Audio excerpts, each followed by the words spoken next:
Hey everyone, welcome to Infinity Harry. If you are enjoying our unit text on Harry Potter and want to see more exciting content, don't forget to hit that subscribe button. This video includes a self-recorded human introduction in the first 30 seconds, followed by AI generation for creative storytelling purposes.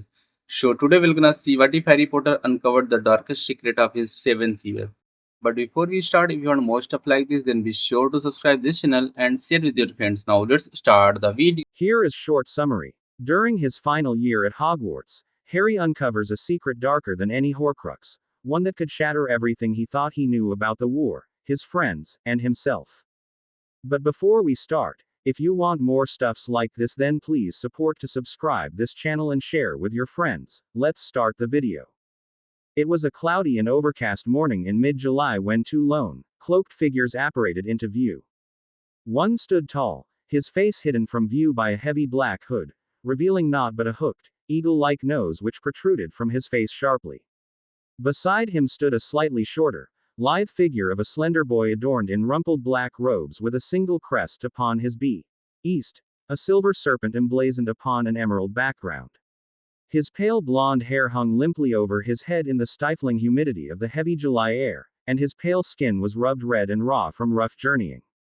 "Come," snapped his companion angrily, dragging the boy by his arm into a run-down shack which had slowly faded into view. The boy wrenched his arm from the man's grasp, his face contorted in fury. "If my father knew you were. If your father knew you were here at all, Draconis, you would be dead already." The man hissed between barely parted lips, "Now, come here." He had pulled out his wand and was pointing it threateningly at Draco, his pointed teeth parted in a sneer. "Or maybe I shall just have to force you to with a little curse," his voice though faint dripped with suppressed fury and disgust. Draco favored him a horrific glare and strode over to the man. "I could have done the job myself," he said angrily. "I didn't need you to do it for me." "Fool," the man hissed, "you are a fool to speak of this in plain sight. Perhaps you have forgotten the people who are pursuing us."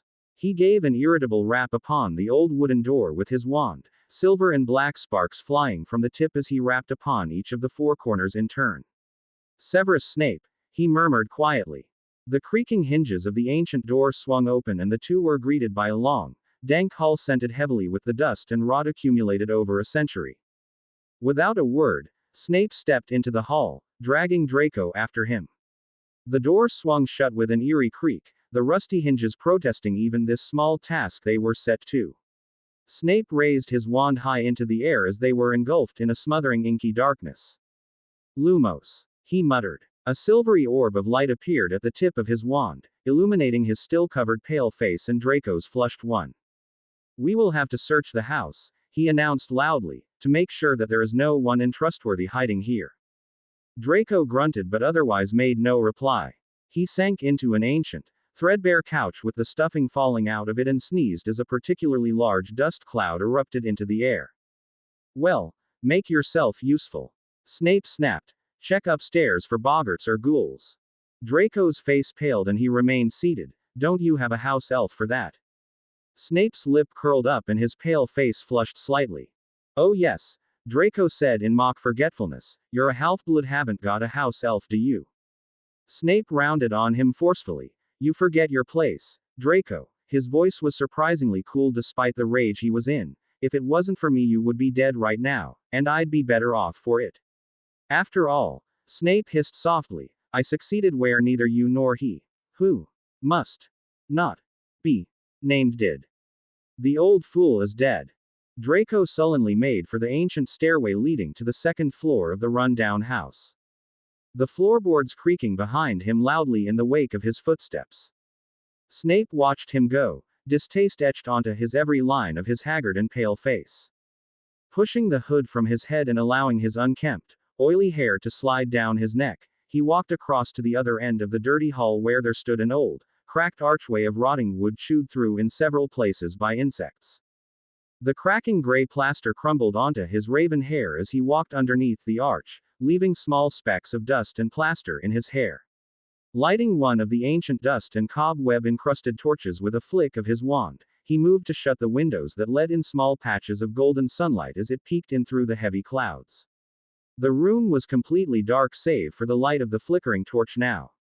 Snape moved towards a rusting faucet of a sink.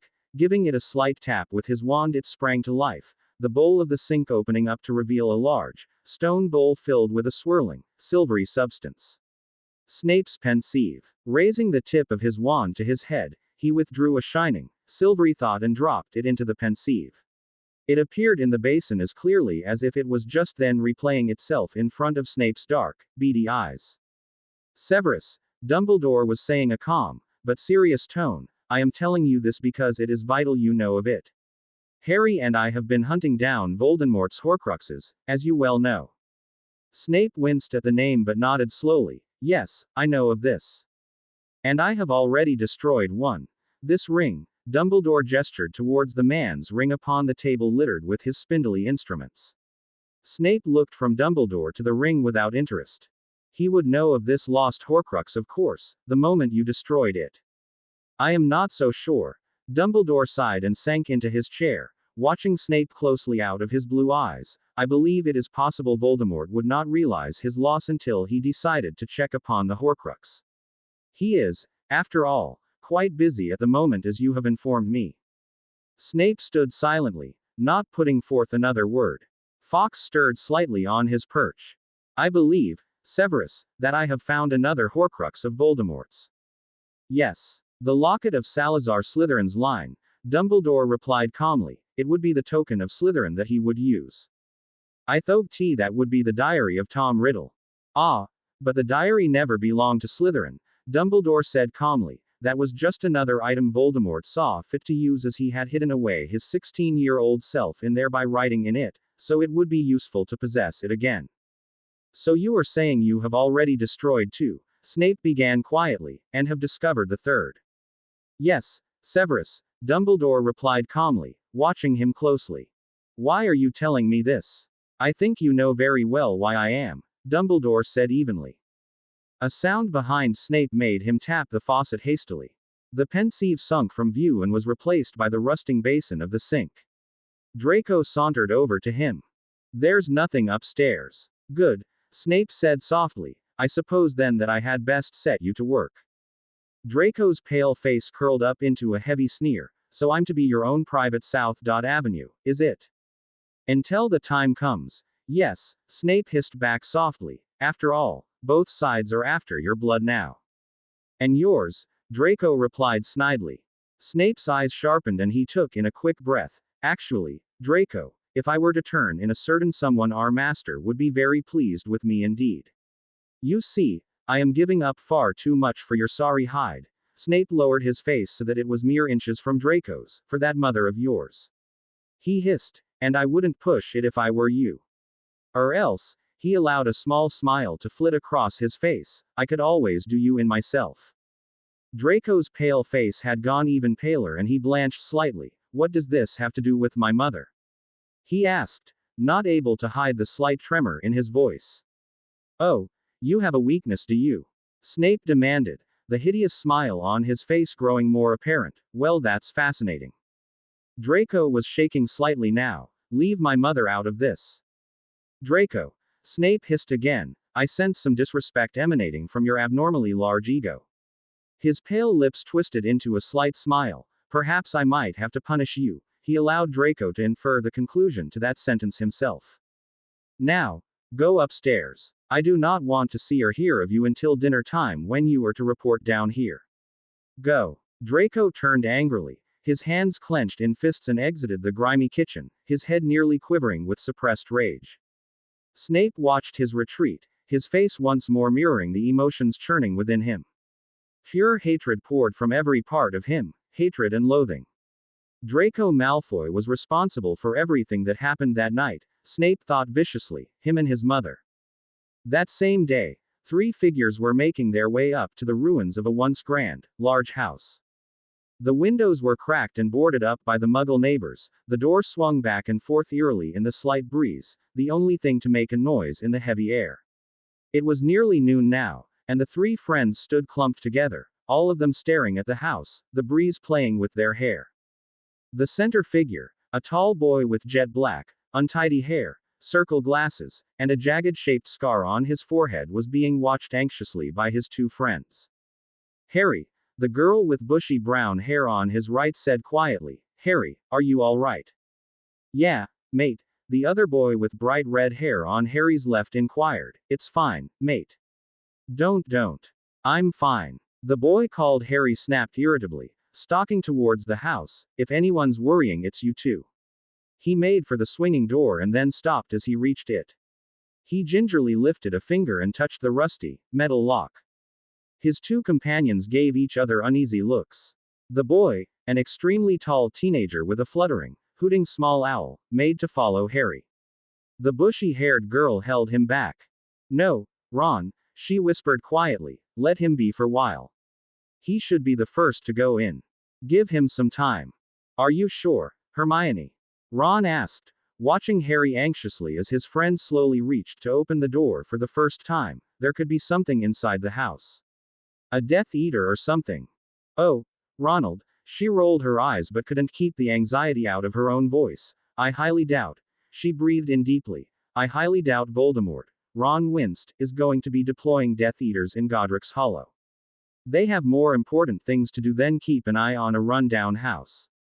"But if he knew Harry was stopping here, how would he know?" Hermione snapped. "Harry only told us."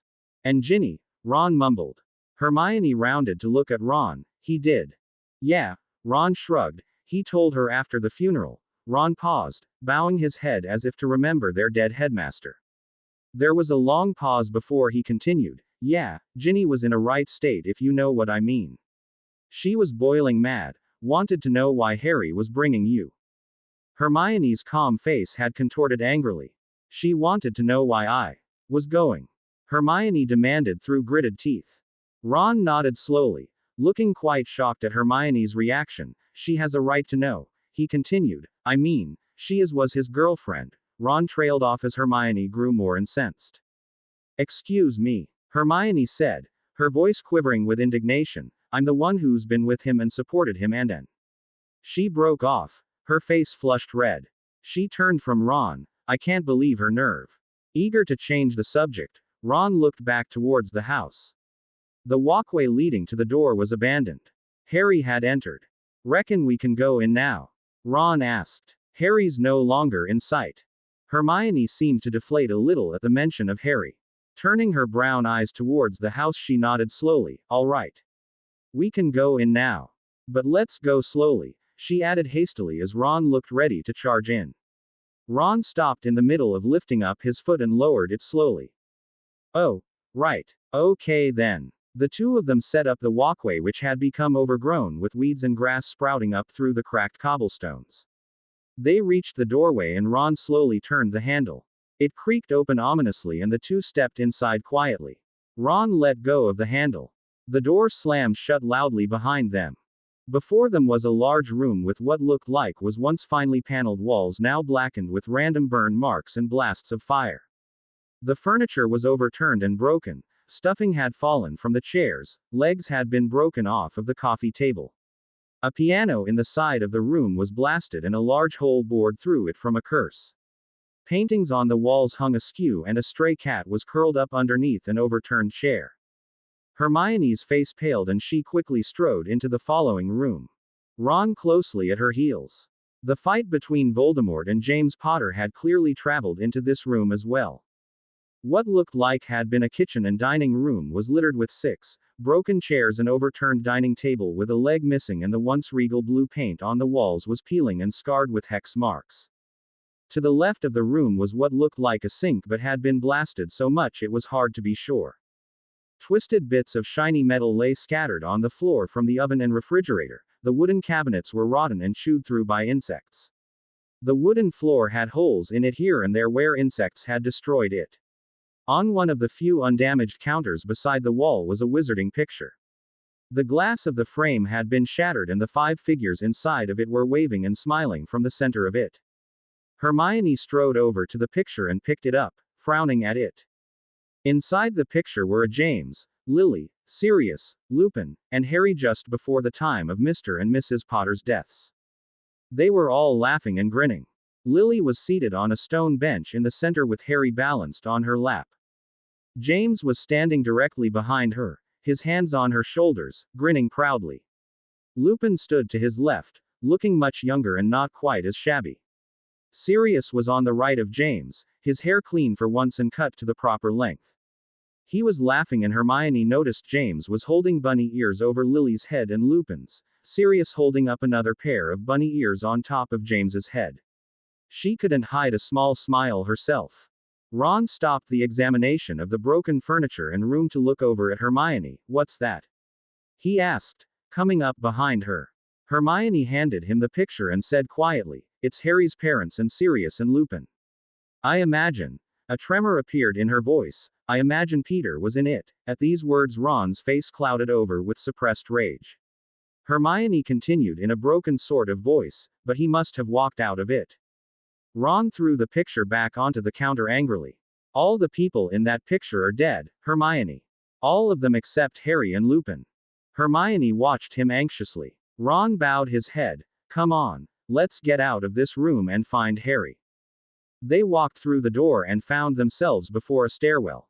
The stairs were blackened and pitted with small holes, the railing completely blasted off and lying a few feet to the left. A horrific testament to the fact that James had continued his noble fight all the way up the stairwell to defend his wife and infant son. Hermione suppressed a shudder and a low moan escaped her tightly pursed lips. The two hastily made their way up the stairs, not wanting to tread on them, knowing that they were the first to do so besides Harry since Voldemort had all those years ago. At the top of the stairwell, they were faced with 3 different doors. Directly in front of them was a door marked with only one blast from a hex. It stood open ajar and Hermione vaguely made out the shape of a shower. It was the bathroom and had been left untouched. To their left was a shut door with no marks on it at all. On the right was another door. The sight of it extracted a groan from both of the friends. Hardly an inch of it had been left free of zigzagging hex marks, pitholes and dents from the curses. James had died right there, in front of the door leading into Harry's room where Lily must have stood, guarding her son. She had heard the words that ushered in her own husband's death. Silent tears fell from Hermione's eyes and Ron mumbled something about, "Harry must be in there, Hermione." He walked slowly to the door, his feet feeling as heavy as lead. He knocked gently on the door. It was a long time before he received an answer. "Come in." It was Harry's voice, dry and monotone, which greeted them. Ron looked back at Hermione. She nodded slowly and he turned the handle. They were greeted by a fairly large room. The floor was seemingly untouched, as were all of the walls.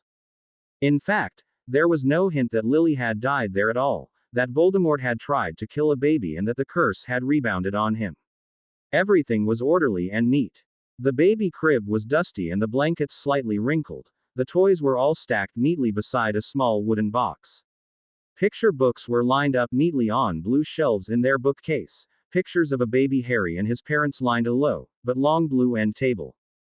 The 16-year-old Harry was sitting Indian style before this end table, his emerald eyes fixed upon the many moving pictures, refusing to look at any other place in the room. Hermione pursed her lips together tremulously as she watched him, and Ron stood beside her, uncertain what to do. Saw the other rooms, mate," Ron began seriously. "Your dad put up one hell of a fight."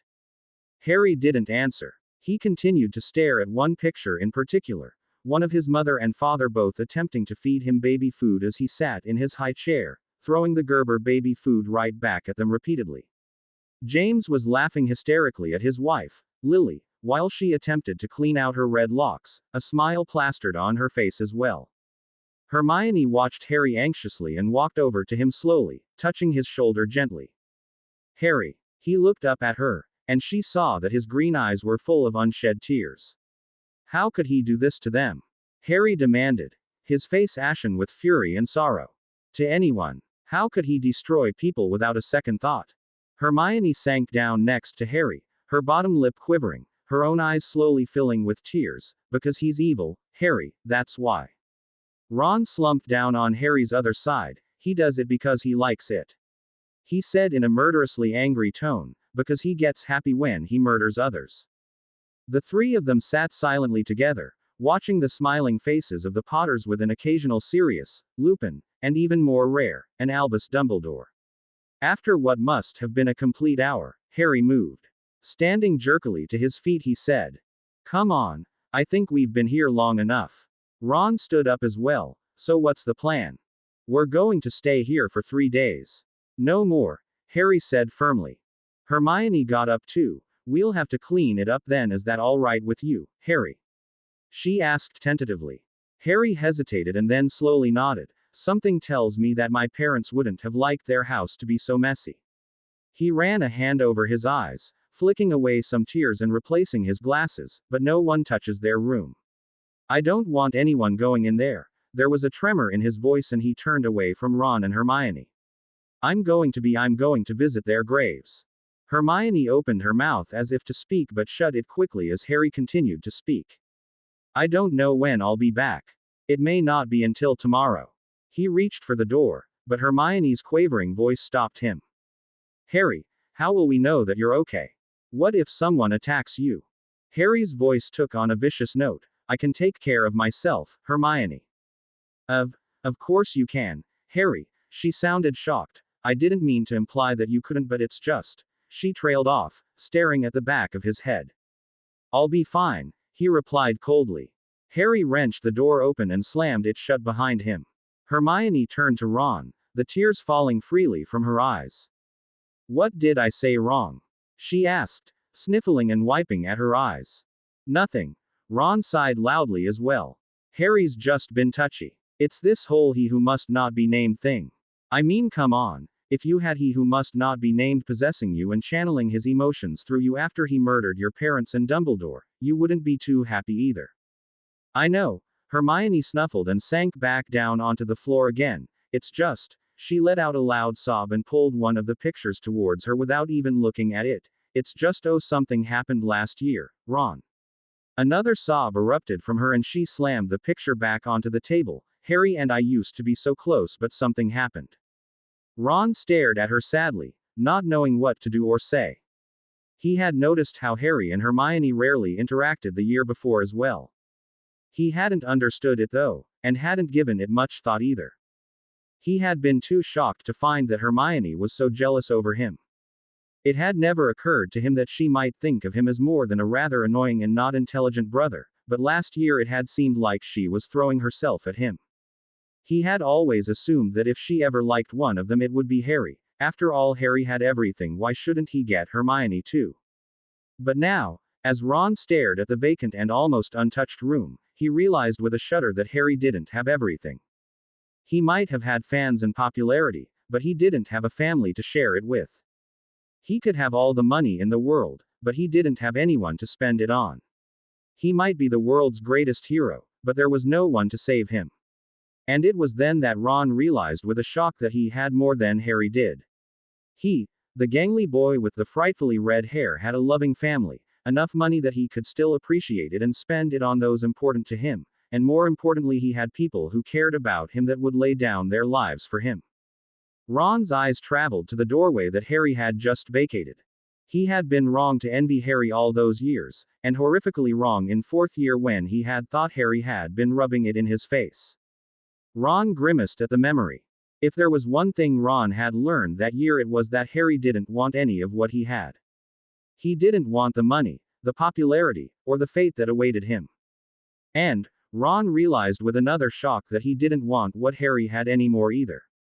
If the fans came with the murder of his family, if the money came with the loss of all relatives and godparents, the heroism with Solitary, he didn't want to go near any of it with a 10-foot stick.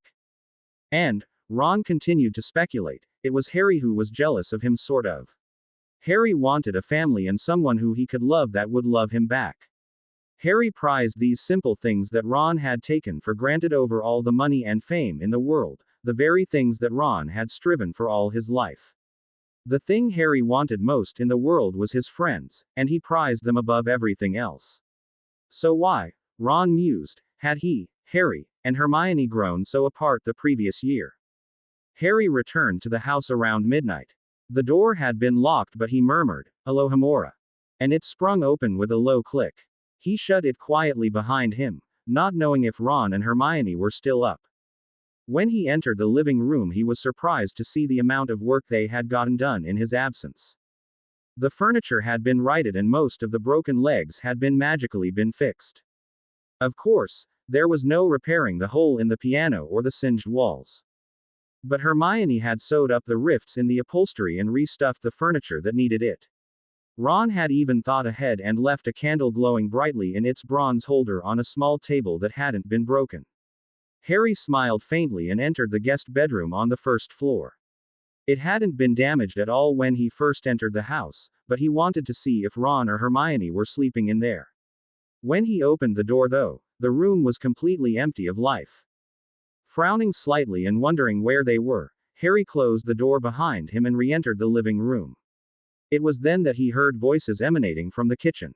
He walked a little closer and heard Hermione laughing softly at something Ron had just said. Harry froze, listening to them both. So, Hermione had stopped laughing now and was talking. Ron, where do you suppose Harry plans on going after the burrow? A loud sigh sounded throughout the room. Harry assumed it came from Ron. I don't know. Horcrux hunting, I suppose. He trailed off and Pigwidgeon hooted loudly. Where do you suppose Hedwig is? Harry said he was sending her to Ginny, Hermione answered, to tell her we had gotten here safely. Weren't you listening when he told us he was sending her at breakfast this morning? Nah. Ron paused and Harry assumed he had shrugged. I was thinking. About what? Hermione asked, trying to keep the curiosity from her voice. Girlfriends, Ron said bluntly. Oh. Hermione paused and then burst out. You don't still like lavender, do you? Ron's voice sounded shocked. No. I mean, no, it wasn't lavender. Then who, for heaven's sake, was it? Hermione demanded, her voice sounding shrill. No one in particular, Ron said quickly. Too quickly, Harry thought. Just, well, the subject in general. Harry edged a little closer quietly. He didn't know why he was eavesdropping on them. They would certainly continue talking if he entered the room just then, or would they? A little voice was questioning him. Would Ron and Hermione keep talking if you came in now? It asked. Or would they stop talking the moment you entered? Not wanting to answer the voice, Harry pushed it from his mind and continued to listen, this time close enough to the doorway that he could see what they were doing. Ron and Hermione were both seated on the chairs in the kitchen around the table which had been repaired. They each had a mug of what looked like cider from this distance and they were both still wearing their Gryffindor robes. Pig was hooting energetically from behind them as he zoomed around the room. Hermione glanced at her watch. It's past midnight. Where's Harry? Ron rolled his eyes. Come on, Hermione, he said it might take him a while. Hermione frowned. I don't like him going out there alone. At the look on Ron's face she continued defensively. Come on, Ron. I know he's brilliant at defense against the dark arts. I mean, he beat me, but he's all alone, in the dark, in a graveyard, and he's bound to be well not completely. She chose her words carefully, aware of everything going on around him. After all, he's visiting his parents' graves. Hermione, I think you're worrying for no reason. Harry will be fine, but there's no sense staying up any later for him. Come on. Ron stood up. Will you be taking the guest bedroom? Hermione shook her head. No, I'm staying up longer, Ron. He could be home any minute. Hermione. She stood up and walked to the sink. Besides, Ron, I have to clean the mugs anyways. Just go to bed, you can have the bedroom. Are you sure? Yes, Hermione said firmly. Ron sighed. Fine, just don't stay up too late. Good night, Herms. Good night, Ronald. Harry backed away from the door just in time and faked entering the house as Ron exited the kitchen. Oi, Harry, Ron exclaimed, grinning. Hermione. Harry's back. Hermione ran out of the kitchen, still swinging a dish rag and soapy water along with Ron's mug. Harry. She cried. You're back. And you're not hurt. Harry reddened, feeling extremely guilty for eavesdropping on them. Yeah, I'm fine, Hermione. She smiled brightly at him and turned to look at Ron. Well, we were just about to go to bed. Where will you be sleeping, Harry? Well, Harry said, my parents' room has a bed, the guest bedroom has a bed, and the living room has a couch. So that's 3 rooms.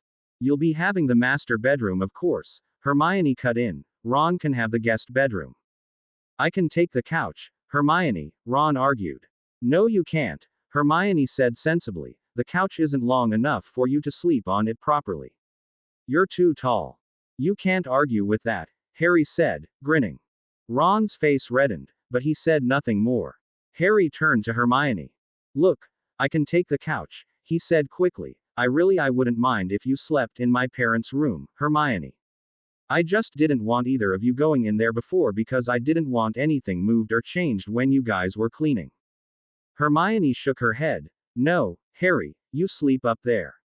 Anyways, I'll be closest to the kitchen, and I'll be making breakfast. So it works out fine. But, Hermione, Harry began, you're always complaining about privacy. You'd be in an open room down here and any one of us could go wandering through. Harry, Hermione smiled lightly, if any of you boys came into the living room while I was changing, I would hex you both so far into the next century you wouldn't be able to find your way back. It's really not a problem as long as both of you understand there is to be no wandering through the living room between now and 6 a.m. But that cuts off all my access to the bathroom. Ron said indignantly. Why would you even need to use the bathroom between then and now? Hermione demanded irritably. Ron shook his head. You can never be too careful. Well, if you want to be careful, go to the bathroom now and stop complaining. Hermione argued. I don't need to go now. Well then, why are you complaining? Ron opened his mouth to object, but Harry cut over him. Look, you two, I'm really not in the mood for your squabbling. Please stop. I don't know about you two, but I'm exhausted and tomorrow we have a lot of work to do. So, let's all go to bed. Ron looked at Hermione, shrugged, and turned away, making for the guest bedroom and calling good nights over his shoulder. Hermione turned to Harry. Good night, Harry. Good night, Hermione. He exited the living room, walked through the kitchen, and up the stairs, turning to the left when he reached the top. He opened the door of his parents' bedroom and entered, shutting it quietly behind him. He reached for the light switch, turning on the electricity in his room. The double bed was covered in dust, the blankets still folded neatly. An oak dresser stood to the left of the bed, its doors locked securely. A matching oak nightstand stood to the right of the bed and upon it rested a bright lamp with the body of a griffin, the light bulb cleverly hidden away in its beak. Harry was surprised it still worked. The walls were a light green and gold paint with pictures hanging on them. Most were Muggle paintings of rolling hills and country landscapes, however a few were of a wizarding nature. One of the picture frames was of an old man with a gnarly beard, his eyes were shut and he was snoring gently. Harry watched him for a while, realizing with a shock that the last people to enter this room were his parents. Trying to push away the feelings of depression and sadness that were settling over him again, he quickly changed into his pajamas, took off his glasses and turned out the griffin lamp. His dreams that night were restless and punctuated with random visions of a red-haired girl with brown eyes. She was smiling at him beside a much older, plump red-haired witch. Good luck, she said, smiling once more encouragingly. Then everything went black. She was a year older now, her hair was longer, she was in her pajamas. Mama, have you seen my jumper? Her brown eyes landed on him and she paled. Everything went black once more. He was in flourish and blots. The girl was clapping and smiling. He was standing next to a grinning blonde-haired man. A camera flashed. Once, twice. Another blackout. Then a boy with pale blonde hair was standing in front of him. Can't even go into a bookstore without hitting the front page, can you, Potter? Leave him alone. It was the redhead. The pale blonde stared at her for a second and turned back to Harry. What's this? Got yourself a girlfriend, have you, Potter? Blackout. Screaming she had forgotten her diary.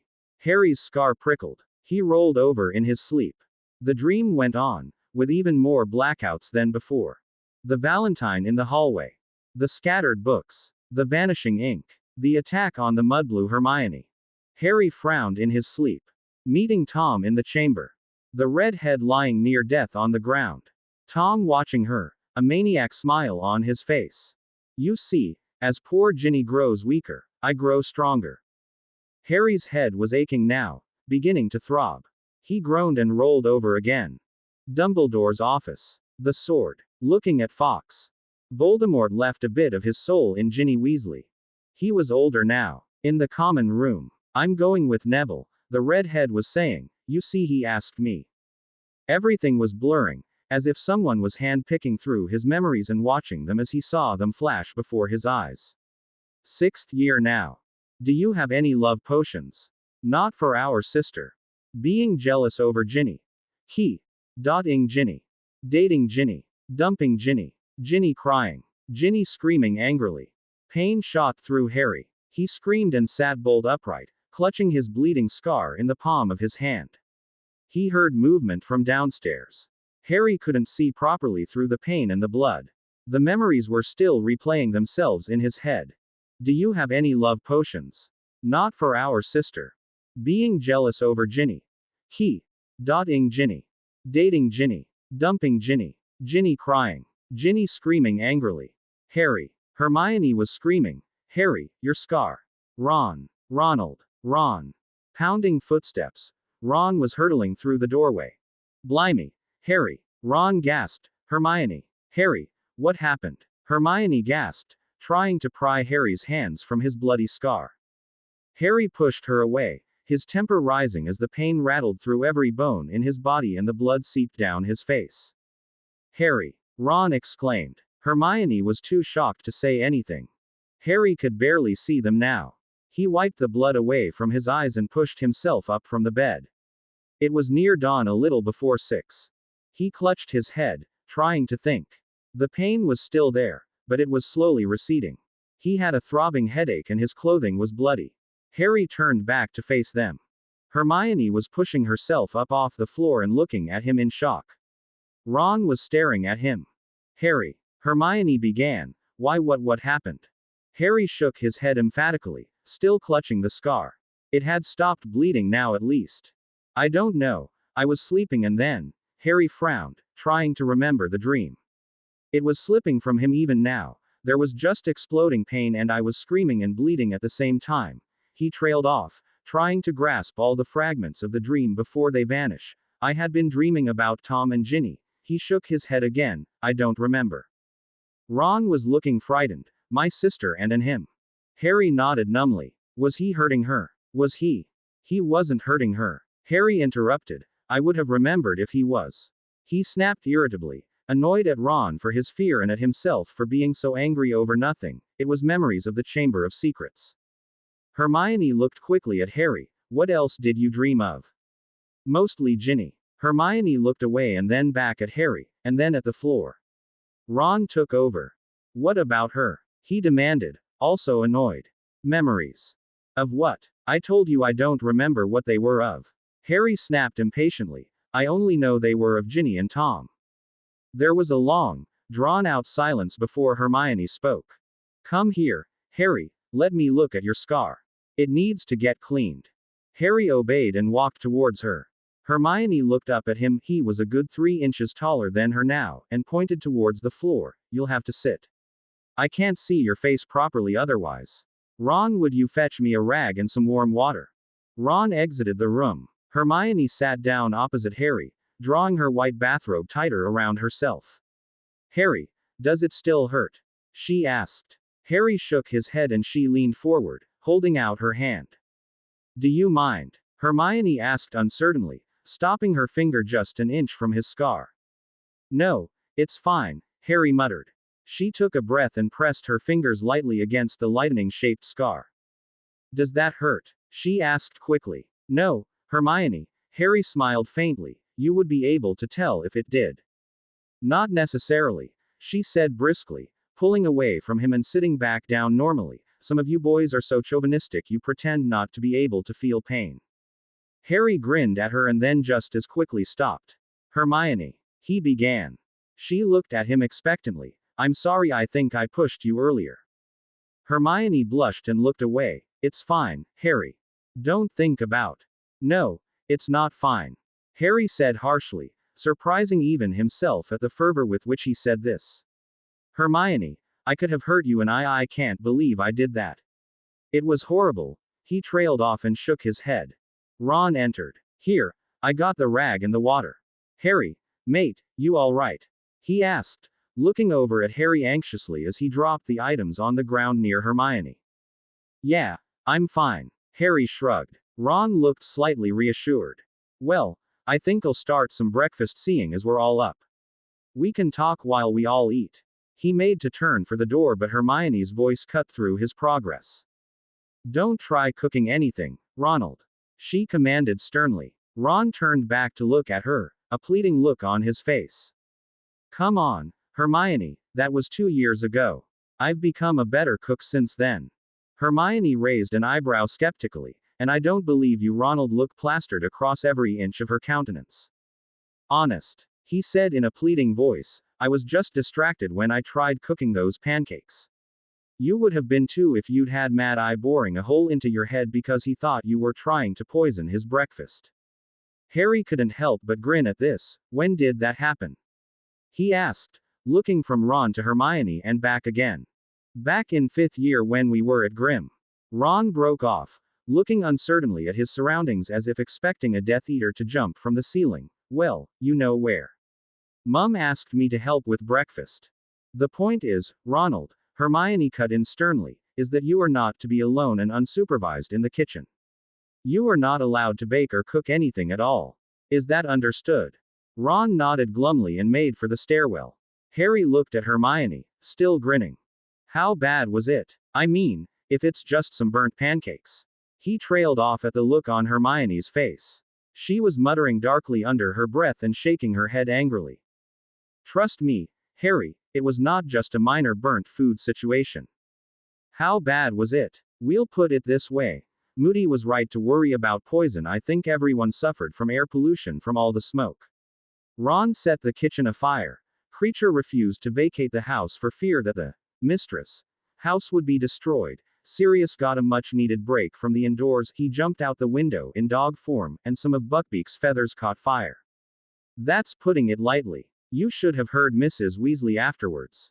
Harry laughed and Hermione couldn't help but smile herself. Yes, you can grin now, Harry, but it was quite frightening then. Now, hold still. She picked up the rag and placed it in the warm water, wringing it out gently. She got up on her knees and leaned forwards, her own face just 6 inches from Harry's as she dabbed at his scar worriedly. Harry stared at her as she did this simply because it was hard to anywhere else because her bushy brown hair was blocking the rest of the room from view. Without meaning to, Harry found himself marveling at how pretty Hermione had become since he first met her. When they were 11, she was a short know-it-all with bushy hair, buck teeth, and a death wish if she ever broke one school rule. Now a 16-year-old girl, soon to be 17, was kneeling before him, cleaning his bloody scar. She was still fairly short, and still a know-it-all, but a little less of a stickler for the rules. Her bushy hair had thinned slightly over the years and she had had the buckteeth magically shrunk, but she was still the same girl. She had just grown up. Harry had never seen it before. In 4th year he had never noticed how the other boys looked at her in shock, never really made the connection between Victor's behavior and the other boys. In 5th year, he had finally gotten Cho and had eyes for no one else. 6th year Harry frowned slightly. Am I hurting you? Hermione asked quickly, her eyes wide with anxiety. Harry shook his head but he noticed that she scrubbed at his scar far gentler than before. She doesn't believe me, he thought to himself. He looked up into her eyes and was shocked to see that she had been watching his expressions change. She quickly averted her gaze and pulled away. There, she said shakily, it's done. All clean. She smiled brightly and dumped the bloodied rag in the water bucket. Harry felt his forehead. The skin around the scar was puffy, but other than that there was no sign he had just been screaming in pain. Thanks, Hermione, he said gratefully, helping her to her feet and picking up the bucket for her. It's nothing, Hermione said lightly, avoiding his gaze. I mean, come on, Ginny would have done it. She trailed off and Harry looked at her in shock. What does Ginny have to do with anything? He asked, frowning slightly at the mention of his ex-girlfriend. Nothing. Hermione entered the bathroom. Look, Harry, would you mind checking on Ron and making sure he's not doing something he shouldn't be in the kitchen? I've got to clean up my hands first. Sure. Harry walked down the stairs and found Ron hunched over a bowl of cereal. As soon as he heard Harry's footsteps behind him, he jumped and whirled around. Then he relaxed. Oh, it's just you, mate. Had me worried for a second. Harry laughed. Hermione sent me down to make sure you didn't burn down this house too. Ron grinned. Yeah, I figured she'd do that. Harry went to one of the cabinets and pulled out 3 dusty bowls. I'll just rinse these out and then we can serve. Yes. Ron grinned and looked into the fridge, between the two of us serving up 3 portions of newly bought cereal. I think the worst we can do is spill milk and slip on it. Harry laughed again and set the newly washed crockery on the table. Hermione came down the stairs. Good morning, boys. She peered over Ron's shoulder and looked visibly relieved to see it was only cereal. What's today's plan? She looked over at Harry expectantly, taking the cereal bowl from Ron as she did so and beginning to serve it out equally among them. Ron sat down in his chair, watching Harry closely. Well, I reckon we should make up a list of the Horcruxes Voldemort. Ron winced. Look, Ron, Harry said quickly, I think it's time you learn to say his name. Hermione and I are going to be saying it a lot around you in the future, and unless you're prepared to jump every few minutes, then start saying his name. Ron shook his head. Harry, you can say his name, but I'm not going to. Ever. He picked up his spoon and adamantly began to shovel cereal onto it. Hermione rolled her eyes. Just ignore him, Harry. What else will we do today? After we've made up the list, we should try to figure out where they are likely to be, Harry mused aloud, and he trailed off. He really hadn't thought much past that. We'll have to start practicing our jinxes, Hermione said quickly, sensing his indirection, and we'll have to practice apparating some more since some of us can't do that properly yet. Ron choked on his cereal. Harry nodded in agreement. All right. When we're done with all that, we'll decide what to do then. He sank into his chair and picked up his spoon. Hermione did likewise. So, Ron began, attempting to talk and swallow at the same time. Why do you reckon Harry's scar hurt this morning? Hermione looked from Ron to Harry and then back again. Well, I really don't understand it. And Harry can remember so little of his dream anyways. She shrugged. It definitely means something though. Harry, do you think Voldemort? Ron jumped. Voldemort. Hermione pointedly stared at Ron as she said this before turning to look back at Harry, was using Legilimens against you this morning. That would explain your scar hurting as much as it did. Well, Harry said, if it was Voldemort. Again, Ron cringed. Why would he need to look at my memories of Ginny and him in the Chamber of Secrets? I mean, he was there, wasn't he? Hermione shook her head and turned to her cereal. I really don't know, Harry. Ron lowered his spoon and looked at them both. All right, moving off the subject of my sister and him. Let's start that list on He Who Must. We know who you're talking about, Ronald, Hermione interrupted, and I, like Harry, really wish you would start calling Voldemort. Ron grimaced, his real name. Honestly, what's Voldemort going to think if the 3 of us go marching up to him one day ready for the final duel and Harry starts addressing him and all you can do half the time is jump like a scared rabbit at the mention of his name? Ron ignored her. So what are some possible Horcruxes of He Who Must Not Be Named?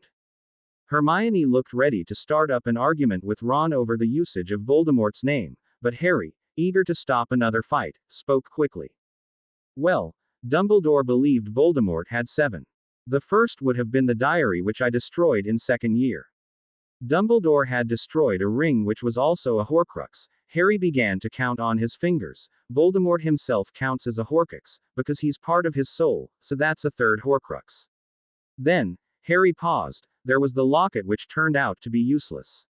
Rab had already destroyed that Horcrux. So Voldemort has lost 3 Horcruxes now. What are the others? Dumbledore said he believed Voldemort would make a Horcrux out of an item from each house. He said that Voldemort probably would have used Helga Hufflepuff's cup, so that's the 5th Horcrux. We need 2 more. A Horcrux from Slytherin. That was the locket. Alright. Ron screwed up his face in concentration. Well, he hasn't got a Horcrux from Gryffindor or Ravenclaw yet, has he? I don't think so. Harry shook his head, but then the ring might have been from Gryffindor or Ravenclaw. Or it might not have been, Hermione argued. Well, if it did belong to one of the houses, what would be the 7th Horcrux? Ron asked. Nagini. Harry replied immediately, Nagini, his snake. And why would he want to possess her? Hermione argued. I mean, come on, she's rather obvious.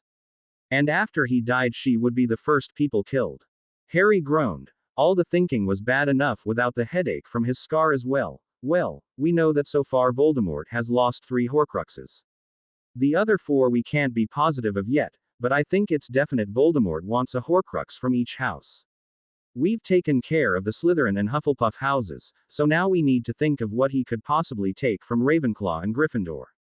The ring from Ravenclaw, Ron said. So what from Gryffindor? Godric Gryffindor only left behind 2 items, Hermione stated wisely, and he wants items from the founders themselves. The Gryffindor item could only be the Sorting Hat or Godric's sword. Both would be impossible for Voldemort to turn into Horcruxes because both have been in Dumbledore's possession all of Voldemort's life. Except for now, Harry said quietly, Dumbledore's dead. Who's defending the hat and the sword? Silence greeted him and Harry connected the dots in the pause. And if Voldemort was picking through my memories, that would explain why my scar hurt and why he was looking over my memory of Ginny and the Chamber of Secrets. The sword and the hat were there. He'll know that Dumbledore had them now. He'll know they would be in Dumbledore's office. Hermione's face paled and Ron sunk back in his chair. Bloody hell. He exclaimed. He could be there right now in Hogwarts making a Horcrux of his choice. There's no Dumbledore to guard them. Hermione cast Ron a frightened look. Don't be ridiculous, Ronald. There are plenty of people at Hogwarts to watch over it like Professor McGonagall and Hermione looked over at Harry, her eyes wide with fear. Harry, if Voldemort goes to Hogwarts, no one can stop him. Dumbledore was the only one he ever feared. Ron's face was fading in pallor very fast indeed. This isn't good at all. He could murder everyone. Harry rose from the table angrily. We have to warn them somehow. How? Hermione demanded as sensibly as she could under the circumstances. Harry, we don't even know if he's going there. We don't know who's waiting at Hogwarts for us. The Ministry. The Ministry can do whatever they want to me, Harry said heatedly, but I still have to warn the others. I can't just leave them there defenseless. Harry, that's not what I meant at all, Hermione exclaimed desperately. I meant that if we go back there now. She shook her head. I don't think it's wise, Harry. The Order of the Phoenix can take care of it. They're more experienced in these matters. Hermione, Voldemort's had since this morning to get to Hogwarts, ever since he saw my memory, and the Order isn't prepared. The only ones who can get there fast enough are here in this room. Hermione sighed resignedly. Harry, I still don't think this is a good idea. It could be a trap. Ron stood up too, making for the door. We should tell someone at least. I'll send Pig to Mum and Dad telling them what we think is happening. Harry turned to Hermione. We'll have to apparate outside Hogwarts grounds. I've heard you rant about Hogwarts, a history enough to realize we can't apparate within the castle. Hermione sniffed disdainfully but looked pleased nonetheless at his praise. And with my luck, Voldemort's probably already there. Harry groaned. Hermione, you're the only one who can apparate legally. I can do it fine by myself, but absolutely not, Harry. Hermione exclaimed. It's illegal for you to apparate. I did it with Dumbledore when. Harry broke off and looked away from her. I did it before without leaving any part of me behind. I can do it again. Legalities are the least of our concerns. Harry, it's. She sighed and shook her head, her golden brown curls shaking gently as she did so. Fine. Apparate by yourself if you must, but I refuse to let Ron do so. He could leave part of himself behind again. You can do side by apparition with him, Harry said blithely. That's not much better than letting him do it himself. Hermione, Harry cut over her. I have no doubt in your ability to take Ron there without leaving behind part of him. If anyone can, it's you. She rolled her eyes even as a pink flush of pride crept up her neck. Hermione, I'm serious. You're the most talented witch I've ever met. Hermione had turned red as a cherry at this point. She looked at everything but Harry. Oh, all right, she conceded. I'll do it. Thank you. Harry grabbed her by the waist and lifted her up a good 2 inches off the ground, whirling her around him. Hermione shrieked and clutched to his shoulders frantically, laughing as she did so. He lowered her to the ground slowly and Hermione gingerly let go of Harry's shirt, blushing profusely. Ron entered. All right, Hermione said slowly, I guess we'll go now. Ron, you'll be apparating with me. Why not, Harry? Ron asked. At the look on Hermione's face, he elaborated, "Not that I doubt your abilities, Herm, but Harry's stronger than you." "You don't need strength to apparate Ronald," Hermione sniffed. "You need the 3 Ds, determination, deliberation, and destination. The reason why Hermione's bringing you is because it would be safer for someone who's legally able to apparate to bring you. Less body parts missing." "Oh, okay," Ron said awkwardly. He looked over at Hermione and reddened. "Alright, so Hermione, where exactly do you want me to hold on to you?" "Oh, honestly, Ronald," Hermione snapped, "just grab my hand." "Wait," Harry said quickly. "I think I should apparate first, just to make sure the coast is clear. I'm the best at defense against the dark arts, so if a Death Eater is waiting for us, I can fend him off." "That's stupid," Ron announced bluntly. "We're all apparating at the same time." Harry opened his mouth to protest, but Hermione rode over him. "I agree with Ronald. It would be safer for all 3 of us to arrive at the same time, Harry." "Hermione, take my hand." "Ronald," Hermione said briskly, ignoring Harry's protests, "on the count of 3, 1, 2, 3. Harry was being compressed into a shapeless mass and being pushed through a tiny hole, the muscles in his body cramping and his breath trapped in his lungs. And then it was over. They were in Hogsmeade Village beside the 3 broomsticks. Hermione's eyes sprang open with a crack and she looked anxiously at Ron, who was lying in the grass next to her. "I didn't leave anything behind, did I? You're all here." Ron grinned and stood up. "I'm fine, Hermione. After all, a missing beep isn't life-threatening." Harry laughed and Hermione's head snapped around in his direction to favor him with a glare. Turning back to Ron, she proceeded to glower. "Oh, very funny, Ronald," Hermione said irritably, her cheeks flushing, real witty. "What's got your knickers in a twist?" Ron demanded bluntly. "This isn't a time for jokes," Hermione announced disdainfully, turning her back on him and walking over to Harry. "This is serious." "I know it's serious," Ron snapped angrily. Hermione ignored him and looked towards Harry. "Off to Hogwarts then?" He nodded. "Let's get out of here before Madame Rosmerta chases us out for all the apparating, unless," Harry grinned wryly, "Ron has any objections." Ron blushed furiously. "Oh, come on, you git. I am so over her. Never even liked her in the first place." His ears were bright red and they all laughed. "Oh, you two are so." She broke off heatedly and started up towards the castle, continuing her rant as she went. Bold. At the look on Ron's face, she rolled her eyes. "Emort could be there now already. And you two are making jokes." The trio stopped in front of the great oaken doors leading into the castle and unconsciously stepped closer together. All the walk up they had been hemmed in by thick mists and suffocated by a stiflingly unnatural silence that had settled over the castle. The sun was shrouded over by clouds and a damp breeze made its way towards them. "Do you think he's already here?" Hermione whispered nervously, looking up at the dark and foreboding windows of the castle as if expecting to see Voldemort's red eyes glaring out of them. "No," Harry said quietly. "If he were here, we would hear the fighting." "Then why is it so quiet?" Ron whispered back, turning his head to look behind him at the advancing fog. "Maybe he's already done what he meant to do," Hermione answered, drawing closer to Harry, her argument with the boys earlier completely forgotten. "There's only one way to find out," Harry answered. Withdrawing his wand and motioning for the others to do so as well, he held it out in front of him like one would hold a sword, and with his other hand knocked on the ancient doors.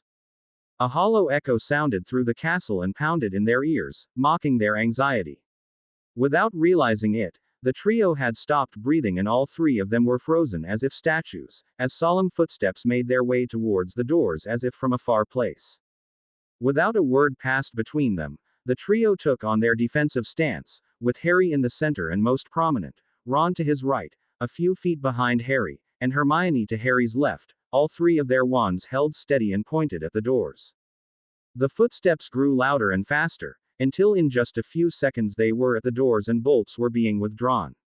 Suddenly, the doors swung open and the trio found themselves face to face with Professor McGonagall, her ancient face screwed up in anxiety, the worry lines juxtaposed harshly against her severe glance. "What is the meaning of this, Potter?" she demanded, her eyes landing on Harry's wand and then scanning quickly behind him. "Weasley, Granger, what are you doing?" Harry lowered his wand and the others did as well. Then you mean he isn't here? Who isn't here? McGonagall demanded. Speak some sense, Potter. Voldemort, Harry said quickly. He isn't here. Of course not. Professor McGonagall looked shocked. What led you to believe he would be? The Horcrux ow. Ron yelped and clutched the foot Harry had just stomped on. Sorry, Headmistress, Harry amended. Could we come inside? McGonagall stepped away from the doors, making way for the three of them and looking out furtively into the mists before closing them again. Turning back to face them, she began her questioning. Now, what is the meaning of this? She asked, pursing her lips into a thin line. What were you saying, Weasley? Nothing, Ron mumbled. McGonagall gave him a surreptitious look and then glanced at Harry. Whatever it was you were talking about, I'm sure Potter is the reason you stopped. Ron scratched his neck awkwardly and looked at the floor. McGonagall ignored him. Come you three, we need to talk. Where are we going? Harry asked as they fell into step behind her and made their way through the familiar hallways. To the headmast well, McGonagall began to take longer strides and she clutched her bony hands tightly. To my office. We need to speak privately. Harry barely registered the alteration in title. It would always be Dumbledore's office to him, no matter how many headmasters and headmistresses followed him. They stopped in front of the gargoyle Harry had visited so many times the previous year. McGonagall wasted no time with complex hand motions or frivolities and merely said a simple phrase in a commanding tone. The power the Dark Lord knows not. The gargoyle sprang to life and moved aside for them, revealing a circular staircase. They climbed upwards and found themselves in Dumbledore's office, just as he had left it the night he died. All the strange instruments and whirring contraptions remained. Fawkes Stand still stood by the desk, a dark and sad reminder of what had once been.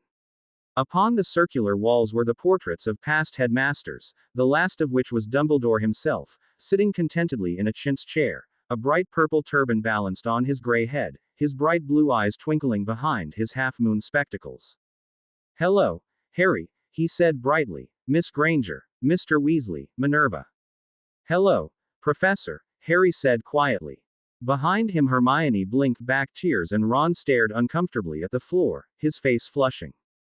McGonagall took the chair behind the desk and sat in it, looking over at the trio in a business-like fashion. Now, Potter, tell me why the three of you came here without warning, protection, or reasonable thought in the middle of a war. Though she had not raised her voice, her tone was unmistakably accusatory and her eyes glinted angrily from behind her glasses. I had a hunch that Voldemort would be here, Harry said without preamble, staring directly at McGonagall. A hunch, she said testily. A hunch, Harry replied, staring at her. You risked your lives for a hunch. She demanded, her voice rising. You risked your friends' lives for a hunch. It wasn't exactly a hunch, Professor, Hermione interjected. Harry based his reasoning on something Dumbledore told him before he died. And what was that? McGonagall asked, looking from one to the other. I believed that Lord Voldemort would come to Hogwarts for something, Harry said quietly, looking past McGonagall and over at the portrait of Dumbledore who was watching the scene unfold. I thought he coming for the last thing we'd discussed before, Hedma Professor. Dumbledore looked over at Harry. What led you to believe this, Harry?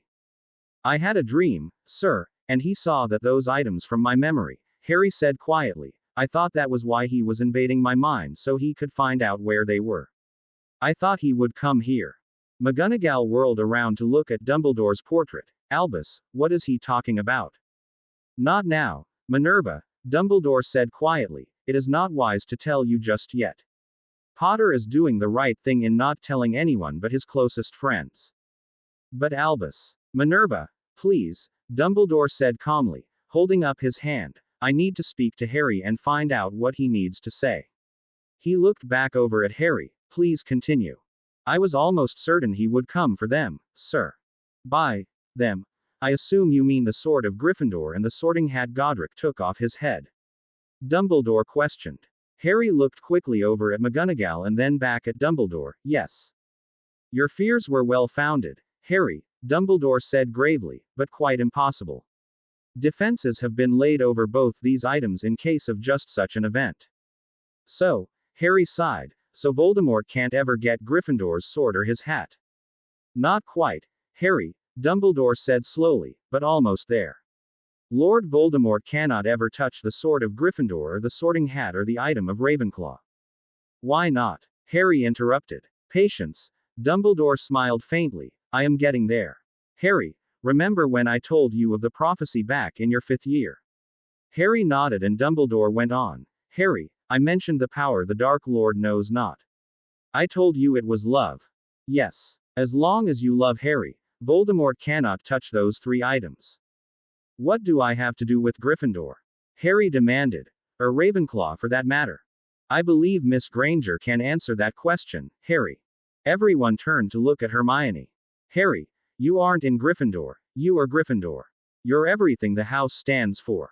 Okay. Godric Gryffindor fell in love with Rowena Ravenclaw, Hermione said slowly, and she loved him back. The problem was that Salazar Slytherin loved Rowena as well, and Helga Hufflepuff loved Godric. Because the 4 friends were so close at the time and to prevent heartache, Godric and Rowena promised each other they would never marry and instead would found a school where children of the future would be taught magic. Salazar and Helga thought this was a great idea, so they decided to help with the school as well. But Godric and Rowena had wanted the school to be their own, so they decided to each pick a certain object very close to them and enchant this object with the characteristics of themselves. After they died, these objects would remain and would stay in Hogwarts. They were meant to find the 2 students who were most alike to Godric and Rowena and help these 2 people fight the battle that was to come. Once these objects got into the hands of the intended, nothing would be able to stop them because of the love retained in the relics of Godric and Rowena. Hermione finished, breathless, and looked back over at Dumbledore's portrait. As you can guess, Harry, what Miss Granger is saying is that you are the intended heir of Godric. His sword is meant for you. Dumbledore said gravely. Then who is Rowena? Harry asked. I mean, well, Rowena's heir. Surely it's not Hermione. He looked quickly over at her. I mean, not as if I wouldn't like to be romantically involved with you. Ron glowered and Harry reddened, but I've never really thought of you like that. Hermione nodded. I'm not offended, Harry. Predestined love is completely stereotypical. I like to choose my own future. Dumbledore's eyes twinkled as he looked from Harry to Hermione and back again. Well, now that that's been sorted out, back to the subject of Rowena's heir. Harry, just because Rowena and Godric were in love doesn't mean you have to fall in love with Rowena's heir. The love in the objects of Gryffindor and Ravenclaw will be triggered when they fall into the hands of the intended students. Harry sank into the chair in front of the desk. Sir, I'm a little confused. Godric and Rowena were in love, they put their love into objects. Why? They wanted what they could not have themselves to be given to their heirs. So I do have to be in love with Rowena's heir. No, but you must have a strong bond with the heir. After all, Rowena's heir could be your sister, not that that could ever happen, but hypothetically speaking. Harry looked up at Dumbledore in surprise at this, but I always thought, oh, never mind. He sighed. Where was I? Yes. Okay, so I have to at least be friends with Rowena's heir for the magic to work. I have that down, and we know Godric's sword is in this office, but why would the Founders' love be enough to defeat Voldemort? And how am I protecting the objects by continuing to love? And what does the sorting hat have to do with anything? Dumbledore took a breath. That's a long train of questions, Harry, but I'll do my best to answer them all. Firstly, the Founders' love Godric and Rowena is enough to counteract the hate of Salazar. Salazar is dead, so one could say the heirlooms of Gryffindor and Ravenclaw are useless. This is not true. Salazar has an heir, Voldemort, and part of him is carried on in this heir just as part of Gryffindor is carried in you, Harry. You must carry Godric's sword into battle along with Rowena's heir in order to fully destroy the spirit of Salazar. Secondly, you are protecting the heirlooms of Gryffindor and Ravenclaw from Voldemort, who will seek to destroy them by continuing to love. As long as you, the heir of Gryffindor, continue to love the others around you, Gryffindor's love for Rowena will remain in the sword. By loving Harry, you are preventing Voldemort from taking the heirlooms and turning their love into his hatred so that he can, well, you know what I mean, Dumbledore said, giving Harry a wry smile. But why can't Voldemort just destroy the objects rather than turn them into a you-know-what? I was getting there, Harry, Dumbledore said gently. As I mentioned before, Voldemort carries the spirit of Salazar Slytherin within him. Just as Voldemort could previously never touch you thanks to Lily's sacrifice, Salazar could never touch Godric or Rowena because of their sacrifice. Since their characteristics were added to their heirlooms, Voldemort, who is the heir of Salazar, cannot touch them. Their love still prevails. But isn't this whole, having a part of Godric in me, rather like a you-know-what? Harry asked. No, because Godric is not living, is he? Dumbledore asked, smiling. He blessed his heir with his character. There is a difference. Oh, now, where was I? Dumbledore asked lightly. Ah yes, your third and last question, Harry. What does the Sorting Hat have to do with all of this? Yes. And the answer to that, Harry, is a blank. I do not know. I have devoted my life to fighting evil and learning all I could about the ways of doing so. It took years to uncover the full story of Godric, Helga, Salazar, and Rowena. Then how did Hermione know? Harry interrupted. Dumbledore smiled and looked over at Hermione. She and I had a little chat some years back. Harry looked at Hermione curiously and then back at Dumbledore. Why? That, Dumbledore said, leaning back in his chintz chair, is for you to find out, Harry. But now, I believe we have used up enough of Minerva's time and she must be thoroughly confused. Am I correct? Dumbledore asked, turning to look at McGonagall. Yes, she said stiffly. Don't worry, you will find out what we were speaking of soon enough. Now, Dumbledore began, I think it is time to present Harry with his sword and then these three friends should be on their way. I believe Bill and Fleur have a wedding in a few days, correct, Mr. Weasley? Ron looked up. Yes sir, that's right. Dumbledore smiled, and you should all be well rested before then. Minerva, if you will present Mr. Potter with his sword. McGonagall stood up and lifted up the glass casing over Godric's sword. Reverently, she lifted it up and walked back to Harry with the ruby-encrusted weapon held carefully in her palms. Here, she said, take good care of it and do us proud. Harry nodded and lifted up the sword. Dumbledore spoke from his portrait. And Harry, find Rowena's heir before it is too late. Harry frowned. What do you mean? There are limits to love, Harry. It cannot wait forever. The trio arrived back at Godric's Hollow that evening. Harry and Ron proceeded with a customary search of the premises and Hermione set about making dinner for them. Ron still wasn't allowed in the kitchen. Around 6:30 the meal was over and the dishes were washing themselves in the sink as the three of them talked around the dining table, each with a mug of tea in their hands. So where do you suppose Rowena's thing-a-magic is? Ron asked after giving Harry's sword a thorough examination. No one knows where Rowena's heirloom is, Ronald, Hermione corrected. It was misplaced over the years. Or stolen. What I want to know is who Rowena's heir is, Harry mused, then we can start worrying over the heirloom. According to Dumbledore, as long as I love the heirlooms are safe from Voldemort, so their location isn't really a major concern right now. The three of them were silent for some time until Hermione looked up suddenly. Do you think Rowena's heir is Ginny? It would explain why Voldemort was looking at your memories of her in the chamber. It's not Ginny, Ron said quickly. My sister isn't smart enough to be Rowena's heir. She's rather good at potions, Ron, Hermione countered. Perhaps you didn't notice when Slughorn told Harry he quite approved of him dating her last year. That doesn't mean anything, Ron mumbled, and since when did I pay attention to Harry's love life? Are you implying I do? Hermione demanded, her temper flaring. Oh, shut up, Harry exclaimed. What's up with you two? Ronald is being a prat. He asked you a question. Harry said reasonably. It certainly implied something. Hermione snapped angrily. It didn't imply anything. Ron countered. I was making a statement on my own character, but if you think it implied something, maybe I struck a nerve. Ronald Bilious Weasley, Hermione screeched, standing up from the table and slamming her mug down furiously so that tea slopped over the table. Oh, both of you just stop, please. Harry appealed. Just once, don't argue. It's really dumb. We're in a crisis right now and you guys are fighting over a dumb sentence, Ron said. Hermione sat down huffily, her face still flushed. Very well then, Harry, I'm ready to listen to what you have to say.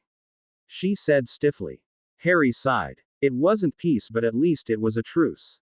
I don't think Ravenclaw's heir is Ginny. I don't feel that way for her anymore. Dumbledore said it didn't have to be a romantic feeling. Hermione said quickly. There just needed to be a bond for the magic to work. I still don't think it's Ginny, Harry said, shaking his head. She doesn't seem like a Ravenclaw to me. Well, that's just because you've always considered her a Gryffindor. Hermione answered. It's perfectly understandable. Hey, Ron said, maybe it's Luna. You know, she's a Ravenclaw. Harry looked over at Ron. Are you serious? Yes. Yeah, Luna's a great girl and everything, Ron, but I can't imagine her as Ravenclaw's heir either. Harry said slowly. Well, you took her to Slughorn's party last year, Ron countered. Because she was fun to be around, not because I was interested in her. For the millionth time, Hermione exclaimed, you do not have to be romantically involved with Rowena's heir, Harry. Right, Harry conceded. I'm sorry, it's just I always thought that. Never mind. Funny, Ron mused, that's exactly what you said back in Dumbledore's office, mate. Is there something you want to tell us? Maybe a hope that you'd be able to force some girl into marrying you because it was meant to be. Ron performed a strange fluttering of the eyelids and clasping of hands as he said this that was so comical even Hermione laughed. After he had recovered, Harry shook his head. No, Ron, it's not like that. I just always thought I'd feel something for the one I face Voldemort down with. Ron looked highly affronted. Excuse me, mate, but I plan on facing he who must not be named with you, and I don't want you swinging that way towards me. Harry grinned. No, Ron, I didn't mean it like that. I mean, I always thought I'd feel something for the girl who was there for me. An uncomfortable silence filled the room as the weight of Harry's words sunk in and he realized just what he had said. But I mean, of course I didn't mean you, Hermione. He exclaimed, appalled. I just thought that the girl who cared enough about me to fight Voldemort would that I'd like that girl. Not that it's I just thought. Harry trailed off, muttering incoherently under his breath, his face reddening furiously. Hermione was the first to react. Well, yes, it's getting late, she said in a flustered manner. I think it's time we all went to bed. It's a big day tomorrow. We can't be late. She hastily turned around and made her exit from the kitchen. Harry made to follow in suit and go up to bed, but Ron grabbed his arm and pulled him back down into his seat. You don't have a thing for Hermione, do you, Harry? He asked sternly, his face anything but comical. Harry yanked his arm out of Ron's grasp. Of course I don't, Ron. What kind of question is that? She's my best friend, nothing more. Ron raised his eyebrows. Nothing more. He said skeptically. Nothing more. Harry repeated irritably. What's it to you anyway? Have you got a thing for her? He snapped. No. Ron said quickly, looking away from Harry. She's my friend. That's it. Harry looked over at Ron. That's it. Ron nodded and Harry almost laughed. Don't lie, Ron, I know you like her. Or else what was that whole thing with Victor? Ron's face turned bright red within a second and he rose from his chair violently. I don't like Hermione, I was just looking out for her. He snarled, stomping off through the door angrily. Harry watched him go and slowly rose from his chair, feeling inexplicably tired after all the arguing. Somehow, this wasn't how he had imagined living with Ron and Hermione would be. Harry was dreaming again. He was striding through a dark tunnel with a gleaming silver sword held high.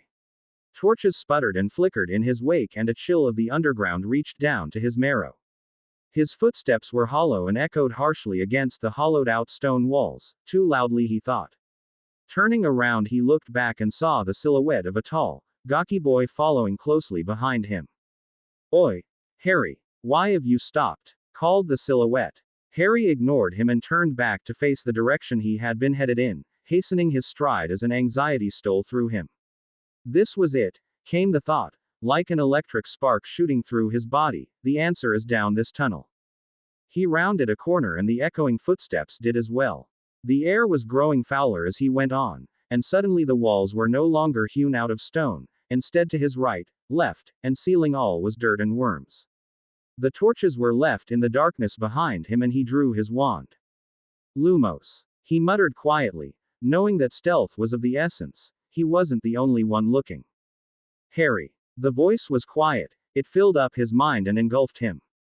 Harry. The ground began to vibrate, and in shock he whirled about to face the crumbling dirt walls. In alarm, he saw great rents form in the ceiling. Ron. He roared, running back up the tunnel towards his friend, Ron. Harry. Move, Ron. He shouted hoarsely, dirt falling in a rocky deluge around him and clogging up his senses, muffling him. Help me. Ron was screaming frantically. Harry. No. Impedimenta. R.O. Harry stumbled and fell. The dirt was pouring down on him. It was stiflingly hot. Something was grabbing at him. His arms were imprisoned in a mound of dirt and debris. He couldn't feel his legs. No. No. The voice was calling faintly. Impediment. Harry's eyes were closing. His eyelids were drooping and he was engulfed in darkness. Absolute, stifling darkness, slowly suffocating him. Harry. He woke with a start to find himself staring into the light of a single, flickering candle. Blinking as his eyes came into focus, he peered about himself. Hermione was crouched beside the bed, her expression insistent and slightly put off. I've been shaking you forever, Harry. She said accusingly. You wouldn't budge. We're about to be late because of you and Ron. She added as an afterthought. What do you mean? Harry asked, attempting to sit up, only to realize his legs were entangled in his sheets and that he was drenched in sweat. Wiping at his feverish face and reaching for his glasses, he disentangled himself from his sheets as Hermione answered him. I was going to wake you up at 6 o'clock sharp, but Ronald told me to lighten up and let you sleep in. Because of him we're going to be late to the burrow. We're going to the burrow? Harry asked faintly, his mind elsewhere. Yes, Hermione exclaimed. Have you already forgotten, Harry? Mrs. Weasley asked us to help with the wedding preparations. Bill and Fleur are getting married in 3 days. Oh right, the wedding, Harry mumbled, swinging his legs over the bed and stretching. Are you all right, Harry? Hermione asked concernedly. Yes, Harry lied. You didn't have a dream? Hermione asked furtively.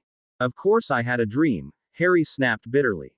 What was it? Hermione pressed. Nothing important, Harry said angrily, reminded of all his other dreams, all those premonitions Voldemort had manipulated him with. You're sure? Hermione asked, watching him closely and biting her lip nervously. It wasn't one of those dreams, was it? Harry stood up and walked around her. I'm not a fool, Hermione. Those dreams aren't. Harry searched for a word to describe how he felt but couldn't find one. Look, I need to get dressed, Hermione, otherwise we will be late to the burrow. Just go downstairs and make sure Ron isn't in the kitchen. Hermione bit her lip even harder and looked at Harry. Are you sure, if this is important, Harry? It's not. He shot at her, more harshly than he had intended to. Hermione paled. Oh, all right then, I'll just go if that's what you really want, Harry. It is, Harry said firmly, refusing to look at her. He didn't know why he was being so hard on her. Maybe it was just his fear of falling into the same trap twice.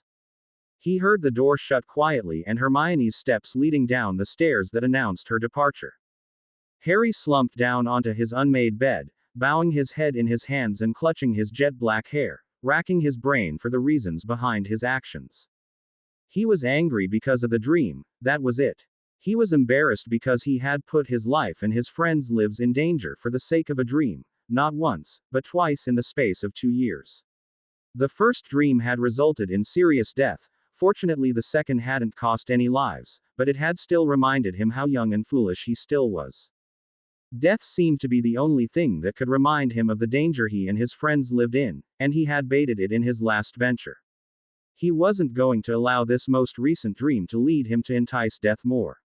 Fate had been kind to him yesterday. He, Ron, and Hermione hadn't come to any harm and had instead learned a valuable lesson from Dumbledore. He couldn't be so sure fate would shine on him again. They apparated into the burrow, the three of them all holding hands, Hermione in the center. It was a clear, sunny day and the grass was green and the pond was covered in duckweed and buzzing with insects in the heavy air. The burrow was even more dilapidated and lopsided than ever, with paint peeling off on every single square inch and the door nearly off its hinges, but to Harry it looked more like home than anywhere he had lived yet. Beside him, Ron sighed and took in a breath of air. "Mum's baking," he announced with a grin, "and it smells like quiche." Hermione looked over at him with a smile playing around her mouth. "You just ate, Ron." "Yes, well, nothing can compare to Mum's cooking, not even your pancakes, Herm." Harry laughed and Hermione shoved them both on the shoulder playfully. "Well, that's the last time I'm cooking for you two, you ungrateful boys." "That's okay," Ron said roguishly. Fred and George came up with an instant Weasley cook-off package. They took samples of all of Mum's dishes and magically mass-produced them. "Harry and I can buy out their stock." Hermione opened her mouth to retort when the door of the burrow was thrown off its hinges. Not that it took much effort, and a blur of red and blue charged at Harry. With a squeal, Ginny Weasley threw her arms about Harry's neck and clutched at him tightly, laughing gaily into his ear. "Oh, Harry," she exclaimed, "I've been waiting ever since summer holiday started to see you." Harry looked at Ron for help but only received a grin and a shrug. Awkwardly, Harry patted the back of Ginny's blue shirt. Ginny." Cutting him off, Ginny finally released Harry and held him away at arm's length, examining him. "You look tired, Harry. Ron hasn't been keeping you up all night playing Quidditch all night, has he?" she asked, laughing and flipping her long mane of copper hair over her shoulder. No," Harry began, only to be cut off by Ginny again. She grabbed a fistful of his shirt and stood up on her toes to land a key on his cheek. "I've missed you so much, Harry, you can't even begin to imagine how long I've waited for this moment. Actually, Ginny, Harry, you have to come see the gardens. I've been working on them in my spare time just to surprise you." "Come on," she exclaimed, grabbing his hand energetically and trying to yank him after her. "Ginny, wait," Harry said, pulling her back to face him. "Ginny, I thought we broke up for a reason last year, you know."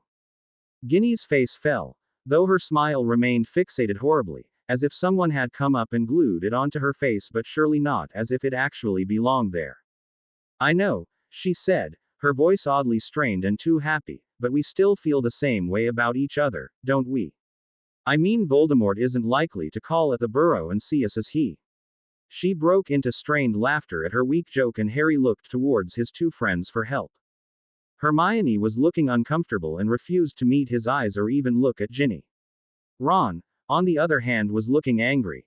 "Ginny, I could love you with all my heart or sprout wings and fly for you, but that wouldn't change the fact that we can't be together," he pled. "I'm the boy who lived. I'm meant to fight Voldemort but not to have happiness. We can't be together." Hermione looked up at his words and then hastily looked away. Turning to Ron, she whispered quietly, "Come on, Ron, we should go." Ron looked as if he wanted to say something to Harry, but Hermione forcibly turned him and grabbed his arm, taking off for the door. Ginny did not even notice their departure. "Harry, that's a lie," she said, her smile still plastered across her face. "We can still be together. Voldemort won't rest until I'm dead, and everyone I hold dear is dead too," Harry cut in. "Then why do you let them go with you?" Ginny demanded, her smile vanishing in a flash to be replaced with angry tears. "Why do you bring her?" "Because they refuse to stay behind." "They?" Ginny exclaimed. "They refuse to stay behind. How about me? I refuse to stay behind, but you won't let me." "They've been there for me," Harry countered. "I've been there for you," Ginny shrieked. "Twice, Ginny. They've been there for 6 years of my life, through thick and thin. I'm the one who loves you." Harry looked down at the ground and dug at the dirt awkwardly with his shoe. "Except," Ginny broke off and a solitary tear slipped down her face as she stared at him in shock, "except you're not in love with me anymore, are you?" Harry made no objection, but she couldn't look away from him. "Maybe you never were. Maybe it was all just in my head," she whispered, her voice shaking, her eyes pleading with him to prove her wrong. Harry looked up at her quickly. "Ginny, I did love you last year. You were everything I wanted. You were everything I wanted," she repeated in a tremulous whisper, another tear falling down her face. Harry wiped away the tear with his thumb. "Ginny, I loved you in the past. But now is now, and we can't ever look back. The only way to live is to look ahead and deal with now." She made no response other than to take a step backwards from him, her eyes still wide in shock. I wouldn't be able to bear it if anything ever happened to you, Ginny. You're my sister now, but I can't. Harry trailed off, shaking his head. We no longer exist, Ginny. It's just Harry and Ginny now. Two separate people living two separate lives. Ginny took another step back, away from Harry, as if she could just rewind time by backing away from him. Hesitantly, Harry stepped towards her, his hands outstretched to apologize for hurting her. But it was too much for Ginny. Whirling about, she ran from him and pounded up the stairs and through the doorway, hiding from the one who had taken her heart and torn it in two. Harry ran after her, charging up the creaking stairs and into the hall where Ron stood waiting for him, his face looking mutinous. Grabbing Harry by the throat with one hand and pushing him up against the wall with the other, he roared between gritted teeth. What did you do to my little sister? Harry struggled against Ron, but his friend was significantly taller and held the advantage. I told her I was sorry, but just let me down, Ron. He commanded angrily, choking with the effort. You made her cry, Ron shouted, driving Harry up against the wall even harder. What did you say you get? That was the last straw. Furiously, Harry yanked away from Ron's grasp and punched him soundly in the nose. Howling with rage, Ron balled his fists and slugged Harry in the stomach. Doubled over in pain and clutching his bruised throat, Harry coughed and struck out with his feet, kicking Ron hard in the shins. Collapsing on the floor, Ron clutched his bleeding nose and got back up again, swinging out with his free hand. Harry blocked the blow just in time and roared out hoarsely, Petrificus total. Just as a shocked Hermione and a horrified Mrs. Weasley entered the hall. Ronald. Mrs. Weasley gasped. Harry. Ron took advantage of the situation and swung out at Harry again. Catching Harry off guard, he punched him in the side of the head. Harry was thrown up against the wall with the force of the blow and his knee crashed against the wood painfully. He slid to the floor, and Ron yanked out his wand just as Hermione jumped between them, shielding Harry, her own wand withdrawn and a dangerous spark in her eye. Don't make me, Ronald! She shrieked. Ron hesitated and Fleur appeared in the doorway. That is Z meaning OVZs? She asked, her blue eyes taking in the scene with shock. Exactly. Mrs. Weasley exclaimed, staring at her son and Harry in utter astonishment and fury. What is going on here? He started it. Ron interjected, pointing an accusing finger at Harry. Hermione looked over at Harry in surprise. What? That's not true. Harry groaned, rubbing his throat and aching knee, dragging himself to his feet. Ron pushed me against the wall for no reason. For no reason. Ron bellowed. You made my little sister cry. Hermione whirled about to face Ron furiously. Is that it? You attacked Harry because Ginny started crying. Ronald Bilious Weasley. Mrs. Weasley shrieked, the shock completely gone and pure fury radiating from her. You are a disgrace. I can't believe you. Hermione exclaimed furiously. Apologize. No. Ron shot back at her mutinously. Ronald Bilious Weasley, you will apologize to Harry. Mrs. Weasley commanded, her voice shaking with barely controlled anger. That's all right, Harry said bitterly, glaring daggers at Ron. I don't need his apology, nor do I want it. Harry pushed past them and grabbed at the ancient banister for support, his knee sent electric shocks of pain up his leg. He grimaced. Harry, wait, Hermione said quickly, running to him and aiming her wand at his knee. Concentrating very hard, she closed her eyes and Harry felt his kneecap slide back into place with a sickening squelching noise. Hermione opened her eyes again and pocketed her wand. She stood up and looked Harry over. Did he get you anywhere else? Harry felt Ron's mocking gaze boring into the back of his head and he shook it violently. No. Yes, he did, Hermione said, a catch in her voice. Look at your throat. It's all bruised and oh, Harry, let me look at it. She tried to pull out her wand again, but Harry forced her hand away. Not now, Hermione. He turned his back on them all and walked upstairs as quickly and with as much honor that he could manage under the circumstances, conscious that Ron's scornful eyes were watching his every move. Hermione came into Harry's room, or Fred and George's old one, a few hours later. She sat down on the bed beside him and crossed her legs Indian style. Ronald has been punished by his mother. Harry laughed bitterly and looked out the cracked window towards the lawn. A rather large mosquito buzzed by. I just finished talking with Ginny, Hermione continued matter-of-factly, or rather having a one-sided conversation with her on what a heartbreaker you are. You said that about me? Harry demanded irritably. No. Ginny did. I asked to talk with her and she just took off. She thinks she's going to make you jealous at the party. Hermione added as an afterthought. Oh. Harry replied glumly. Hermione looked at him in concern. Are you okay, Harry? Oh, I'm just peachy really, Hermione, thank you for asking. Harry announced sarcastically. I've just broken up again with my ex-girlfriend even though I wasn't dating her. Made her cry, gotten into a fight with my best friend. You don't need to jump down my throat, Harry, Hermione interrupted, slightly miffed. I'm on your side. You have a funny way of showing it. Harry countered angrily. Hermione glared at him. If all you can do is throw insults at me then I'll just leave. Harry sighed. I'm sorry, Hermione. I'm just a little angry right now. You don't need to take it out on me. Okay. I'm sorry, Harry said, looking away from her and staring out the window again. Hermione sighed loudly and spoke again. Ronald asked me to tell you he wants to speak to you. You can tell him I won't. Hermione grabbed Harry's arm and forced him to look at her. What's gotten into you, Harry? Ron's always the prat. Not you. You're the one I can always depend on to be self-sacrificing and kind.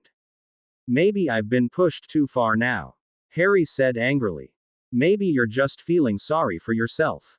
Hermione argued. Harry looked away from her and back out the window. I'm not in the mood for this, Hermione. If you don't talk now you never will. She countered. Harry exhaled sharply. Hermione, could you just leave me alone? No, Hermione said sharply. I did last time and look where it got you. Harry glared at her. Fine then. Talk. I'm listening. I don't want to talk. I'm here to listen to you, Harry. Something's been bothering you lately. Ron may not notice but I do. What is it?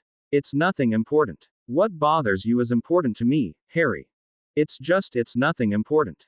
Harry argued. If it wasn't important you would have told me. So by your own refusal you are proving my point. Harry sighed. Fine then.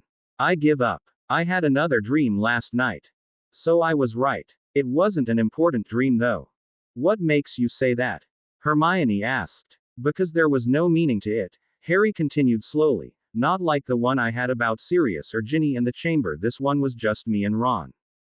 Oh, Hermione said, her voice oddly strained, so I wasn't there.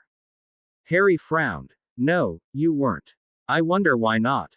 Hermione shook her head. It doesn't matter. What were you and Ron doing?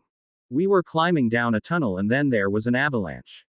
Ron started shouting for help as if he were fighting something. Harry paused, trying to remember his dream. The rest is rather blurry. I can't be sure, but I think I died. Hermione gasped and covered her mouth with her hands. Harry looked at her worriedly. I don't think I did actually. I just got knocked out. He said hastily. Hermione closed her eyes and slowly lowered her hands. Harry, don't lie to make me feel better. She whispered tremulously. Opening her eyes she looked at him in annoyance. And you said this wasn't important. She demanded angrily and her voice breaking. It was a dream, Harry defended. It was Hermione this time that looked away and refused to meet his gaze. Harry, I promise me you'll tell me about all of your dreams. Hermione. Promise. She said firmly. Harry sighed in resignation. Fine, I promise. Hermione gave him a watery smile. Good. She grabbed his hand and squeezed it as if to remind herself he was still alive and well. Now, Ron wants to talk to you downstairs. Harry pulled away. I don't want to talk to him. Hermione grew fierce. Harry, he's your best friend. Talk to him. He's a prat. Harry corrected. You're a prat if you won't talk to him when he wants to apologize. Harry looked over at her. He doesn't want to. His mother is making him.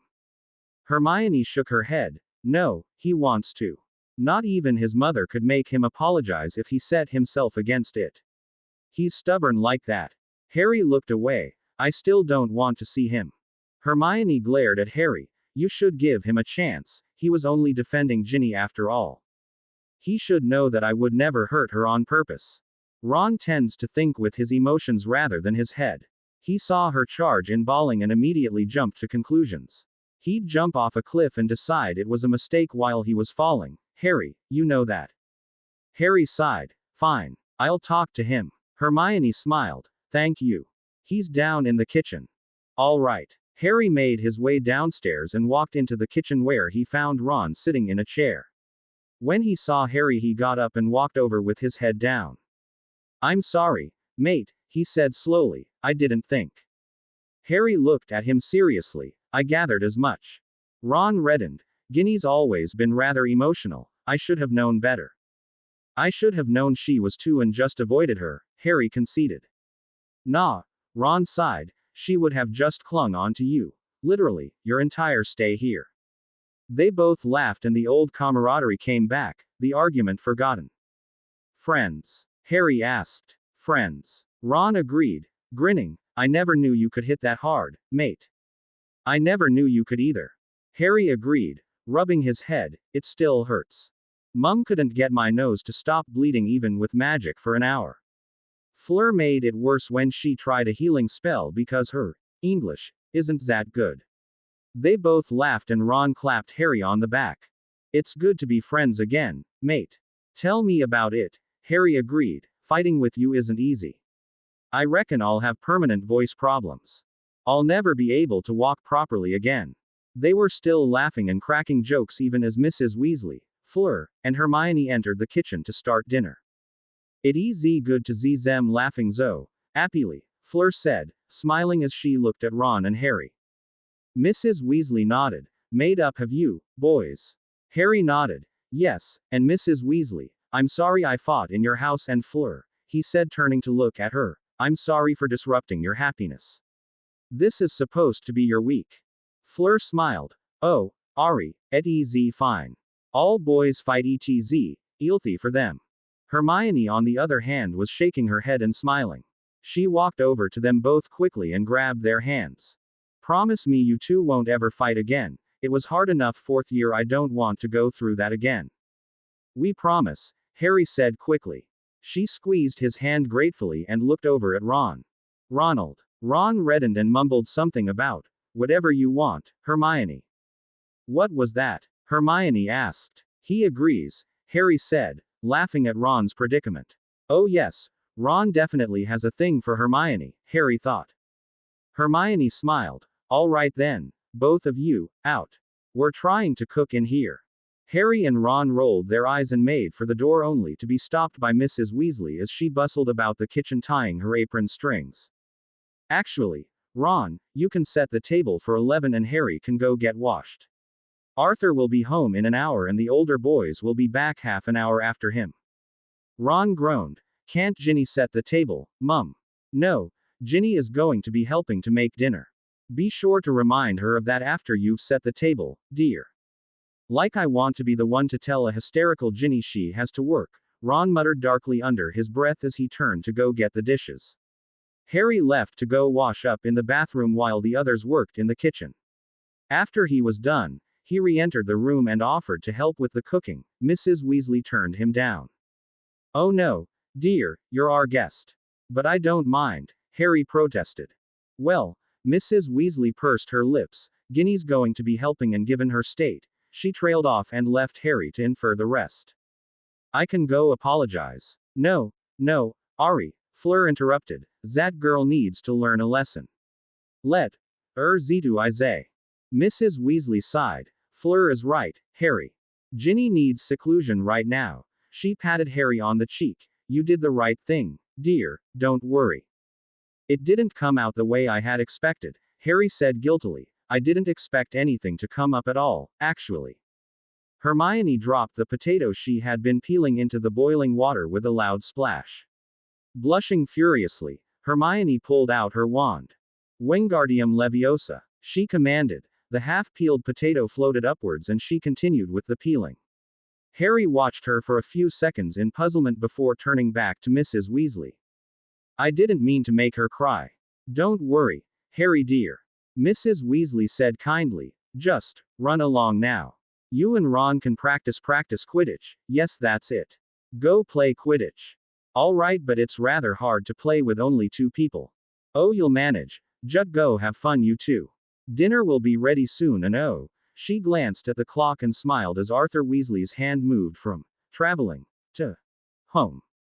Molly, I'm home, he called jovially, walking in through the door and dotting her on the cheek.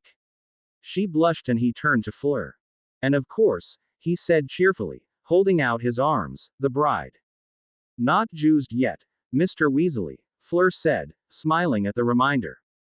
And Harry, he exclaimed, turning to look at Harry. Long time no see. Hello, Mr. Weasley, Harry said, shaking his hand. Good man. And Hermione. Hermione smiled and walked over to him. Mr. Weasley. They shook hands and Mr. Weasley looked around and caught sight of Ron. Ronald. How's life as a bachelor?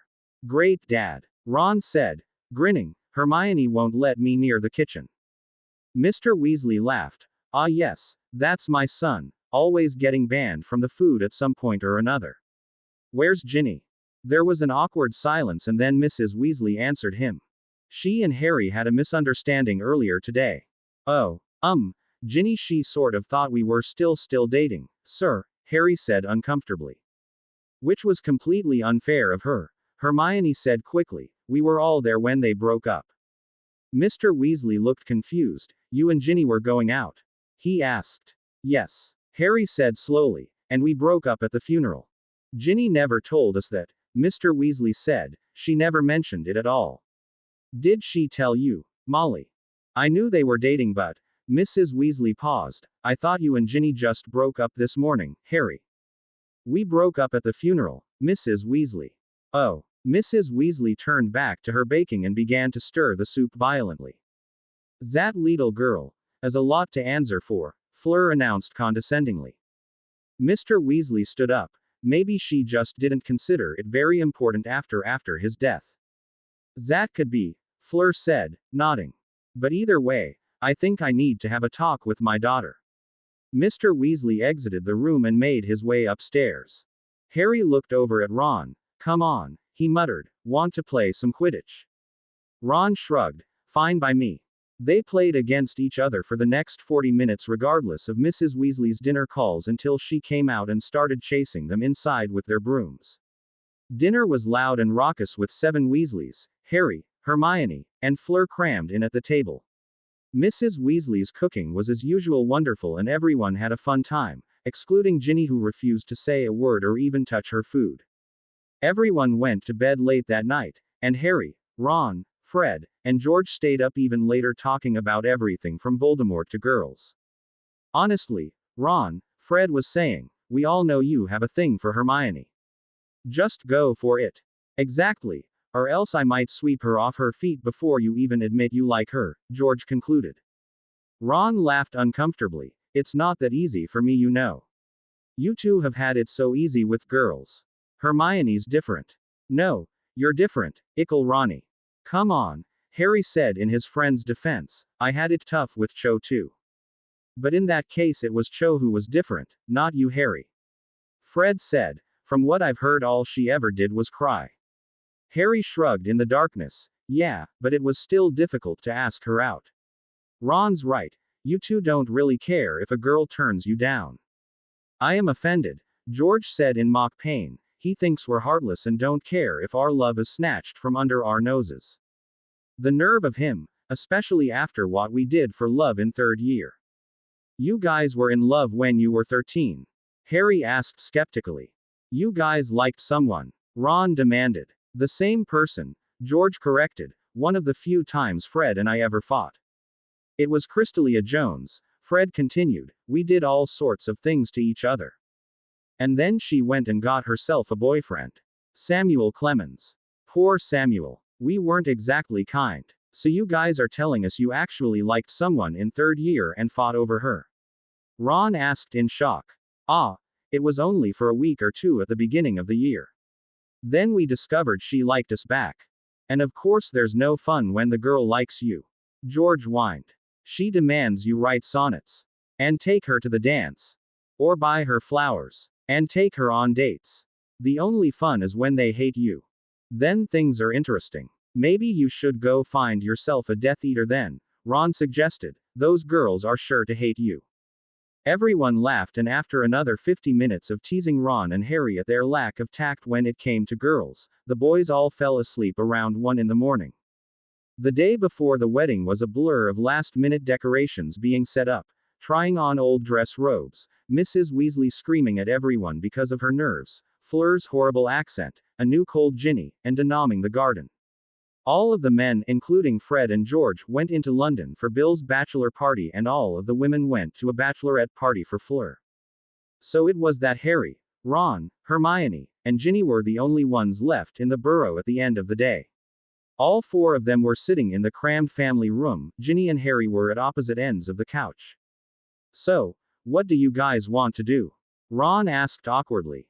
Let's play Quidditch, Harry suggested. I don't like Quidditch, Ginny said instantaneously. You're on the team, Ron said.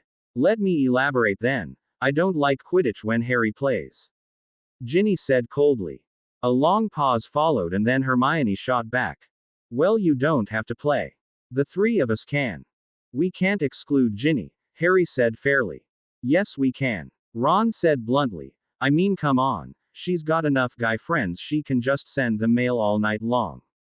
Ginny glared daggers at him and sniffed disdainfully. Believe it or not, Ronald, there is more to me than just a love of men. Not really, Ron countered irritably. Everything you do is for guys. Back in 2nd year you gave Harry a Valentine. In 3rd year you started dating whatever his name was in an effort to make Harry jealous. In 4th year you dated whatever his name was number 2 in an effort to make Harry jealous. In 5th year you joined Quidditch to make Harry notice you. You joined Dumbledore's army for the same reason and started dating whatever his name was number 3 again, to make Harry jealous. In 6th year you ow. Ron rubbed the foot Ginny had stomped on gingerly. Let me elaborate again. Harry is not a man. Real men don't lead the ones they care about on. That's not true, Ginny, Harry exclaimed, feeling his temper rising. I broke up with you and made everything clear. You chose to ignore it. Ginny made no answer and instead got up from the couch. I'm going to go read a book, she announced coldly, on breaking up with your cheating boyfriend. She stomped off upstairs and slammed her door loudly behind her. The trio remained seated on the collapsing couch. Hermione was the first to speak. So what are you 2 wearing to the wedding? Dress robes, Ron said flippantly. Obviously. What color? Mine are black, Harry said. Fred and George got me some nice new green ones. No more shall I wear mauve. Harry laughed and Hermione smiled. Ron looked over at Hermione. What are you wearing? Hermione blushed. I got a lavender dress.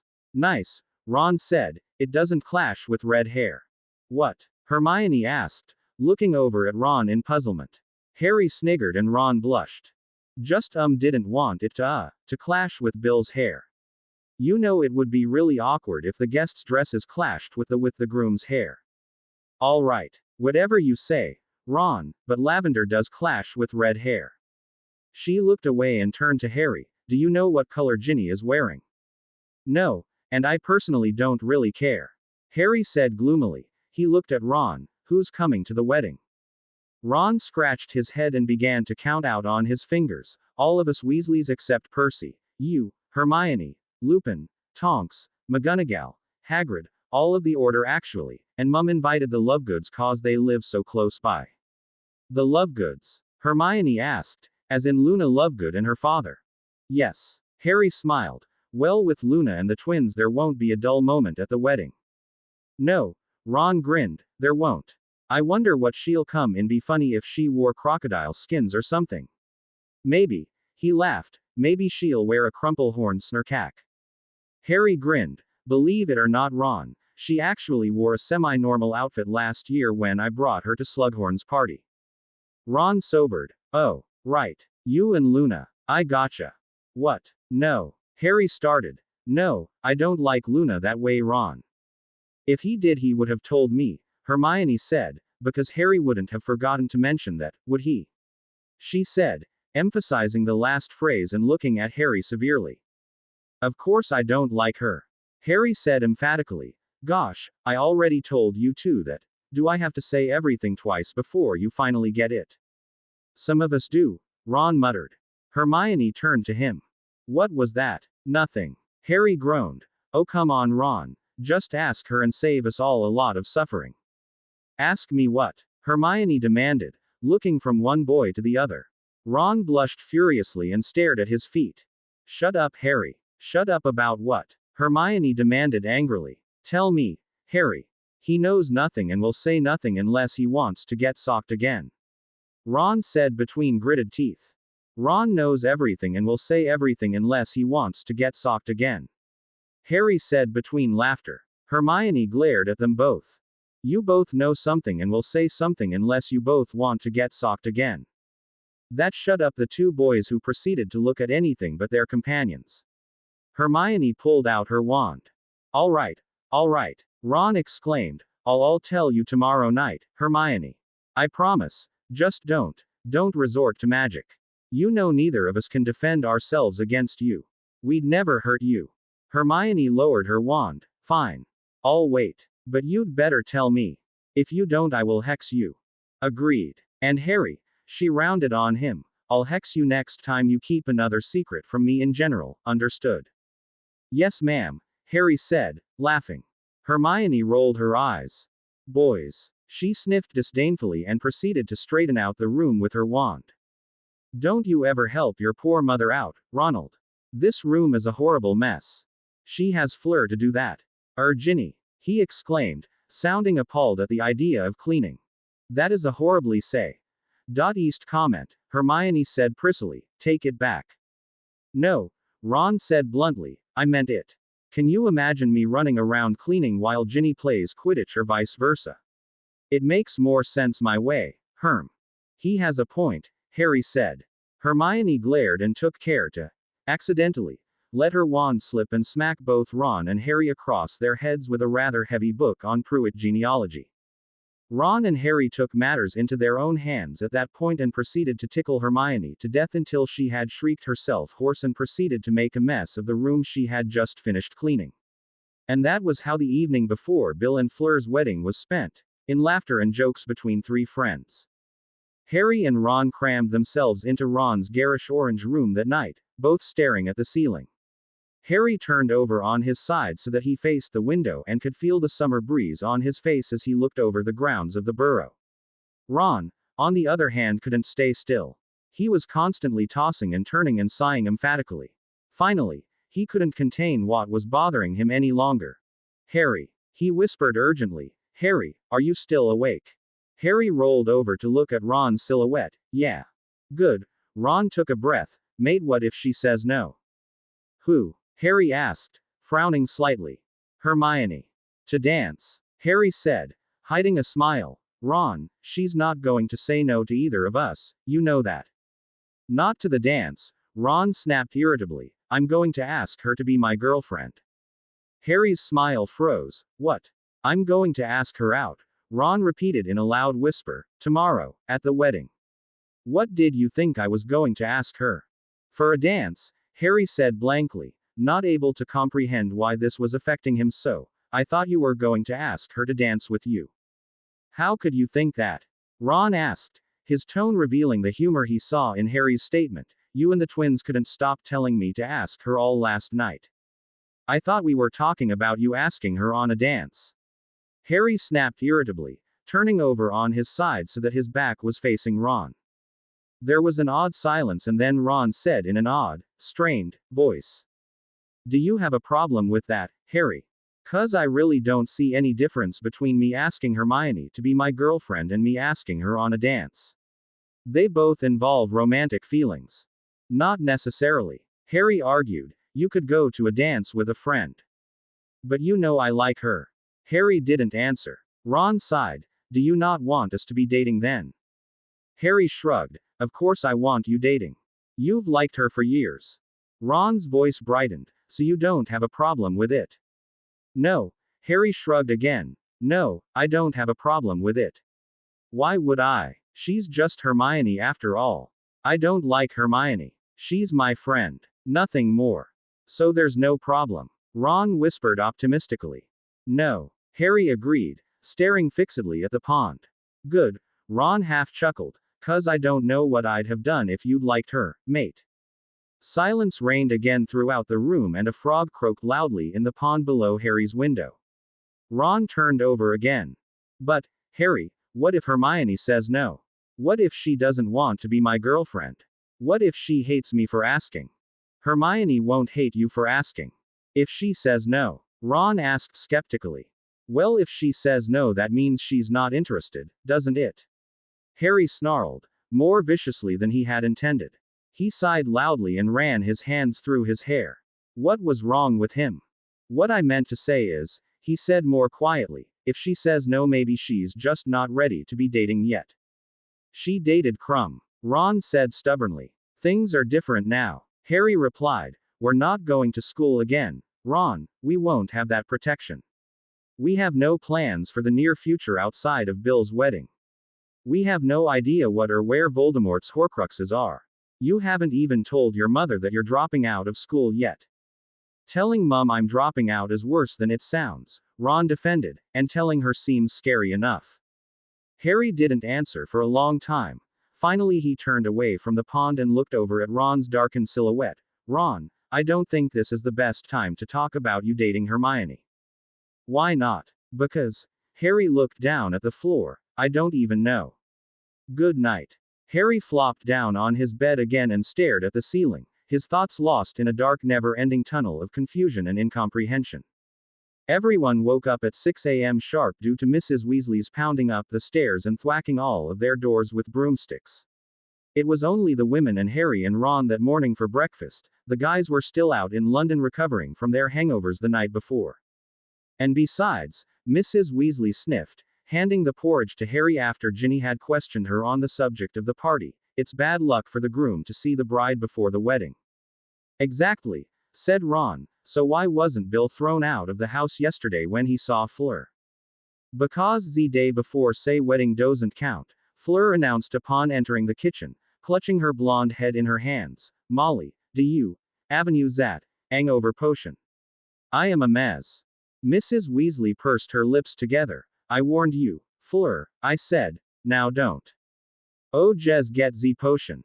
Fleur screamed, her thin fingers tightening on her crown as she sank into an empty chair. Mrs. Weasley, looking thoroughly affronted, rose up from her chair and made for one of the many cabinets in the Weasley kitchen. Pulling out a clear glass vial filled with a dark brown liquid, she took out a tumbler glass and poured it into the cup. Handing the glass to Fleur, she motioned for her to drink it. Immediately, Fleur's face cleared and she took on a cheery expression. Thank you, Molly, it works like magic. Mrs. Weasley yanked the cup away and muttered something about alcoholics, and I'd hate to see the twins when they get here. Harry hid a smile and began to shovel down his scrambled eggs as fast as he could. Ron, on the other hand, seemed to have lost his appetite the moment Hermione entered the room. I think I'll go check on the decorations, Mum. He said in a strained voice, rising up from the table the second Hermione took her seat. Mrs. Weasley turned to look at him. You haven't had your breakfast. I'm not hungry, he called over his shoulder, running from the room. Hermione raised her eyebrow and turned to look at Harry. What was that all about? Harry lost his appetite the second she asked. It triggered the memory of last night's talk with Ron, and for some reason, he really didn't want to talk about it. I don't know, he shrugged. Maybe Ron's found his helping spirit. Please, Hermione sniffed. The day Ronald finds a helping spirit is the day the cow jumps over the moon. Oh, Fleur asked eagerly. Vad z's? Z cow jumped over z moon. Vad do you mean? It's a muggle folktale, Mrs. Weasley answered, bustling over to the table and serving up sausage. Arthur talks about them all the time. The cow story is one of his favorites. She placed her hands on her hips and paused as if in thought. That and the rubber ducky song. Harry and Hermione laughed and Fleur looked confused. Zing et, she commanded Harry. Zing z rubber ducky zong. How does et go? Mrs. Weasley waved her hands dismissively at Harry's mortified expression. Oh, now is hardly the time, Fleur. Right now we all have to eat and then get ready. The wedding is at noon. Ginny slurped up the remainder of her porridge and gulped down her orange juice. I'm off to get ready, Mum, she said coldly, brushing past Harry without a second thought. Nonsense, Ginny, Mrs. Weasley scolded gently. We have to help Fleur first. The maid of honor can help Fleur get ready. Ginny sniffed condescendingly. I am going to get dressed. It doesn't take 6 hours to get ready, Ginevra. Well, my hairstyle is quite complicated. Ginny countered. We agreed you were to be wearing braids. Mrs. Weasley shouted vehemently, her face reddening. Braids are for kids. Ginny shrieked hysterically, stamping her foot. Exactly. Mrs. Weasley argued. That's what you're acting like, Ginevra Molly Weasley. A child. This entire week. Now you are going to march outside this instant and you are going to help your brother with the decorations and then you are going to help Fleur and. No. Ginny snarled, rounding on the staircase and storming up it.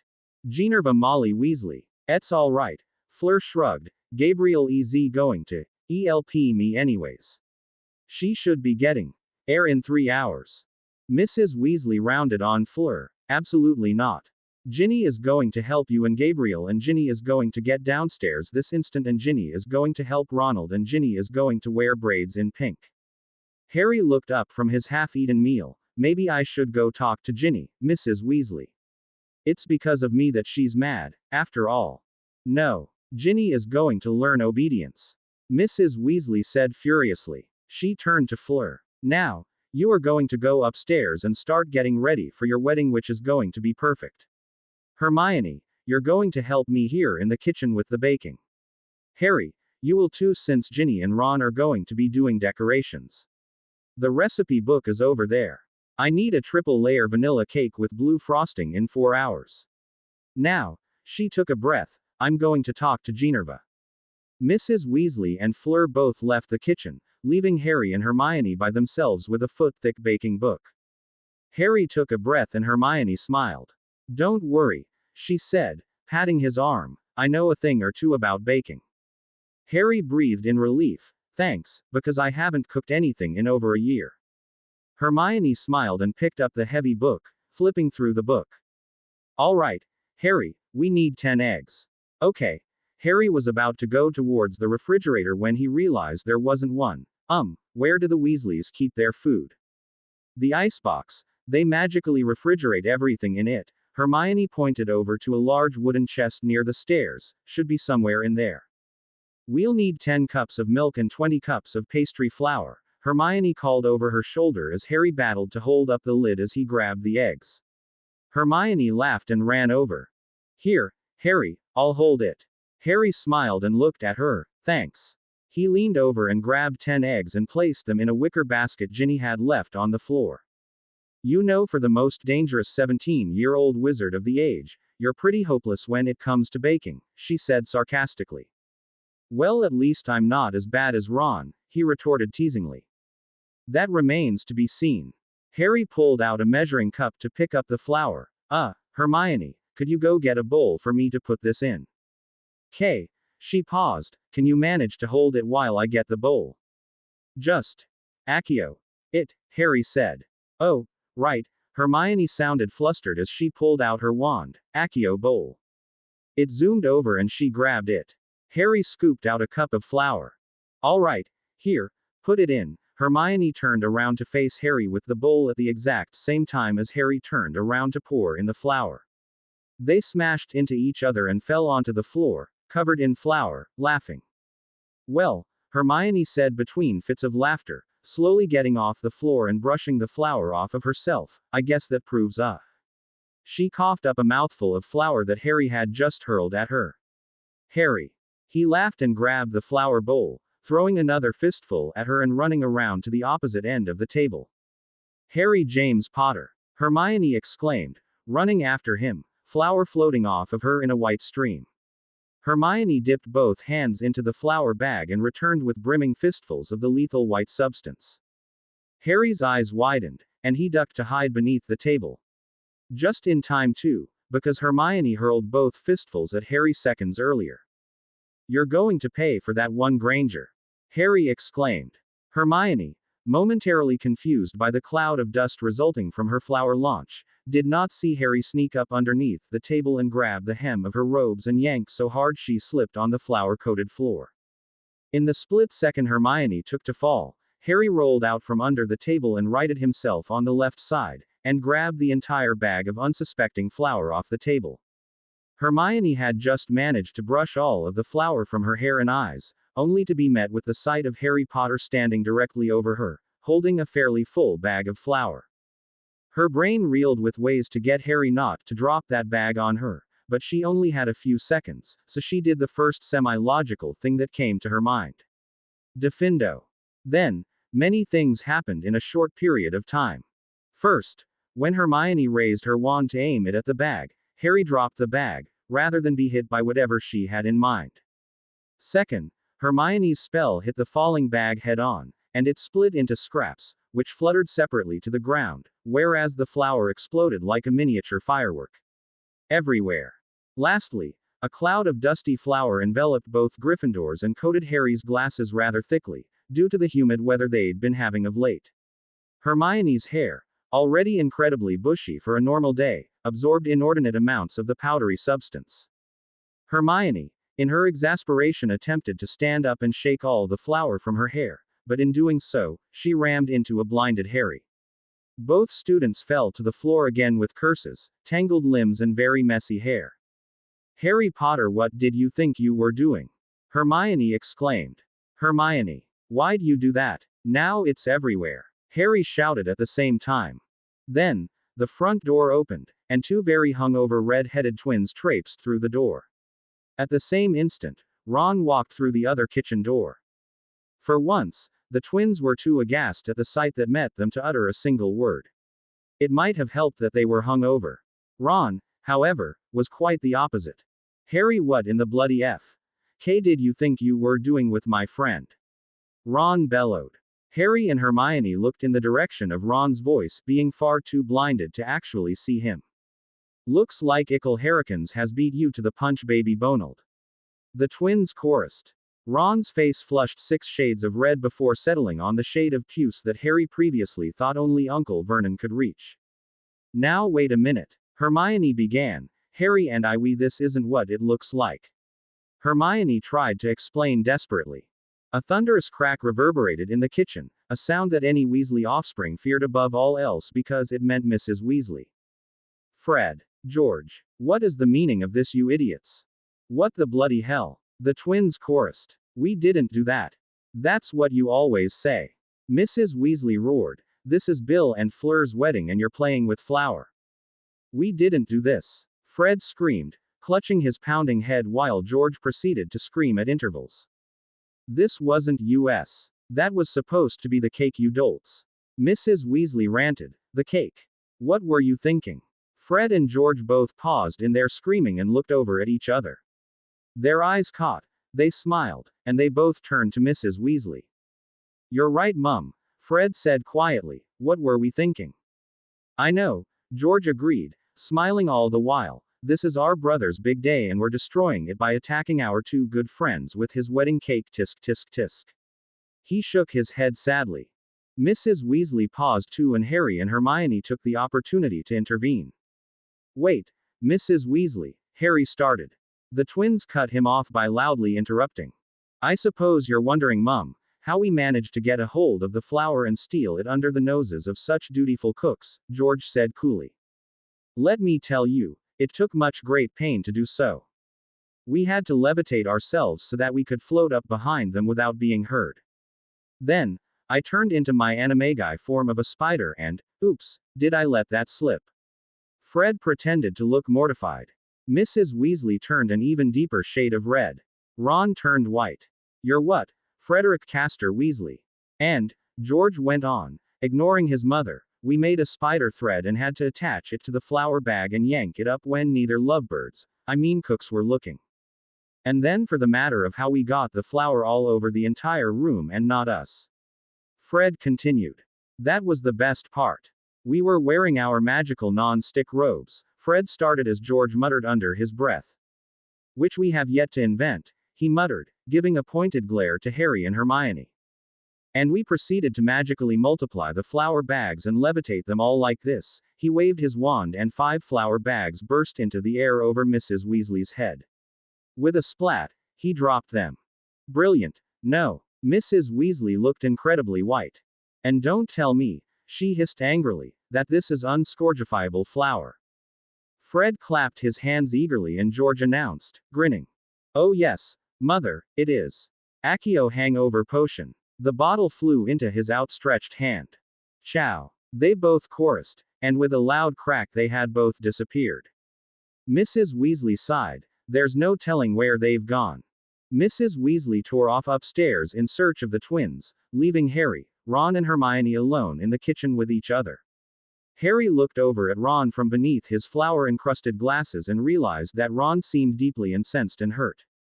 Hermione picked herself up from the floor and began to brush off her hair nervously, attempting to straighten her clothing before finally remembering her wand and muttering, Scorgify. She looked over at Harry and then over at Ron, and back to Harry. She opened her mouth to say something, but Harry bit her off, breaking the drawn-out silence. Ron, we just got into a flower fight, he said quietly. We were making the cake. Ron stared at Harry, his ears still flushed a furious red. You were on the floor. Hermione's expression of surprise changed to one of anger and resentment. And you thought Harry and I, me and Harry. She spluttered. I can't believe you, Ronald Weasley. How could you think that? There was a moment's angry silence before Ron opened his mouth and roared, all sense of propriety forgotten. You were on the floor with him. Oh, Hermione shrieked. Oh, I don't believe this. Neither can I. Ron roared. He turned to Harry. You were my friend. I told you everything. I can't. Nothing happened here, Ron. Harry exclaimed, an inexplicable fury rising up in him from nowhere as he saw the tears welling up in Hermione's eyes and Ron's accusing face. I don't know what you're thinking, but come off it. We were making a cake, and I started the flower fight. Then we were interrupted. Nothing else happened. Ron glowered at them both, his ears deepening in their shade of red. Beside Harry, Hermione sniffled and hastily wiped a stray tear from her eyes. Ron, nothing happened, she whispered. How could you even think something did? Harry picked himself up off the floor and took a step towards Hermione. He looked from her to Ron and said through clenched teeth, if the first thing you can do when you come into a room is jump to conclusions despite all we've been through, then. Okay, Ron said quickly, his fists unclenching slowly and hanging limply by his sides. I was wrong. I'm sorry.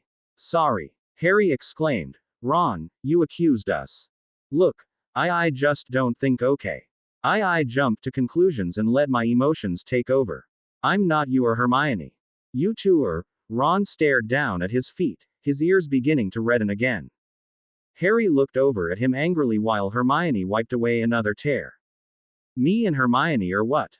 What exactly do you think we are, Ron? He demanded heatedly. Smart and perfect for each other. Ron shouted. She has all the ideas, you're the hero, and I make all the mistakes. It's obvious who's the third wheel in this relationship.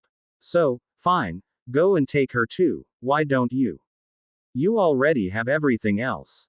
Ron turned on his heel and then pounded off upstairs. Harry ran upstairs right after him and barged into the room he had shared with him, slamming the door behind him. Ron whirled about and faced him, and Harry saw there were tears on his face. What? Come to have another go, mate. Ron spat viciously. Oh, come off it, Ron. Harry shouted. I don't want Hermione. Yes, you do. Ron argued. You think I haven't noticed, but I have. You two miss my Quidditch games to go save each other from giants. You two go on secret expeditions with time turners. I never did that because I wanted her, I did it because it had to be done. Harry roared. I wouldn't do that to you, Ron. You're my best friend and I've known you longer than I've known her.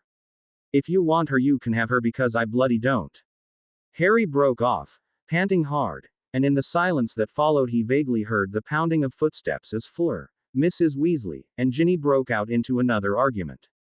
Why you don't? Ron asked, shaken. Harry sank down onto the bed. It creaked beneath his weight and he sank his head into his hands.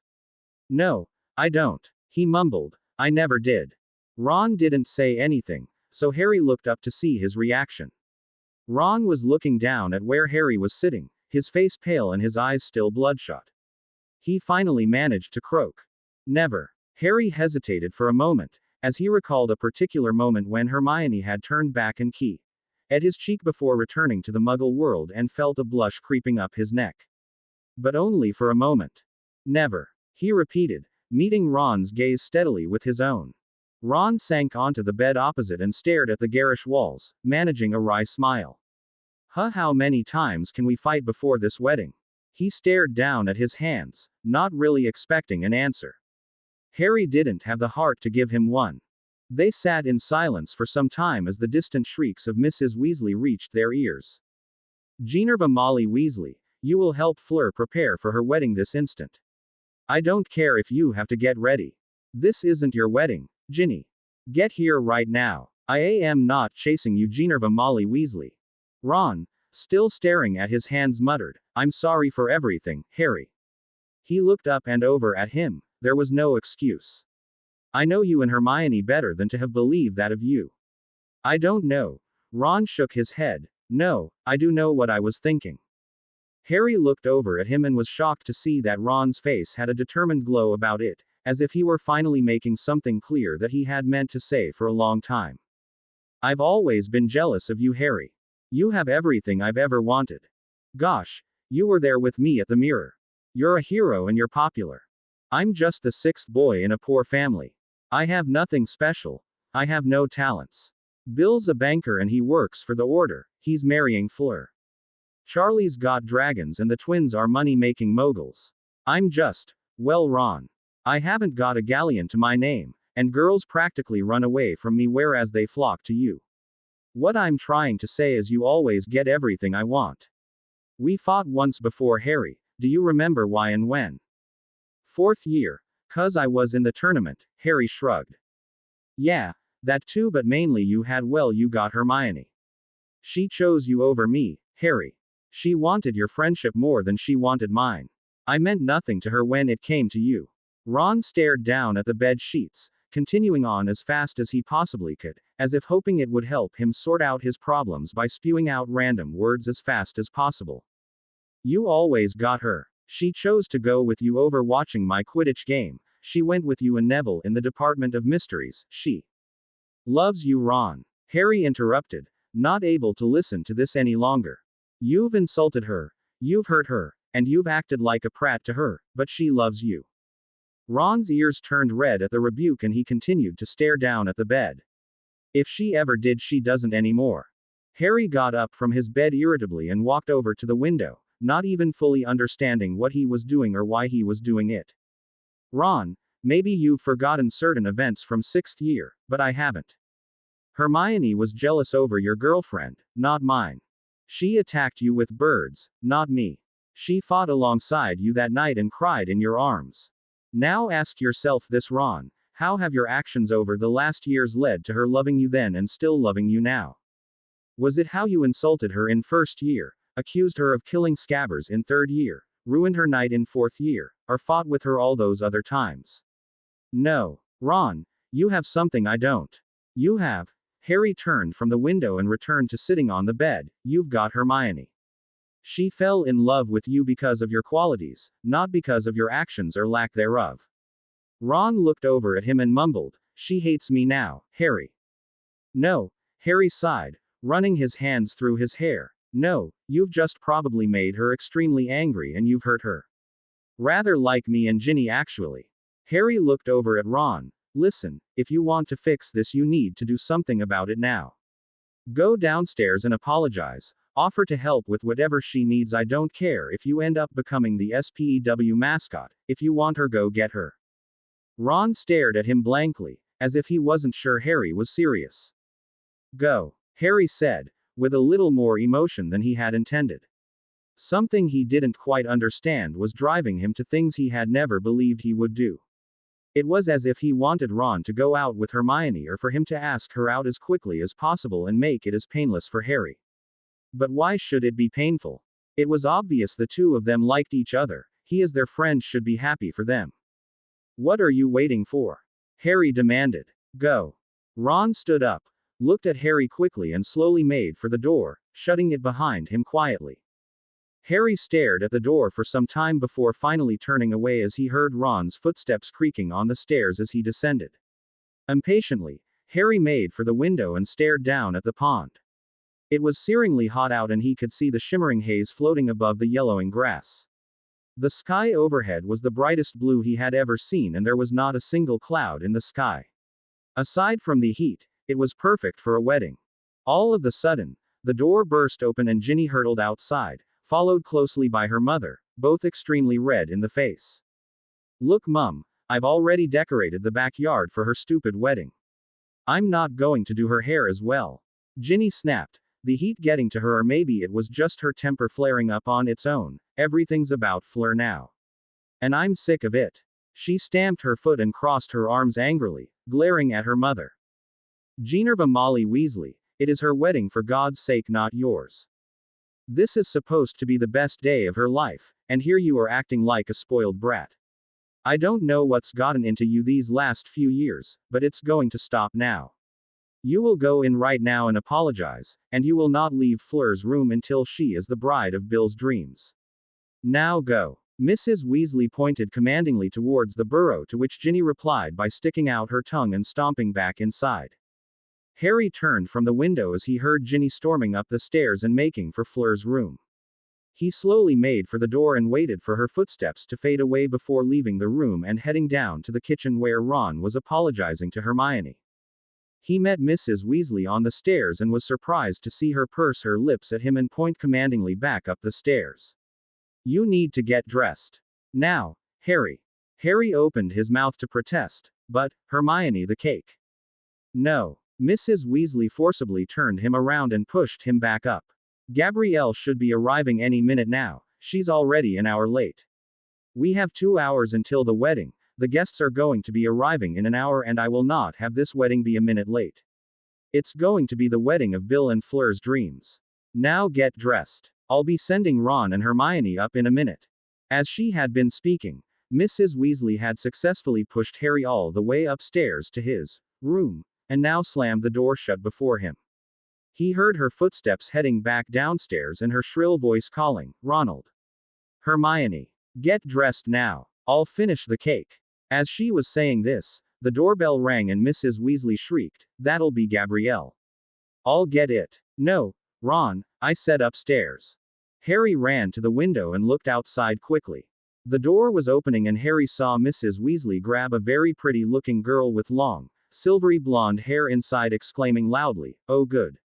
Wonderful to see you, Gabrielle. Fleur's up in her room with Ginny. Hermione will show you." The door swung shut just as the door to the bedroom opened again and then shut behind Ron. Harry whirled around and looked at him.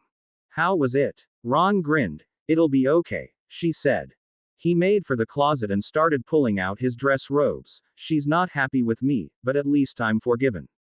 She said that the three of us are all under a lot of pressure and bound to say and do things we don't mean." Ron paused and pulled on a very Hermione-ish face. "Not that excuses your actions, Ronald. You were extremely rude and jumped to conclusions far too quickly. If you want the three of us to remain friends, you need to start asking before you accuse." Ron held up his green dress robes against him and turned to Harry. "Do you think she'll like them?" Harry shrugged and turned to his own suitcase, pulling out his black robes and shoes. "Harry." He looked up from his clothing and over at Ron. "Yeah. She'll still say yes, won't she? I mean, after what I said today." Harry looked away again. "If she really does, He cleared his throat. All of a sudden it was hard for him to say it, even though he'd just told Ron not 15 minutes ago, "If she does love you, then yes, I think she'll go out with you." Ron beamed, his ears turning an even brighter red than they ever had before, and proceeded to hum a tuneless song to himself, oblivious to Harry's discomfort. By 12 o'clock sharp, everyone was gathered in the Weasleys' backyard in their best clothing, seated on exactly 73 chairs drawn magically out of the air by Moody. Lupin was heading for the podium set in the center of the yard between 3 long tables draped in dark blue and gold tablecloths. Harry, seated between Ron and an empty seat reserved for Hermione, was trying his best to watch as Lupin quietly waited for the chattering to stop instead of sneaking sidelong glances at Ron and the empty seat. Thank you, Lupin said, smiling. "We are all very happy to be here for the wedding of Bill Weasley and Fleur de Lesueur, I am sure. But in order for them to get married, we do need to let the minister marry them." There was a resounding laugh from everyone in the chairs at Lupin's joke before they quieted down and let him recover.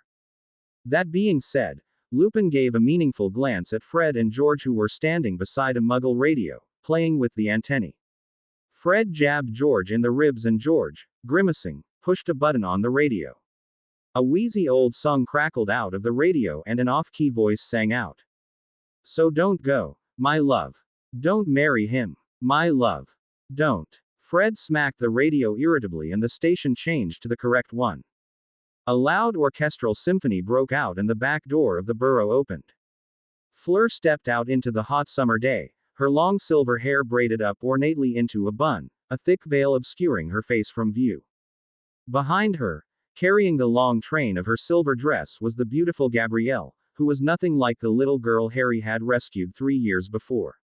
She was tall and slender, wearing a pale, lavender bridesmaid's dress embroidered with silver that caught the sunlight and shimmered in front of him.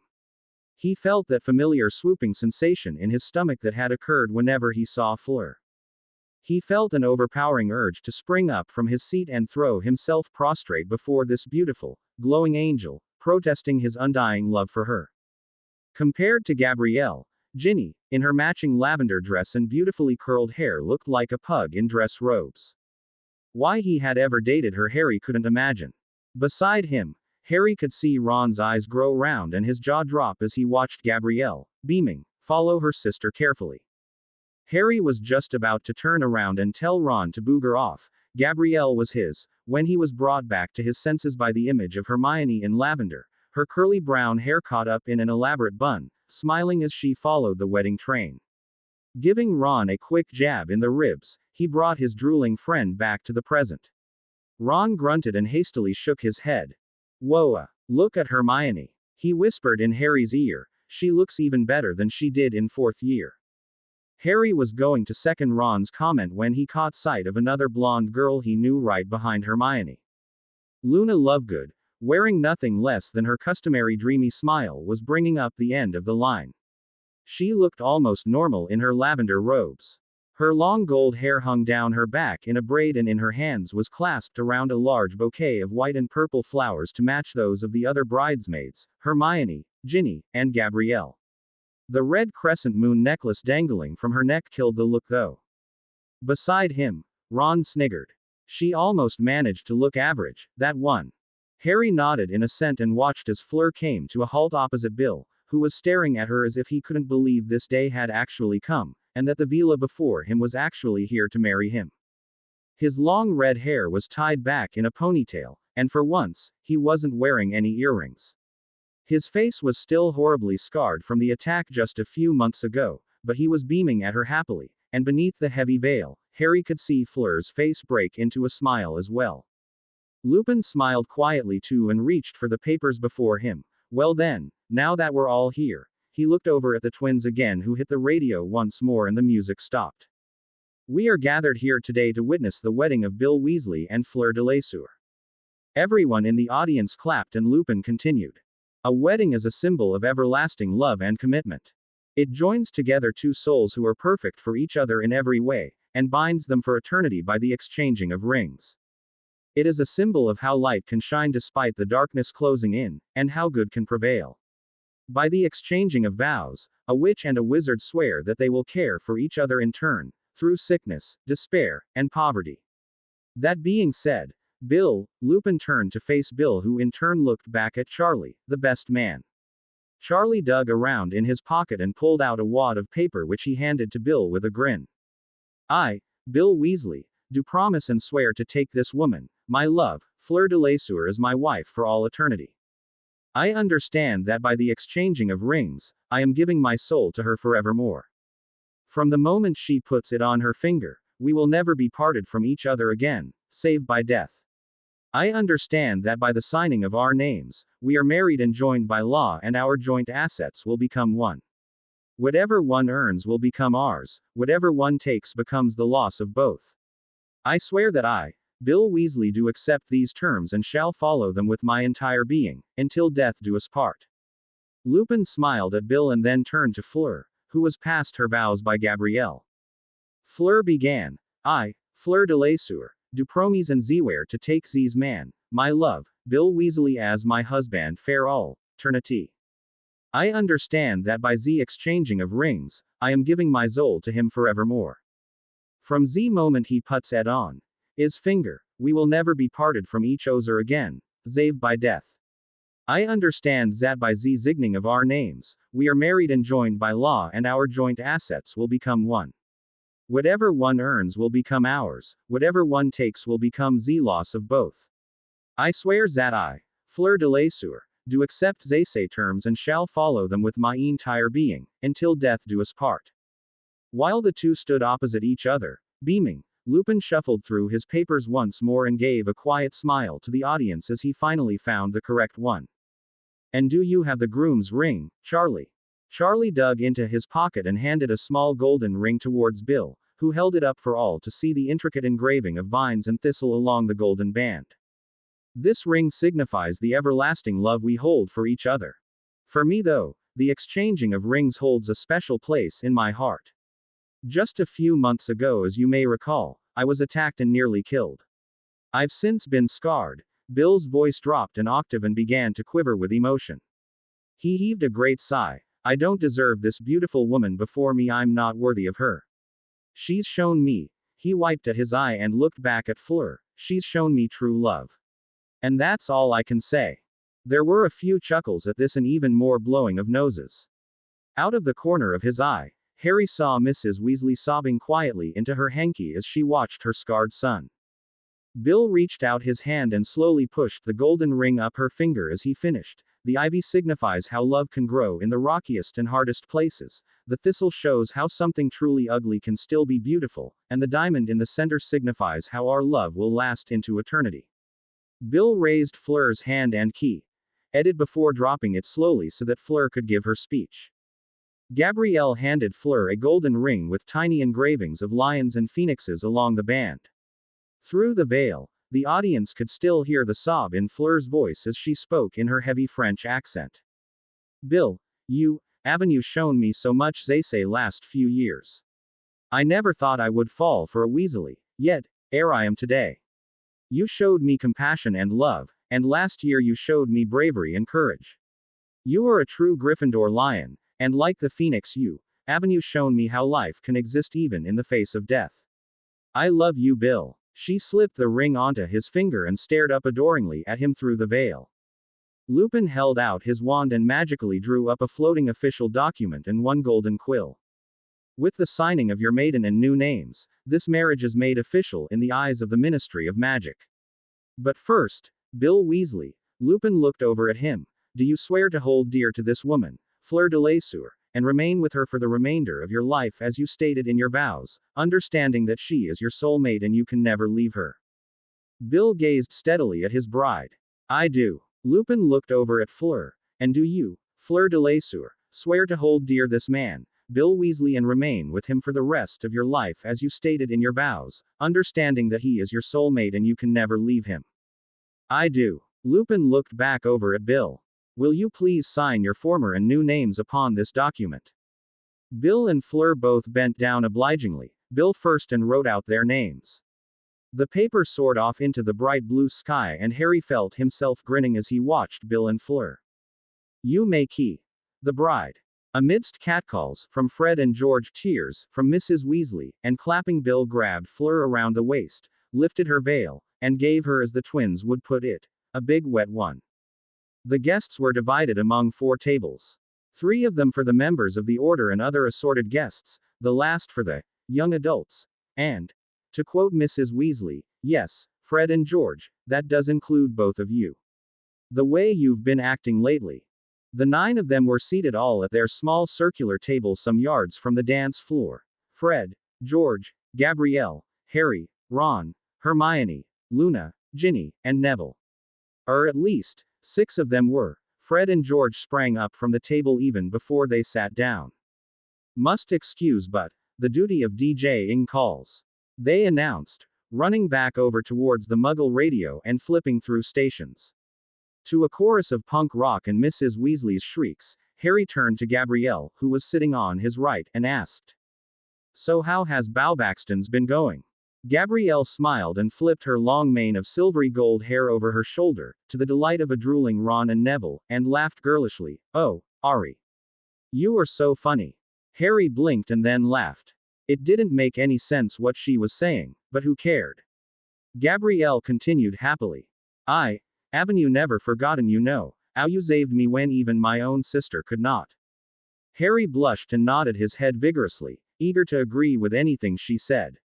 Across the table, Ginny snorted angrily and glared at Gabrielle. I personally make it a point never to act the role of the damsel in distress.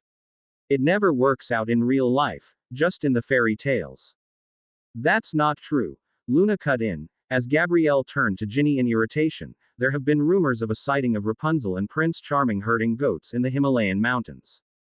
Gabrielle ignored her and stared at Ginny, her nostrils dilating slightly. Then perhaps you wouldn't mind relating what happened in the Chamber of Secrets.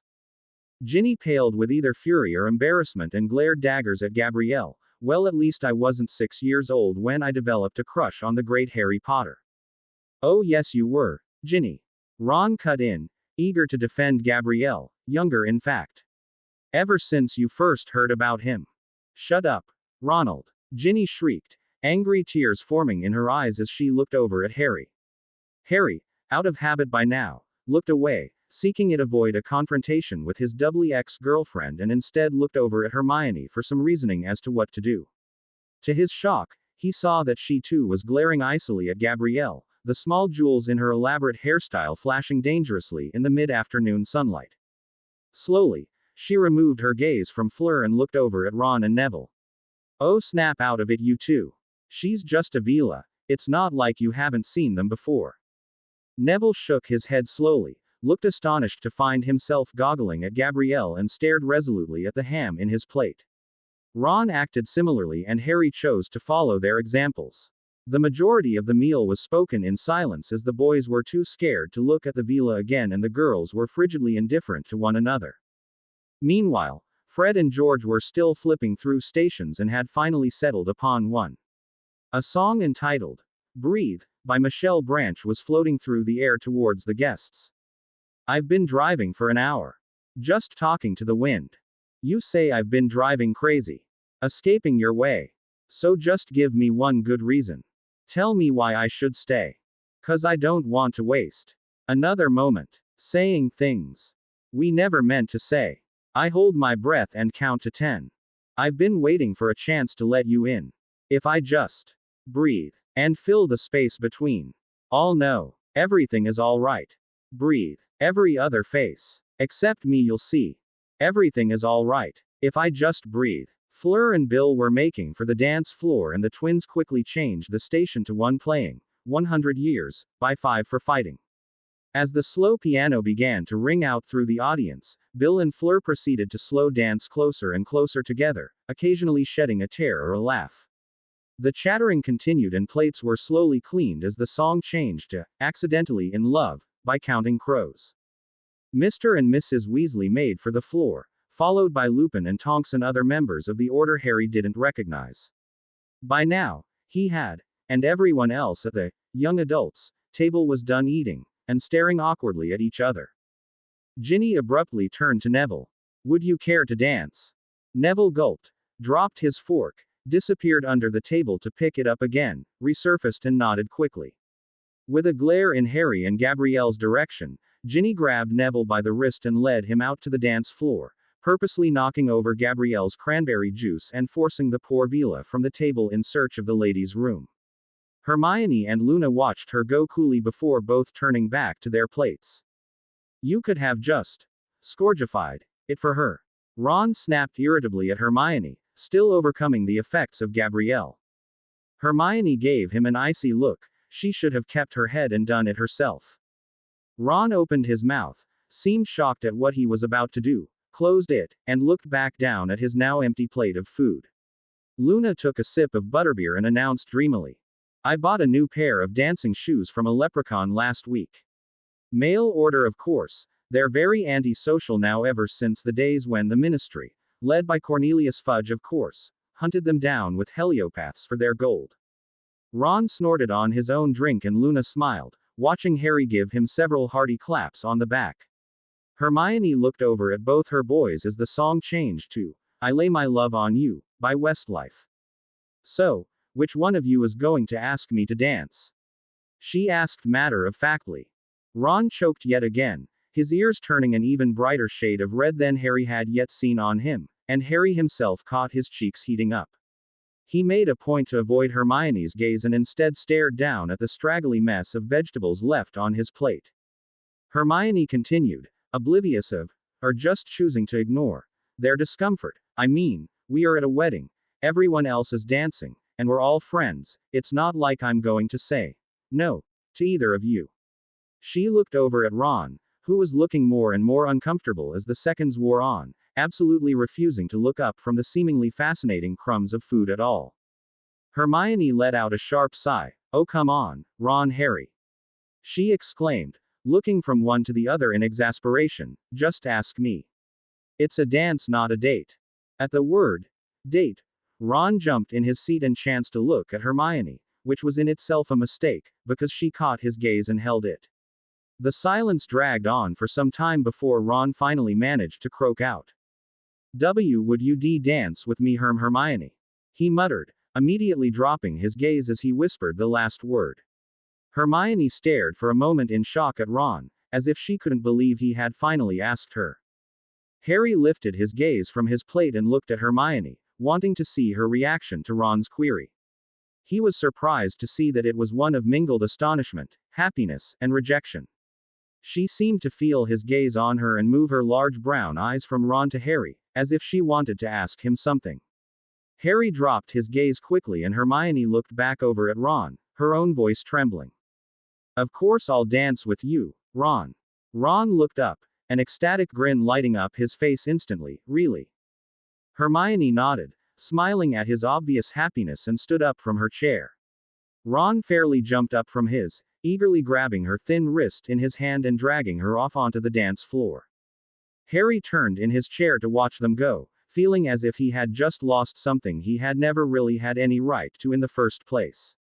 A small movement across from him caught his eye, and he looked back over at Luna, who was also staring after Ron and Hermione, all the dreaminess gone. There was a silver sparkle in her eye that Harry was sure wasn't from the butterbeer sitting in front of her.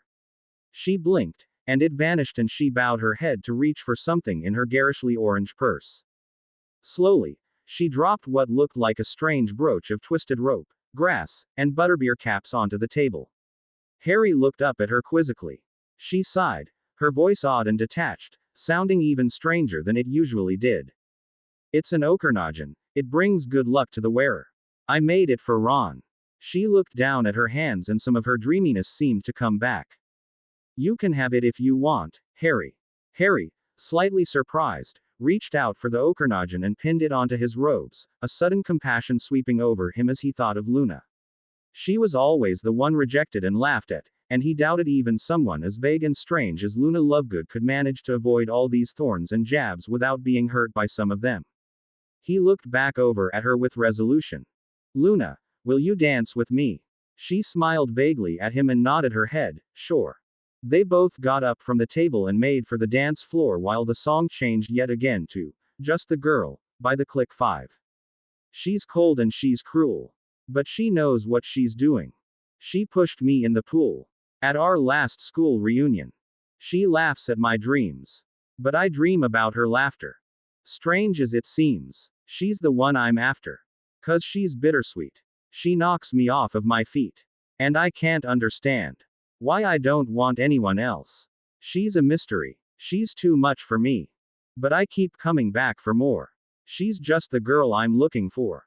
Since it wasn't a slow dance, Harry was free to move and look around as much as he wanted, and without meaning to, he found his eyes often straying not to Ginny and Neville, but to Ron and Hermione. They were dancing together, laughing, and as the chorus rang out again, Ron grabbed Hermione's hand eagerly and pointed at her with his other hand, mouthing the words, "That's you." Hermione blushed and shook her head, but Harry could tell by the way she moved that she was pleased, and he found a horrible coldness sweep through him. Ron then pulled her closer and whispered something in her ear, his own ears reddening as he spoke. She nodded, and they walked off the dance floor, heading for the house. Harry quickly turned back to Luna and danced the next 2 songs with her until they were both worn out from all the exercise. Heading back to the table as What's Left of Me by Nick Lachey turned on, Harry sat down eagerly and reached for his pumpkin juice. Luna, though, did not sit down, and instead picked up her butterbeer and left, heading for the twins. Harry was about to turn around and watch the interlude when his attention was caught by Gabrielle hurrying back towards the table, her bright blue eyes smiling at him. Ari, I finally got that horrible drink off. Would you care to dance? Harry was about to shake his head and tell her he was already tired when she laid her hand on his shoulder and smiled endearingly down at him. He had never felt so alive in his life. Hastily jumping from the table, he grabbed her hand and dragged her onto the dance floor, thankful that it seemed to be a slow song on the radio. So, Ari, Gabrielle began as he put his hands around her waist, when will you be joining the order? Harry frowned. He hadn't really thought about it much since that first night in 5th year when he found out of its existence. I suppose when I've finished Horsear. He paused. He couldn't tell her about Horcruxes. Of course he could. She was to be trusted. She was Fleur's sister. She was too beautiful not to tell. No, he couldn't. He couldn't even tell McGonagall. Finish the school year, he amended, even though he wasn't planning on returning at all. Oh. Gabrielle smiled at him and then continued, do you think EET will be very dangerous? More so than battling mer creatures and Z-like. Harry shook his head, eager to impress this beautiful girl. No, this will be a piece of cake. I mean, all those things compared to fighting Voldemort. She winced slightly and Harry was brought back to the present. What was he doing? The song ended, and Harry hastily pulled away from Gabrielle. Well, I think I'd better be going, he stammered. Need to catch up with Ron and Hermione. He turned and headed straight for the refreshment table, helping himself to a glass of fruit punch. He was leaning up against the counter, watching Bill and Fleur dance when he was cornered by McGonagall. Potter, I'd like to have a word. Harry shrugged, putting down the glass of punch. Sure. What? McGonagall's nostrils flared a bit and she dropped her voice as she whispered. Potter, before you go hunting for Horcruxes What? Harry stared at her in disbelief. How do you know? How did you find out? McGonagall raised her hand for silence and continued quietly, but urgently, Potter, it is enough that I know. In time you will find out how. But first, I must give you some advice and 3 things which are imperative for you to reserve. Now listen to me carefully, Potter. You do not plan to return to Hogwarts School of Witchcraft and Wizardry this year, do you? Harry shook his head, his mind swirling with questions. Think of what this will mean to the Dark Lord, she continued, her eyes flashing. It is painfully obvious to those much wiser than you how this would affect the wizarding and muggle communities around you. If you and your friends do not return to Hogwarts this year, the Dark Lord will begin to wonder why. It won't be long before he puts 2 and 2 together. He will realize that you are instead hunting down his Horcruxes and hunt you down instead, or worse. McGonagall let this sink in before she continued. I will not try to tell you what you can and cannot do. Potter, you have shown me over the last 6 years that authority means little to you. Instead, I will tell you what you must do, if not for yourself, for the safety of your friends. Potter, there is a leak in the order. We don't know from who or how information is being given and received, but we do know that someone at this very wedding is giving away our secrets to the Dark Lord and his servants. We don't know how much the Dark Lord knows, or how much he has already anticipated. But Potter, McGonagall's voice took on a note of urgency, you must not return to Godric's Hollow. We have reason to believe that your recent stay there has been revealed to the Dark Lord and that the area is being watched closely for your return. Instead, she withdrew a slip of parchment from her robes. You must make for this address. Memorize it, she commanded. Harry peered at the paper, staring at the loopy handwriting. It seemed vaguely familiar. Number 17 Reed's Forest. Number 17, Reed's Forest. Harry muttered under his breath, got it. Good. Inflammaire. The paper burst into flame and the ashes blew off into the evening breeze. The sun was beginning to set, and the temperature dropping. Harry watched them fly away and looked back over at McGonagall expectantly. You, Mr. Weasley, and Miss Granger are to apparate directly to that address and not to Godric's Hollow. Am I understood? She added fiercely, raising a rigid eyebrow. Harry nodded and opened his mouth to ask a question, but McGonagall overrode him. Now, Potter, when you reach that address, you are to realize it is imperative you speak of it to no one save your friends. You will be amazed at what you find and enraged at what you are asked to do. Understand that no outbursts are permitted. This is for the good of the world. That being said, she reached into her pocket again and pulled out 2 golden badges, one with the initials HB and the other with HG engraved in them. Congratulations to you and Miss Granger. You have made head boy and head girl at Hogwarts. Harry stared at the badges in disbelief. Well, take them. McGonagall snapped, though her voice gave away her pleasure at seeing him so astonished. But Ron he made prefect. He was the second choice. Harry, McGonagall answered, we all would have had you but he. She paused awkwardly and then continued as if nothing had happened, we knew it was too much at the time. She dropped the badges into Harry's hand and then turned briskly away, marching back towards the particular group of the Order members she had been speaking to, Moody, Lupin, and Tonks. Harry stared down at the cool metal badges in his hand in shock. McGonagall knew about Horcruxes, he couldn't go back to Godric's Hollow, he had made head boy, Hermione and Ron, and something was waiting for them at number 17 Reed's Forest. As his head was swirling with all this new information, the door from the burrow swung open and Ron and Hermione emerged, Ron's arm around Hermione's waist, she blushing profusely. Harry quickly dropped into a fetal position behind the counter, hiding from them, not even knowing why. He heard their voices drawing near and pulled himself up tighter. Come on, I made it painfully obvious. Well, Ronald, to be honest, I reckoned you fancied me back in 4th year, Harry. Hermione and Ron had caught sight of him. What are you doing down there? Hermione asked, her eyebrows raised in surprise. Hiding. Harry replied simply, half of him wanting them to ask why, the other half wishing they'd just leave him alone. Ron looked over at Ginny, who was still dancing with Neville flirtatiously, searching for Harry every now and then looked back over at Harry, his eyebrows raised in sympathy. I understand perfectly, mate.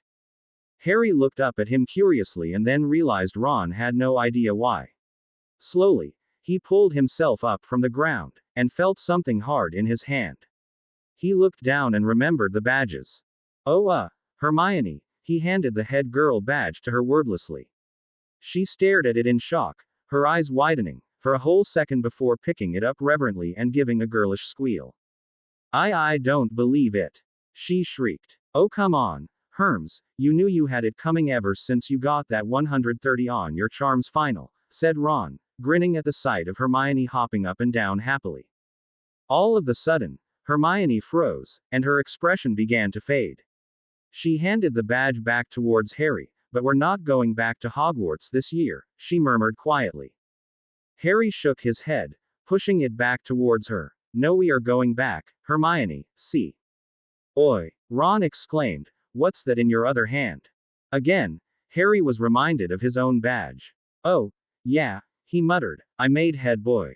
Hermione stared at him as though she couldn't believe it before exclaiming, that's wonderful, Harry. That's really, really great. She seemed at loss for more words and could only stand there, grinning as she looked from her badge to Harry's badge. Ron was laughing too. He didn't seem to mind the fact that Harry got the badge he had dreamed of getting in 1st year if he instead got Hermione. Well done, mate. I always knew you'd get it. Whether you skipped a prefect's badge or not. Yeah, Harry agreed tonelessly, it's fantastic. I couldn't be happier. He sighed and raised his eyebrows expectantly, so I take it you two are. Blimey. Ron exclaimed, we totally forgot, Herms. We need to tell Harry the good news. Hermione smiled at Ron and then looked over at Harry. Ron and I, well, we're a couple now. She beamed at him, and Harry tried to smile back. He had after all been the one to egg Ron on about asking her. He'd nearly pushed them together during their stay at the Burrow, and fixed their argument this morning. It was what he had wanted from the start. Yet for some reason, just like in 6th year, he didn't think he was exactly comfortable with them dating. As of 15 minutes, Ron was saying proudly, pulling Hermione closer and dotting her on the cheek. Hermione blushed and gave him a peck as well. Harry averted his gaze. Listen, he trailed off as Ron rode over him easily. Hermione and I. Ron was interrupted by Hermione, who looked over at Harry worriedly. Ron and I wanted to talk to you about this whole dating thing though, obviously, Harry. Correction, Hermione, wanted to talk to you about the dating thing. I personally don't think it will affect your life too greatly. After all, as I was telling Hermione, you were the one that encouraged me to ask her out. The thing is, Hermione said quickly, I think we should talk this over, the three of us. Let's go inside, she added, looking over at Ginny, who was glaring daggers at the three of them. They entered the burrow and made for the family den, sitting down on the familiar patched-up couch, Hermione in the center. She began nervously enough, her voice up an octave. All right then. Well, Harry, she stood up and began to pace the room, wringing her hands. I know that the next few months are going to be tough. We'll be looking for Horcruxes, fighting Death Eaters, and, she took a breath, and I know that some of us could get killed. Her lip trembled as she said this and she averted her eyes at the thought of it. Sighing, she began to pace again. The thing is, I think we should make these last few months count. We'll be doing things we've never done before, battling creatures we've never heard of before, seeing things we never would have wanted to see in our wildest nightmares. But the thing is, we'll be doing it as three great friends, and I know now that well. She bit her lip and looked nervously at Harry. Things are going to be different with me and Ron dating, Harry, and I don't care if Ron says it won't impact our friendship. It will. And I don't want you to feel like a third wheel, Harry. We're doing this together. Dating is just another journey on the path of life. Despite my relationship with Ron, we'll all continue to grow as friends, and we'll each. Hermione. Ron exclaimed, You're not saying Harry'll be coming on dates with us? Hermione looked slightly flustered and then snapped, Of course he won't. Ron, don't be ridiculous. Sorry. Ron leaned back against the couch and watched her. You were just making it sound like we were all. He trailed off, shaking his head. Hermione continued hurriedly, What I'm trying to say, Harry, is that I need to know if you have any problems with me and Ron dating. She looked over at Harry almost hopefully, her eyes bright with anticipation. Harry found that the words were caught in his throat. He merely shook his head. Some of the light left Hermione's eyes and she sighed audibly, Well then. I guess that takes care of that. Almost nervously, she sat down between Harry and Ron. Ron put his arm around her and she slowly leaned her head on his shoulder. Harry, without realizing it, instinctively jumped up from the couch. Ron looked at him in surprise. What is it? I just remembered. Harry stammered, I forgot to tell you. McGonagall. He ignored the glare from Hermione, just told me that we can't go back to Godric's Hollow. Why not? Hermione asked, instantly alert, sitting up straight and pulling away from Ron, who looked slightly indignant. Because apparently, there's a spy in the Order, Harry whispered, dropping his voice to a whisper. They don't know who. They. Who's the they? Ron asked. Harry paused. He hadn't even thought about it. Who was the they? He shrugged. I don't know. Your mum and dad probably. Anyways, there's a spy leaking information to Voldemort, and apparently there are Death Eaters at Godric's Hollow waiting for us. Instead, we're supposed to apparate to number 17 Reed's Forest. But didn't she say why there? Hermione asked. Is that the new headquarters? Harry shook his head. I doubt it. The unofficial one more likely. If they can't trust the majority of the Order members, they can't tell them all where the new headquarters are going to be. Who are we allowed to trust? Ron asked quickly. Do we know anyone who's definitely not a Death Eater in disguise? Harry sighed. Look, I don't know. But I'm guessing we can't tell anyone about it, least McGonagall said not to. She just said it would all make sense later on. She also knows about the Horcruxes. How? Hermione exclaimed. The door burst open and someone charged into the room, sobbing. The trio looked up expectantly and were surprised to see Ginny standing there. She looked from Ron to Hermione to Harry and quickly blushed color up to her hairline. Then she promptly whirled about on her heel and headed for the stairs. Ginny, Harry called. She ignored him and continued upstairs. Harry stared after her, his patience already tried so many times throughout the past week, finally breaking. Fine. He shouted after her. Just bloody well ignore me then, why don't you? Never mind that I'm trying to patch things up. He turned and was surprised to see Ron and Hermione looking at him in surprise. What? He demanded. Nothing. Hermione looked away and Ron stared pointedly at what seemed to suddenly be an incredibly fascinating ceiling. Harry looked down at the floor, his temper which had flared so easily vanished. All of the sudden he was so tired, and his scar was prickling ominously. I think I'll just be going to bed then. Wish Bill and Fleur the best for me. He headed for the stairs and Hermione called after him. Good night, Harry. When should we leave tomorrow? 10 o'clock, Harry replied without even thinking about it. He hurried up the stairs, trying his best to block out the voices of his two best friends below. She was smiling at him beside a much older, plump red-haired witch. Good luck, she said, smiling once more encouragingly. Then everything went black. She was a year older now. Her hair was longer. She was in her pajamas. Mama, have you seen my jumper? Her brown eyes landed on him and she paled. Everything went black once more. He was in Flourish and Blots. The girl was clapping and smiling. He was standing next to a grinning blonde-haired man. A camera flashed. Once, twice. Another blackout. Then a boy with pale blonde hair was standing in front of him. Can't even go into a bookstore without hitting the front page, can you, Potter? Leave him alone. It was the redhead. The pale blonde stared at her for a second and turned back to Harry. What's this? Got yourself a girlfriend, have you, Potter? Blackout. Screaming she had forgotten her diary. The Valentine in the hallway. The scattered books. The vanishing ink. Meeting Tom in the chamber. The redhead lying near death on the ground. Tom watching her. A maniac smile on his face. You see, as poor Ginny grows weaker, I grow stronger.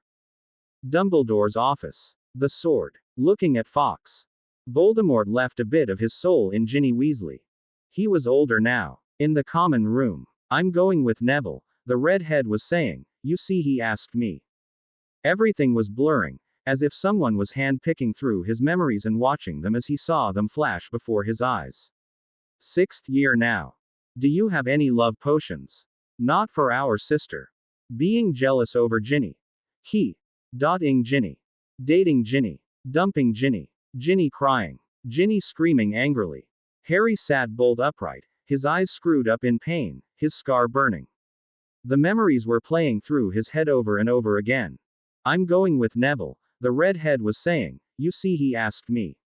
Everything was blurring, as if someone was hand-picking through his memories and watching them as he saw them flash before his eyes. 6th year now. Do you have any love potions? Not for our sister.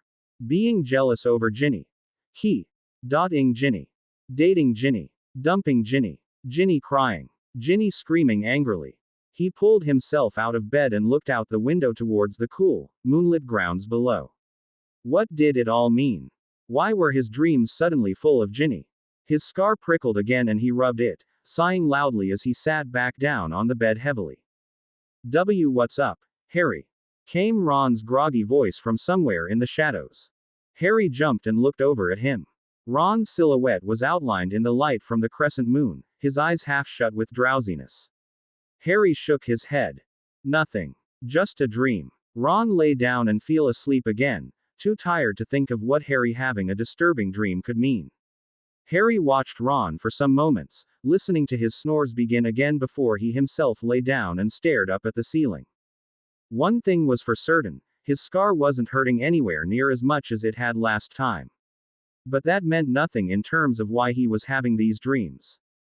Before, when he had dreamed, it had been Voldemort searching through his mind, or vice versa, yet now it was just random images of the same person over and over again. He didn't understand it. Harry sighed again and turned over on his side. Maybe Hermione would have the answer. His eyes began to close again and he fell into a fitful sleep where he was haunted by the image of Ginny Ing Dean over and over again. Harry. He opened his eyes and saw an incredibly close, blurry image of Hermione. Shrinking back out of habit, he groped blindly for his glasses on the table where he had left them. Here, Hermione answered his actions rather than his words and handed the glasses to him. Harry jammed them on his face and stared at her in surprise. Why are you up here? Hermione pulled on a very Hermione-ish face and let out a quick exhalation of impatient breath. Harry, we have to get going soon. It's already 9 o'clock. You said we were to leave by 10. As she spoke, Harry looked over at where Ron was still sleeping, his mouth hanging open and loud snores emanating from it. Right. Thanks, Hermione. Want me to wake Ron? Hermione got up from where she had been kneeling beside Harry's bed and shook her head. No. I'll deal with him. He is my. She blushed a little and looked away from Harry. Well, I'll just wake him up. Harry nodded in response and pulled back his covers, swinging his legs over the side. He stretched and yawned as he watched Hermione stand awkwardly next to Ron's bed, trying to decide how exactly to wake her new boyfriend. After some moments' hesitation, she settled on roughly shaking him on the arm and shouting in his ear. Ronald. Ron. Wake up. Ron opened his eyes groggily and then jumped back about a foot as he saw Hermione less than 5 inches from him. Oi, he shouted, yanking his blankets up closer around himself. Harry couldn't help but laugh. Ron, it's not like she hasn't seen you in your nightclothes before. Ron's ears turned red and he muttered something incoherent. Hermione rolled her eyes and looked back over at Harry. Everyone else is still asleep. Hangover, she added as an afterthought. Well, Mrs. Weasley's up. She's making us a quick breakfast downstairs. I already told her our plans. You what? Harry exclaimed sharply, whirling around to face her and nearly dropping his robe as he did so. Of course not about the Horcruxes. Hermione said quickly. I told her we'd be leaving at 10 o'clock. No exceptions. Good, Harry muttered, reaching for his robes again. Hermione turned and made for the door, pausing as she opened it only to give the boys a last-minute warning. You'd better be downstairs in 10 minutes. All right. Just get downstairs already. Ron exclaimed impatiently, still holding up his sheets protectively. Harry gave him a questioning glance as the door shut behind Hermione. Ron dropped the sheets in relief and got out of bed. He caught Harry looking at him. What? He demanded angrily. Harry looked away, hiding a grin as he saw Ron's reason for anxiousness. Nothing. Ron walked over to the closet where he had his clothing stored and pulled off the peach-colored t-shirt he had been sleeping in, rummaging through his things for a new one. Harry gathered up his clothes and stuffed them into his suitcase, taking care to put his old-school robes in as well and folding them up neatly, only to remember he had outgrown them again. Sighing, he unpacked them and zipped up the trunk. After giving his thick black hair a last, fruitless attempt at a brush-through, he and Ron carried their things downstairs and stopped in the kitchen, where Hermione, Mrs. Weasley, and Ginny were sitting at the table. Harry stopped abruptly at the sight of the redhead. He cast a glare upon Hermione. She hastened over to him, stuffing some plates into his hands and murmuring quietly in his ear. Well, you wouldn't have come down to breakfast if I told you she was up, would you?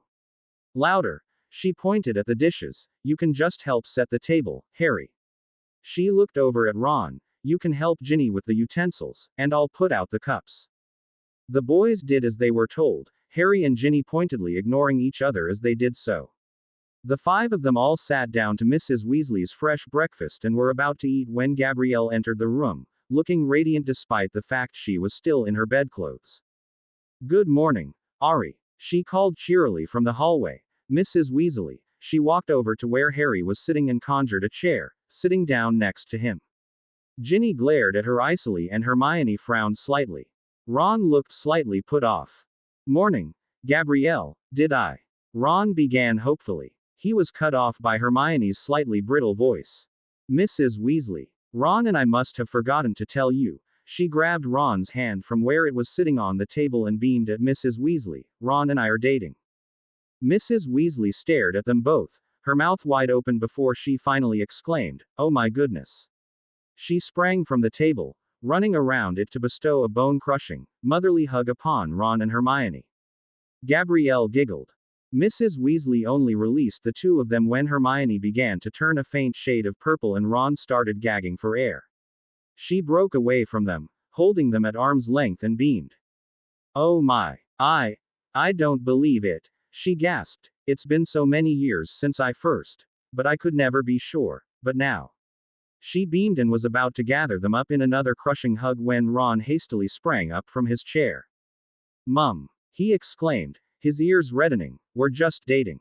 But oh. Mrs. Weasley threw her arms around him, beaming, her eyes beginning to water, and next you'll be getting engaged, and married like Bill, and having kids, and, she released Ron, groping for a tissue to dab at her eyes with as she beamed at him and Hermione, and I'll be a grandmom, watching my grandkids grow up and, she began to outright sob. Ron looked stricken as his mother collapsed on him. Ah, Mum, he gave Harry a panicked look, pleading for help. Harry hid a grin as he watched his best friend in this predicament and slowly got up, walking to Mrs. Weasley, giving her an awkward pat. It'll be fine, Mrs. Weasley, he muttered. She slowly straightened, giving Harry a watery smile and hugging him as well. Oh, Harry, you're such a dear boy, if only you and. She stopped herself from saying the word, Ginny, and pulled away from him, instead turning to Hermione. It'll be so good to have you in the family, dear. Hermione's eyes grew round, but Mrs. Weasley, Ron and we. Her words were cut off by Mrs. Weasley giving her yet another hug and Ginny speaking for the first time since the beginning of the meal. I always knew Ron and Hermione would start dating. And I think they make a wonderful couple. After all, she flipped her perfectly groomed mane of red hair over her shoulder and looked at Harry, opposites attract. She looked away from him quickly, allowing their eyes to meet for only the briefest moment before continuing to speak to Ron and Hermione. After all, you two have liked each other for years. There was a fairly awkward pause at Ginny's words during which no one in the room said a thing. Then Mrs. Weasley let go of Hermione and began to bustle about the kitchen, allowing the teens to start their breakfast. It was Gabrielle who changed the conversation from Ron and Hermione back to Harry. Where are you going in such a hurry? Harry looked over at Ron and Hermione briefly before turning back to the beautiful blonde and answering slowly, trying to gain control of his senses. Godric's Hollow no. Were He looked over at his two best friends for help again, but Ron was too far absorbed in Gabrielle's hair and Hermione, for some reason he couldn't comprehend, seemed to be in the mood to let him flounder. Blushing, Harry looked over at Gabrielle again. Diagon Alley. We need to buy our new school things. But Hogwarts does not open till September 1st. It's only the last week of July. Early shopping. Harry gasped, looking away from her while he still had control and resolving silently not to look up from his bacon and eggs until Gabrielle had left the table. Gabrielle looked down at her meal again, giving Harry looks of displeasure at his apparent snub every now and then. Ginny, on the other hand, seemed to find a malicious pleasure in Harry's discomfort. Turning to look over at Fleur, she began craftily. So tell us, what would you have to say as the thing that interests you most about Diagon Alley? What? Gabrielle asked. Haven't you never been before? But you'd like to go sometime? Ginny asked, her eyebrows raised expectantly. Hermione looked up from her meal and looked over at Ginny, her eyes narrowing. Well, of course, Fleur exclaimed, flipping her long golden hair over her shoulder, much like Ginny had not a minute before, and looking over at Harry. If you are going today, perhaps you'd bring me with you. EET would be fun. Ginny smirked at Harry as he stared at Gabrielle in a panic. Harry opened his mouth, closed it, and opened it again, aware that he looked very much like a fish out of water. Hermione came to his rescue. Unfortunately, Gabrielle, we're there strictly on school business and don't have time to be visiting frivolous shops. She turned her head in Ginny's direction, favoring her with an icy glare. Ginny narrowed her eyes and would have stuck out her tongue had not Mrs. Weasley turned around at that moment. Oh my, it's 10:15 already. Harry, Ron, Hermione, you need to be leaving now. She practically yanked their chairs away from them and dragged them to the front door, taking care to shut the kitchen door behind her. Now, you three, she began in a very motherly tone, Minerva told me you were heading to Num. Well there, but not exactly what you were going there for. I would much prefer it if you remained here for the rest of the summer. She pursed her lips as if holding back a barrage of angry words, but I expect they'll have their reasons for sending you there. She continued. Now, Harry, you can apparate properly, not legally, but properly. Ron, I already know you can't, so don't even try. Hermione, you'll have to take Ron with you on side by apparition. You all know the address, so just imagine it in your heads and. Mum, we know, Ron said impatiently. Mrs. Weasley opened her mouth to give him what for, thought better of it, and turned to Harry. You will get your school shopping done, right? I've given Minerva Ron's money to pay for his clothing and things, they'll be waiting with whoever's currently at there. So, she seemed to be out of things to say and instead gathered them all into a quick hug before pushing them away. Be careful, and please take care of yourselves. Bye. All right. Hermione took Ron's hand while Harry closed his eyes and screwed up his face in concentration. Number 17 Reed's Place. Number 17 Reed's Place. Number 17 Reed's Place. He lost his train of thought as he felt a hand slide into his. Opening his eyes, he looked down and then over at Hermione, who gave him a small smile and closed her eyes. Harry, feeling a happy glow steal through him, tried to concentrate as he closed his eyes again, but before he had even finished his thought, he felt himself being pushed through a small, airless tunnel, his entire body being compressed so he could hardly breathe. And then it all stopped. They were in a small clearing in what seemed to be a brightly lit forest. Birds twittered happily and the brush around them moved as a small creature dove into hiding at their arrival. A distinct smell of goats was in the air, and even as he marveled at this, one cantered over to them. Harry looked over at Ron and Hermione in surprise. Ron stared down at the goat and reached out a hand to scratch it playfully, only to withdraw it quickly as it snapped at the air. The bloody thing's mental, he exclaimed. Harry snorted and looked around. Where do you reckon it is? Hermione. He looked over at her and saw she was staring at what looked like a medieval cottage. It was a circular building with wooden walls covered in plaster, rectangular windows and a conical straw roof. Around its curtilage was a small wooden pen with about 3 other goats inside, chewing the grass. Some chickens were clucking around the house and pecking at the ground, wandering over to another structure built on the side of the wall where more clucking was issuing forth from. A small wisp of gray smoke was issuing from the chimney of the house, and there was a scent of cornbread in the air. Hermione looked over at them. I guess this is it. Harry shrugged and started for the house, the other two following him. The goat that had nearly attacked Ron followed them, the bell around its neck clanging as it moved. Harry stopped right in front of the wooden door and hesitated. It seems a little strange for the new headquarters, he muttered to the other two. Ron nodded. I'm with you completely on that, mate. Hermione shook her head though. No, actually, it's quite brilliant. Who would ever suspect it? Harry looked from her and sighed, if you say so. He reached out his hand and knocked on the small wooden door loudly, once, twice, 3 times.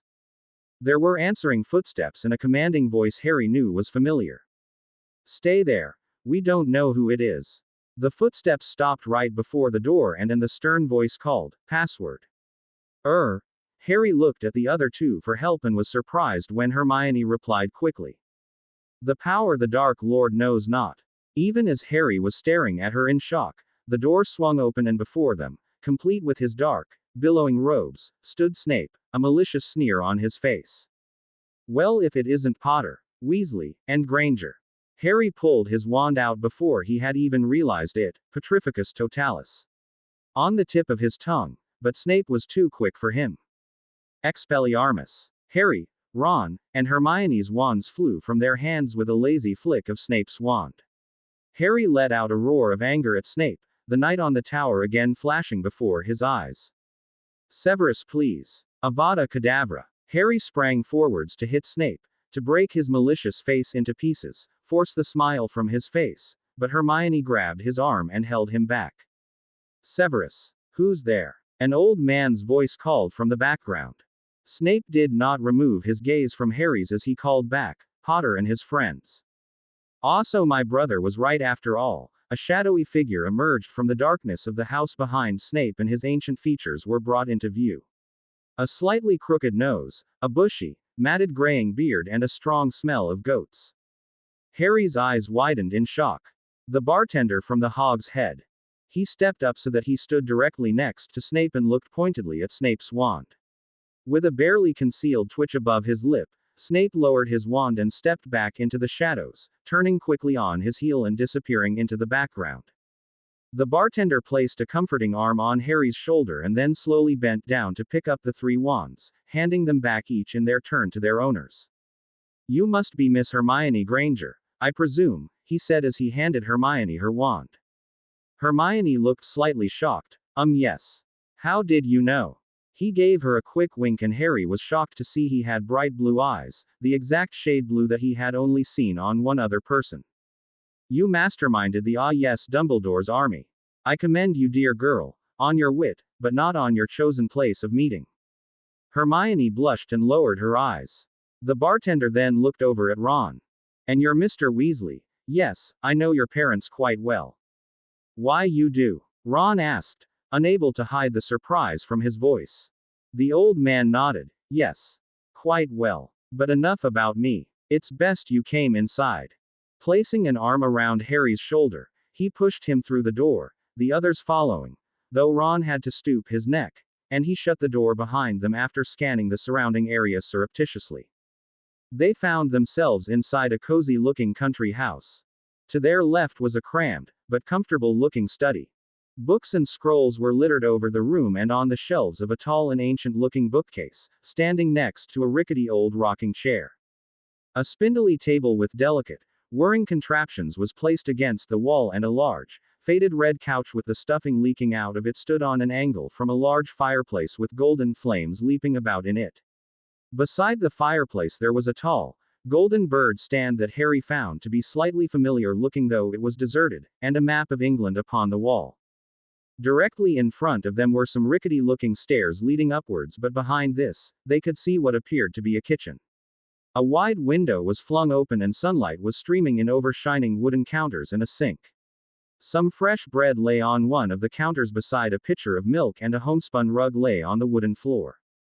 To their left was the last room on the first level, a plain-looking dining room with a small wooden table surrounded by 4 chairs and next to them Draco Malfoy. Harry could not hold back what he was feeling anymore. There were too many surprises occurring in too little time. Whirling about, he faced the bartender. What's going on here? Where's the order of? I believe I can answer any questions you have, Harry, said a soft voice over his shoulder. Harry, Hermione, and Ron all turned around at once. Hermione gave a soft, oh, of surprise whereas Ron simply gaped. Harry felt 3 emotions surge through him at once. Astonishment, ecstasy, and then resentfulness. Dumbledore, he shouted. Yes, Harry, it is me. Dumbledore stepped down onto the landing from the stairs, coming properly into the light from the window beside the front door. But he wasn't the same. Not at all. His blackened and shriveled hand was young and whole once again, his long white beard trimmed and brown. His eyes seemed more bright than ever before, but also at the same time, more silent with grief. But you died, Harry exclaimed. I was there, at your funeral. He killed you, Harry added viciously, glaring over at Snape murderously from where he stood behind Dumbledore. Snape opened his mouth to tell Harry something undoubtedly horrid, but was prevented by Dumbledore saying quietly. Yes, Harry, he did. And you've forgiven him. Harry shouted. Don't tell me you still trust him. Dumbledore was silent and instead motioned for the others to all leave save Ron and Hermione. Wordlessly, Snape, Draco, and the old bartender made for the stairs. Dumbledore walked over to the rocking chair and sat down, arranging his light blue wizarding robes as he did so and resting his chin on his long fingers. Please sit, he said, motioning with his eyes towards the couch. Harry barely felt his numb limbs moving as he sat down stiffly on the couch, too shocked to feel anything anymore. The sinking of the cushion told him Ron and Hermione had joined him on the sofa. You'll want to hear this all from the beginning, I suppose, Dumbledore mused, his light blue eyes resting on the vacated bird perch next to the fireplace. Yes, Harry stated, trying to recover from the shock of it all. Dumbledore looked back over at them, his eyes twinkling. Well then, this will be quite a long tale. I suggest we have it over a cup of tea. Waving his wand in the air, he conjured up 4 mugs of steaming hot liquid. The first fell into his hands whereas the other 3 sped towards Harry, Ron, and Hermione. Harry ignored his cup. How are you still alive? He asked, his swirling brain finally managing to settle on a question to ask. Patience, Harry, Dumbledore said quietly, taking a sip, his eyes watching each of them closely. He lowered his teacup and then took a breath. Well, I shall spare you all the flowery statements and get right on with my story. However, I beg you to keep your questions until the end. Then I shall answer you anything you ask me. He paused while the three of them nodded, and then began.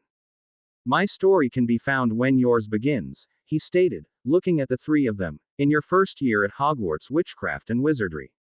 You three were the most unlikely friends I had ever met, and I think that was what made you so inseparable.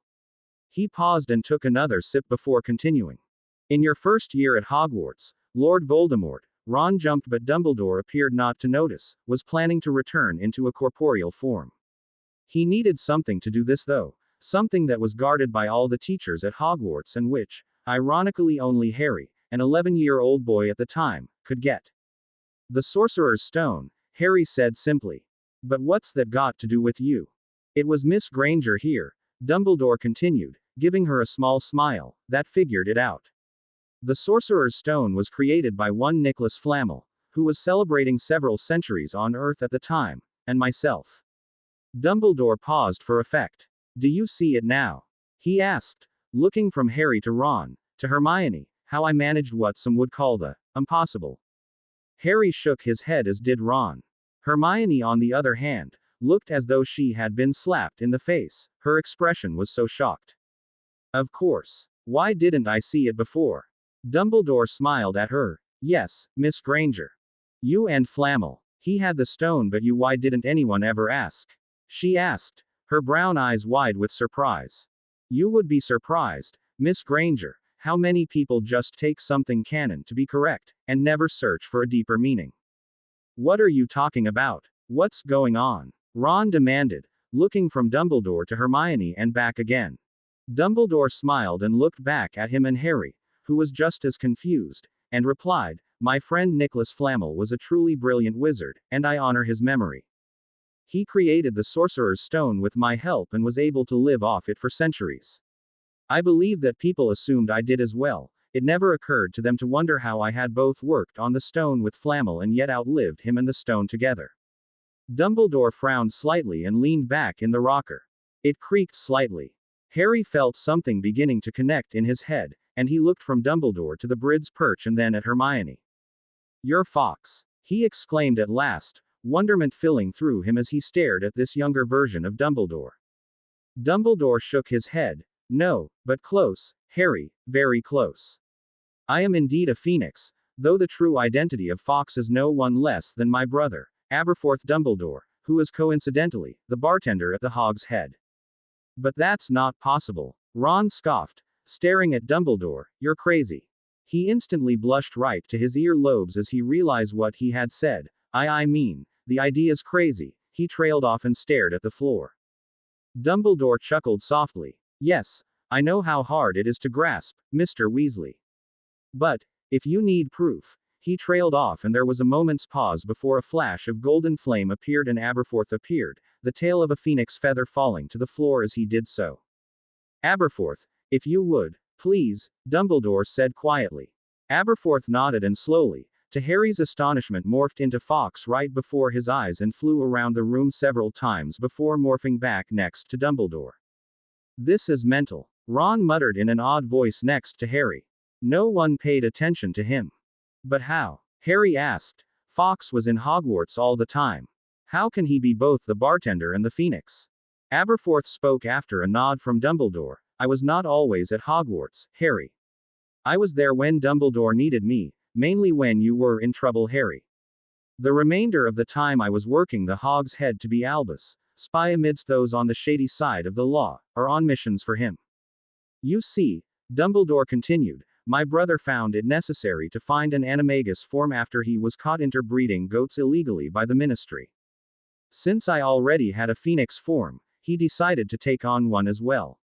I chose his inn as my meeting place with Trelawney, and used him on many occasions to discern what Lord Voldemort and his followers were planning on several occasions. Then we discovered Severus, and his willingness to serve as a spy within the Death Eaters. Yes, Harry, I do still trust him, and I will not speak of him at the moment. Harry closed his mouth and leaned back angrily into the cushioning of the couch, his temper flaring again. When I was thrown from Hogwarts in your second year, Harry, it was Aberforth Fawkes, who brought you aid in the chamber. Through the years he has always been a very useful aid to me, and, until this moment, his animagus disguise had never been told. Aberforth grinned and then nodded back upstairs. I'll continue my conversation with Severus and the boy then. Yes. Dumbledore nodded. Aberforth vanished in another burst of flame and Dumbledore looked back at the three of them. I was surprised none of you ever realized how readily Fawkes responded to the simplest or most complex command, far beyond the intelligence of a real animal. Yet, as I have mentioned, people are more apt to adopt the obvious as the truth rather than the more extraordinary ways.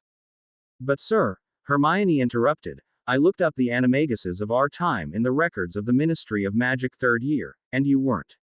Ah yes. Dumbledore leaned back further in his rocker, looking at them all with a twinkle in his eyes. I trust you won't be reporting me then. Hermione turned slightly pink and leaned back in her chair again, smiling. Dumbledore chuckled. I am, to state the now obvious, a phoenix is my animagus form. But doesn't that mean you're immortal? Harry asked, sitting up straighter and looking at Dumbledore. I mean, not even Avada Kedavra can kill you. Dumbledore shook his head. Each animagus phoenix is given 5 lives to live for 500 years each. In each of these lives, we age normally until our 100th birthday, at which point we retain both our physical appearance and strength, though our intelligence can still increase. At the end of the 500th year, we expire in flame and are born again as ourselves to follow the same process all over again. However, if an animagus phoenix is killed by unnatural causes, such as the Avada Kedavra curse, it takes something more to bring us back, especially since we are not the true animal. We are born again in flame, yes, but it takes a little longer, thus I did not erupt into flame until right when the stone slab was covering me, a very close call. After being born again in the case of an unnatural death, the phoenix animagus ages far more quickly than usual in the attempt to catch up where the last life left off. We age a year a day until we reach the age we died at, a rather painful and speedy process. Thus, I am currently 45 years old and not still a baby. So, if you're killed unnaturally, you pick up right where the last life left off and you don't lose another life. Hermione asked, confused for what must have been the first time in her life. No, Dumbledore shook his head. As I said, it takes more magical effort to bring back a phoenix animagus after they have been killed by sword or curse. We lose the life we were leading then as a strike against our 5 and the accelerated one following counts as another strike. You lose valuable years after being killed unnaturally. I am in my 3rd life now. The first I lived while working on the stone with Flammel, the second I used teaching at Hogwarts and meeting the boy Voldemort and eventually you, Harry. It ended on the tower, and now here I am, into my 3rd. There was an extremely long pause during which the trio tried to let this information sink in, slowly sipping their tea as they did so until they were down to the last dregs. Harry was the first to speak. But you were pleading with Snape. You didn't want to die. Dumbledore shook his head. Yes, it did sound like that, I am sure. But now, I was not pleading for my life on that tower. I was pleading for Severus' life, and Draco's. You see, Harry, there were 3 of us about to die on that tower, and only one of us had the power to come back afterwards. Draco Malfoy, who would be killed by Voldemort if he failed at murdering me. Severus, who had made an unbreakable vow with Narcissa to do what her son could not and thus protect him, and then myself. Severus and I are both, not to sound arrogant, accomplished legilimens, and I made contact with him. Reminding him of what he had known before, that I could die and come back. I commanded him to kill me rather than sacrifice himself and Draco. He obeyed me. Harry snorted. Dumbledore watched him sadly. One day, Harry, you will understand exactly how important Severus is to the Order. Harry looked away, feeling the eyes of both Dumbledore, Hermione, and Ron boring into him. Slowly, Dumbledore began to speak again. After I fell off the astronomy tower, I was dead, and I remember nothing of it. My memories begin at the funeral, When I emerged as a phoenix from the flames of my body and flew off into the woods where I hid until Aberforth came for me and brought me here. It was only after 20 days that Professor McGonagall was informed of my rebirth and I reconnected, in a sense, with the Order of the Phoenix. It was then that I was told of a spy in our order by Minerva and the Weasleys. Apparently, there were rumors going through the circles of Death Eaters that I was still alive. The Death Eaters, on Lord Voldemort's orders I presume, began to search for me. Fearing for Severus and Draak, I contacted them. They were at the time hiding away in Severus' house. I informed them to come here immediately. As they were packing, Severus informed me that Death Eaters approached the house. No doubt aware that the two were most likely in there, he took Draco and apparated here. They have been here ever since. But what makes you think there's a spy? Hermione asked. Where is the proof? One of our order members was attacked this summer, Dumbledore said quietly. His mission was known only to the order. No one else could have known. Yet somehow, Lord Voldemort's Death Eaters were already waiting for him. Who was it? Harry asked at once. Kingle C. Shacklebolt, Dumbledore replied quietly, his face lined with sadness, the Cruciatus. Hermione gasped and covered her mouth with her hands. Ron's mouth fell open. Where is he now? Harry asked, remembering the brave man who had fought alongside him in the Department of Mysteries. Fortunately, they left him to die and did not finish the job themselves. He was found by Nymphadora, who took him to St. Mungo's immediately. There was another silence, during which the only sound was that of Dumbledore's rocker creaking back and forth. It began to rain outside, slowly at first, with only a few drops on the windows every now and then, but soon it had become a torrential downpour, hammering down on the roof of the house and pouring in through the kitchen window. Dumbledore sprang up and closed the shutters of the kitchen window. Aberforth came running down the stairs and hurtled out the door, muttering something about his goats. Dumbledore re-entered the room and then sat down opposite them again in his rocker. I promised to answer any question you have of me. I am ready to fulfill that promise now. Harry looked over at the others who shook their heads quietly. He understood. They needed to talk this information over in private, as a trio. Thanks, but we're fine. Are you sure? Dumbledore asked, watching him closely. Harry nodded and made to get up from the couch. Dumbledore's voice stopped him. Before you go. Harry paused and the other toe looked at Dumbledore expectantly. I have something to ask of you. Something very, very dangerous and important. I will understand if you say no. What? Harry asked, his curiosity aroused. Dumbledore paused, as if trying to think how to phrase his words. Finally, he began, Severus, Draco, myself, and these headquarters are unprotected at the moment. Anyone who wanders across this clearing can easily betray us. He set his teacup down quietly on the spindly-legged table with the rest of his instruments and looked back at them. We need 4 secret keepers, 4 unobvious secret keepers. I was wondering if the 3 of you would be willing. Us. Ron said incredulously, us. Guard Malfoy and Snape. They are both in danger of being murdered in the most cruel and tough fashion for choosing to side with the light. Snape killed you. Harry exploded. Unable to forgive his hated potions master for that fact, he did it willingly. We have already gone over this, Dumbledore said quietly, and I shall not have Severus spoken of in such a matter, nor Draco. However, I shall not force you into being keepers if you. I'll do it, Hermione interrupted, refusing to meet Harry or Ron's astonished glances and instead gazing only at Dumbledore. I'll be a secret keeper.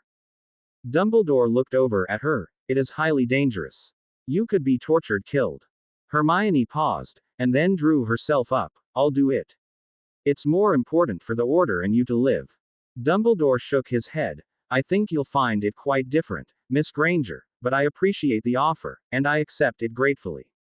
He looked over at Harry and Ron.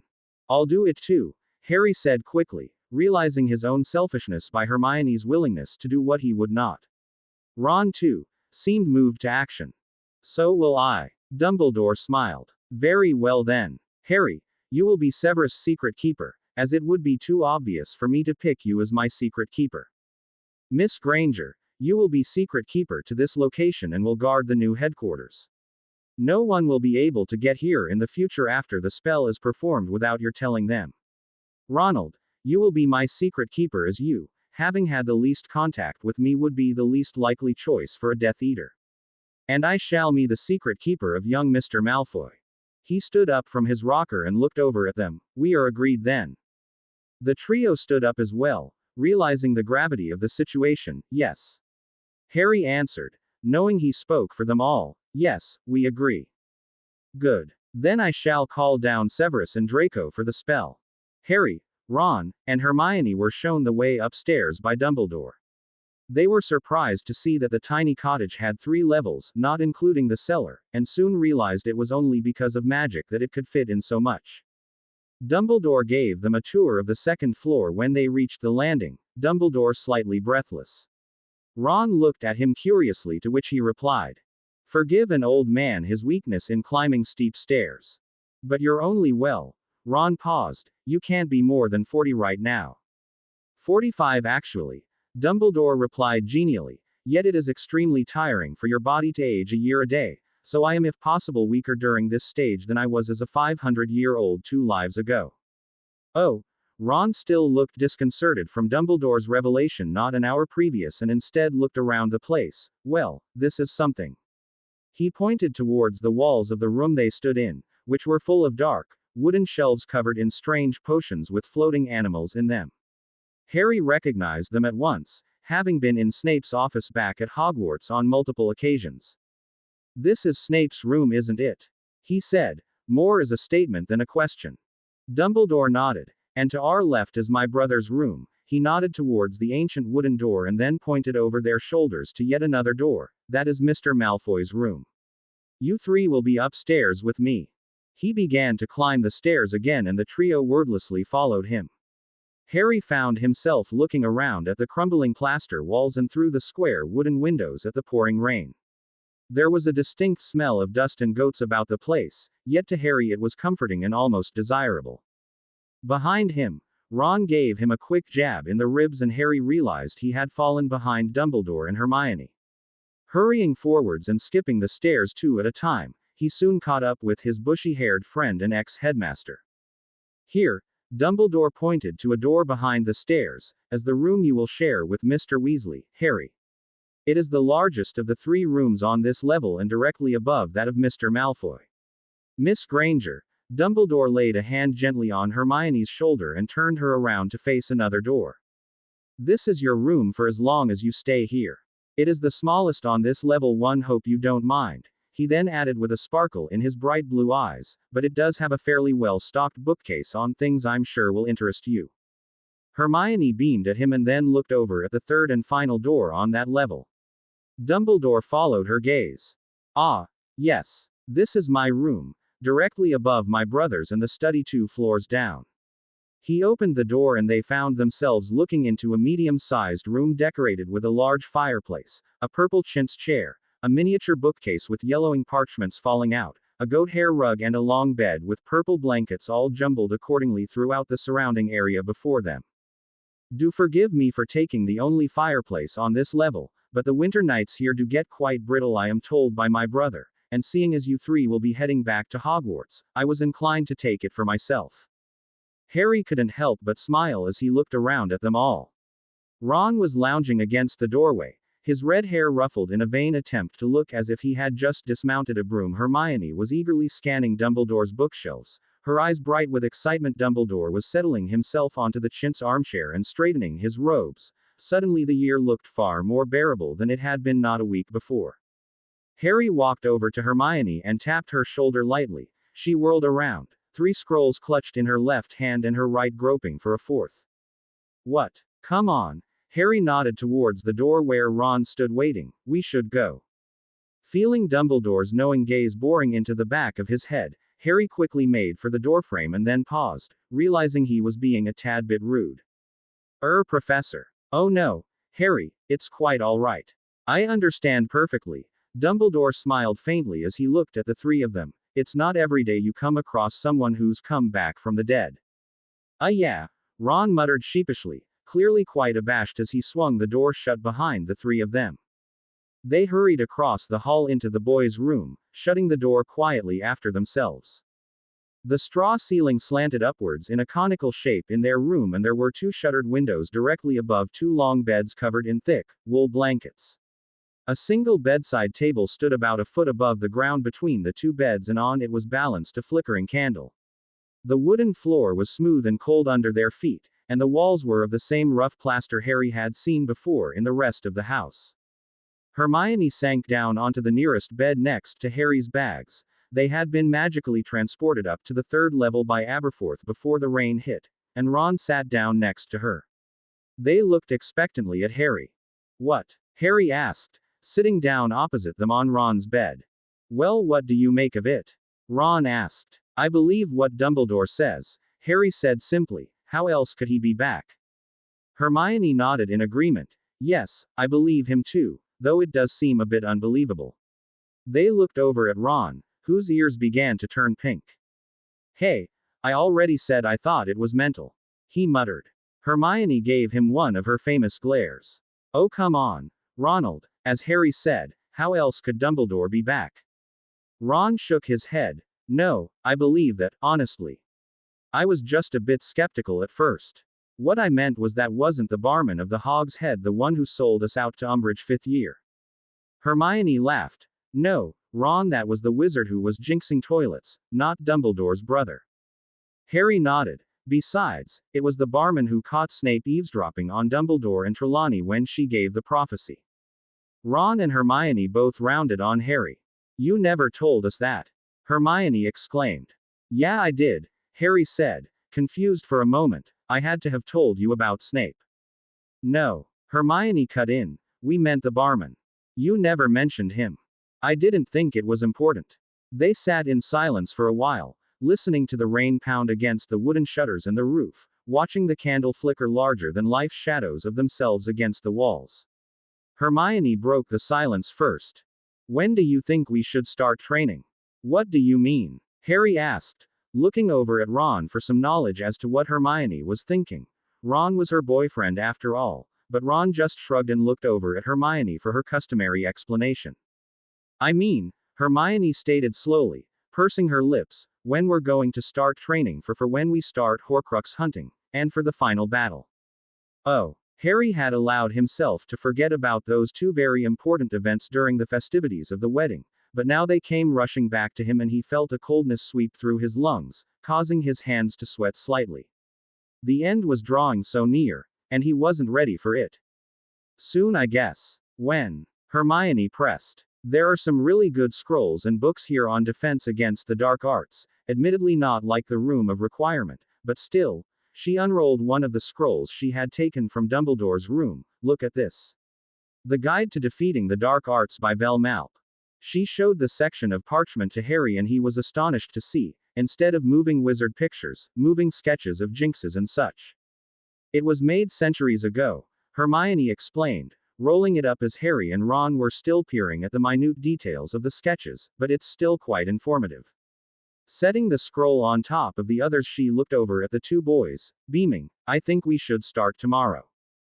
But we're also supposed to be finding Rowena's heir," Harry added, "not to mention figuring out where Voldemort's Horcruxes are and how to get to them." "Oh, we'll manage," Hermione stated confidently, picking up another scroll and looking over its contents with a critical look in her eyes. "Besides, we'll need to start somewhere, won't we?" Harry looked over at Ron, and could tell Ron was thinking the same thing he was. They had already lost Hermione's input in the conversation, she having decided that the scrolls were of more importance at the moment. "Well," Hermione said after a few moments' blank silence, "I'm off to my room to read through these. I'll tell you if I come across anything good," she added over her shoulder as she picked up the scrolls and made for the door. Harry and Ron watched her go and then looked at each other. "I'll never understand her," Ron said, shaking his head. "Never, never, never." Harry smiled faintly. "She does have a point though." "What?" "In reading the scrolls or in starting defense lessons?" "Defense lessons." Harry sighed and stared at the candle. "We need to start soon. We can't keep putting it off." "Well, I say we wait until we get back to Hogwarts," Ron yawned, leaning back on Harry's bed and staring up at the straw ceiling. then we can practice in the room of requirement, where there are pillows to land on when you get jinxed. I don't know about you, Ron yawned loudly again, but I've noticed the lack of proper cushioning for hex work around here. Not to mention, his eyes narrowed slightly, the presence of two known Death Eaters. Harry felt some of his old anger at Snape and Draco fight to the surface again. But then he looked down on his hand and saw the small, golden S glowing on his palm. According to Dumbledore, it would vanish after an hour, and remembered the sacrifice both Snape and Malfoy had made. They were fugitives now, on the run from both sides. For a moment, he almost felt sorry for them, but then he remembered everything they had done to him over the years, particularly Sixth, and any pity he had been feeling vanished in the blink of an eye. He got up from Ron's bed and then walked towards the door. "Where are you going?" Ron asked, watching his movements in the candlelight. "Dinner," Harry said simply. "They'll probably need some help." Ron sprang instantly from the bed and hurried over to Harry, grinning slightly. "Smart move, mate, don't let Snape near the food."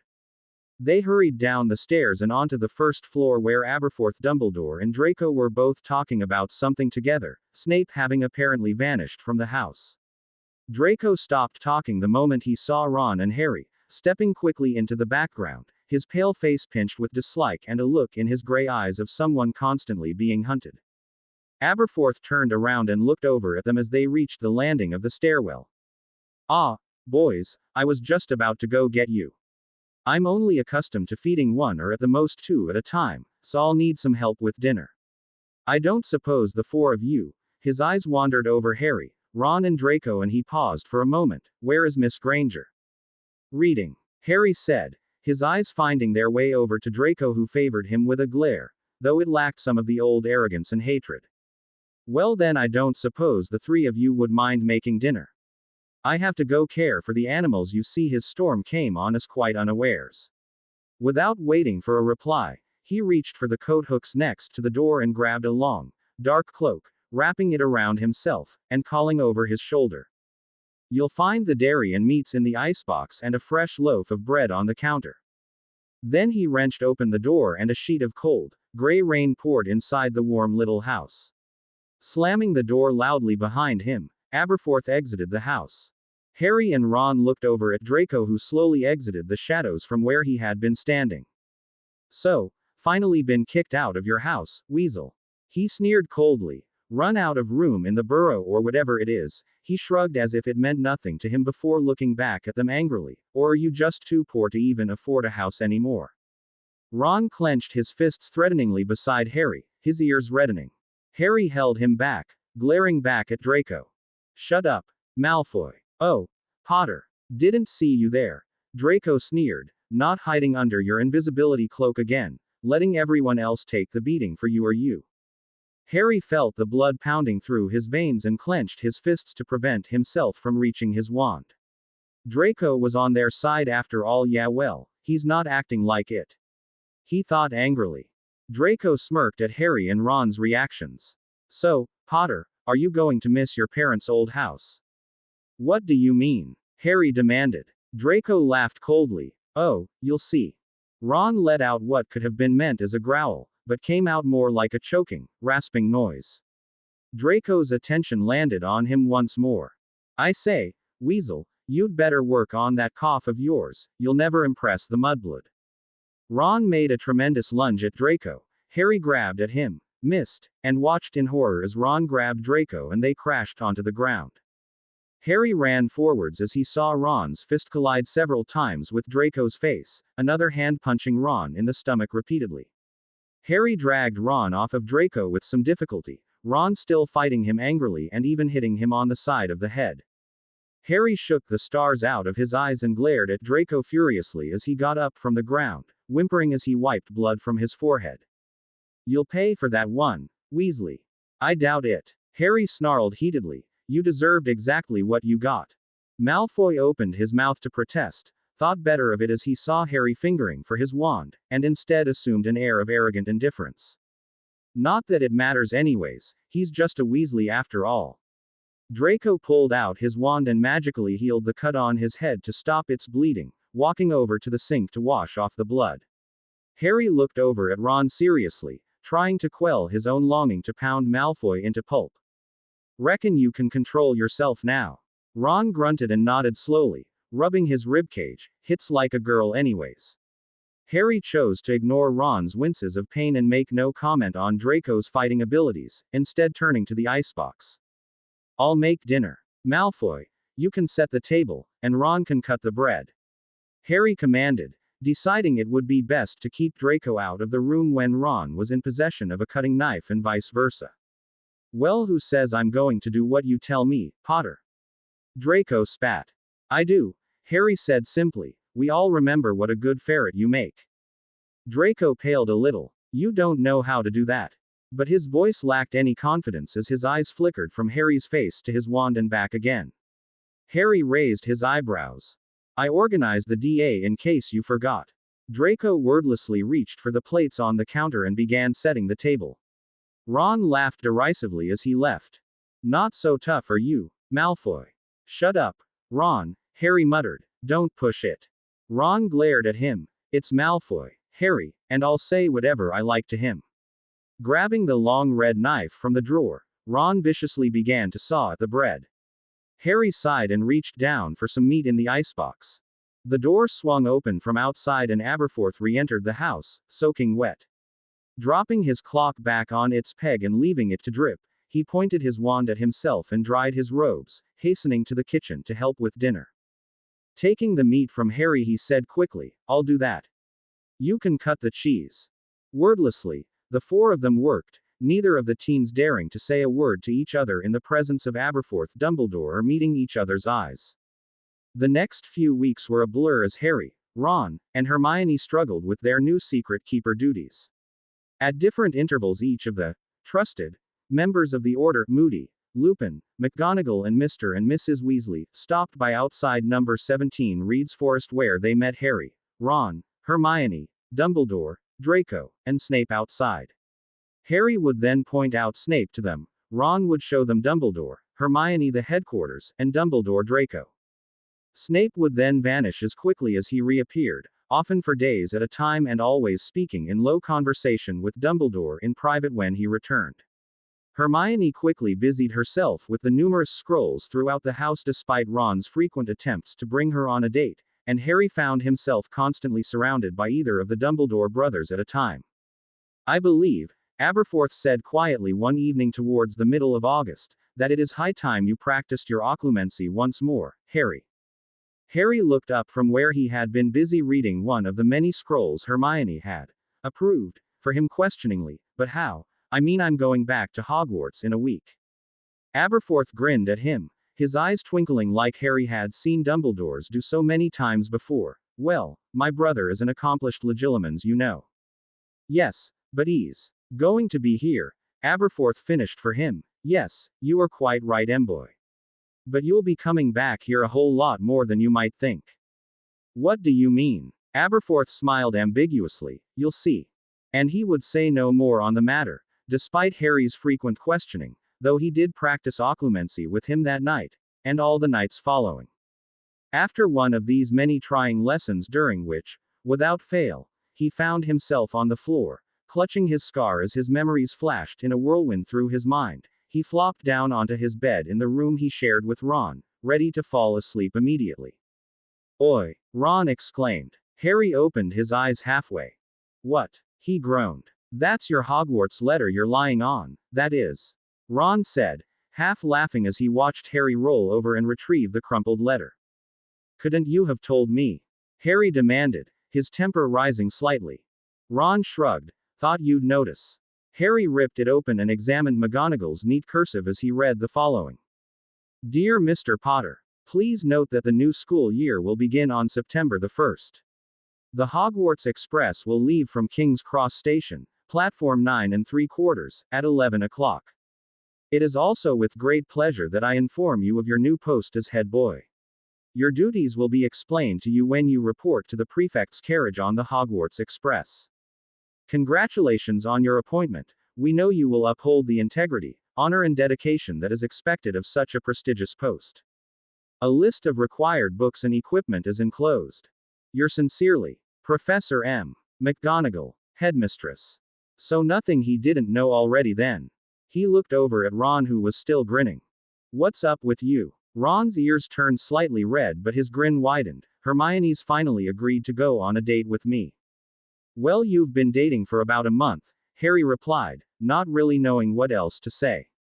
We're going to go during the Hogsmeade trip and spend the day at Madame Puddifoot's. Ron continued, as if he hadn't heard Harry's reply. I wouldn't if I were you, Harry interrupted quickly. Ron looked over at him questioningly. Why? Because I had the worst date of my life there, Harry continued, remember? Oh right. No, anywhere else. No. The last thing Harry wanted to discuss with Ron at the moment was about him taking Hermione on a date. Listen, when do you reckon we should go to Diagon Alley? Ron shrugged. I don't care. Tomorrow. Yeah, I guess. September's only 4 days away. They really cut it close this year, didn't they, with the letters? Ron muttered, straightening the poster of the Chudley Cannons he had brought with him above his bed.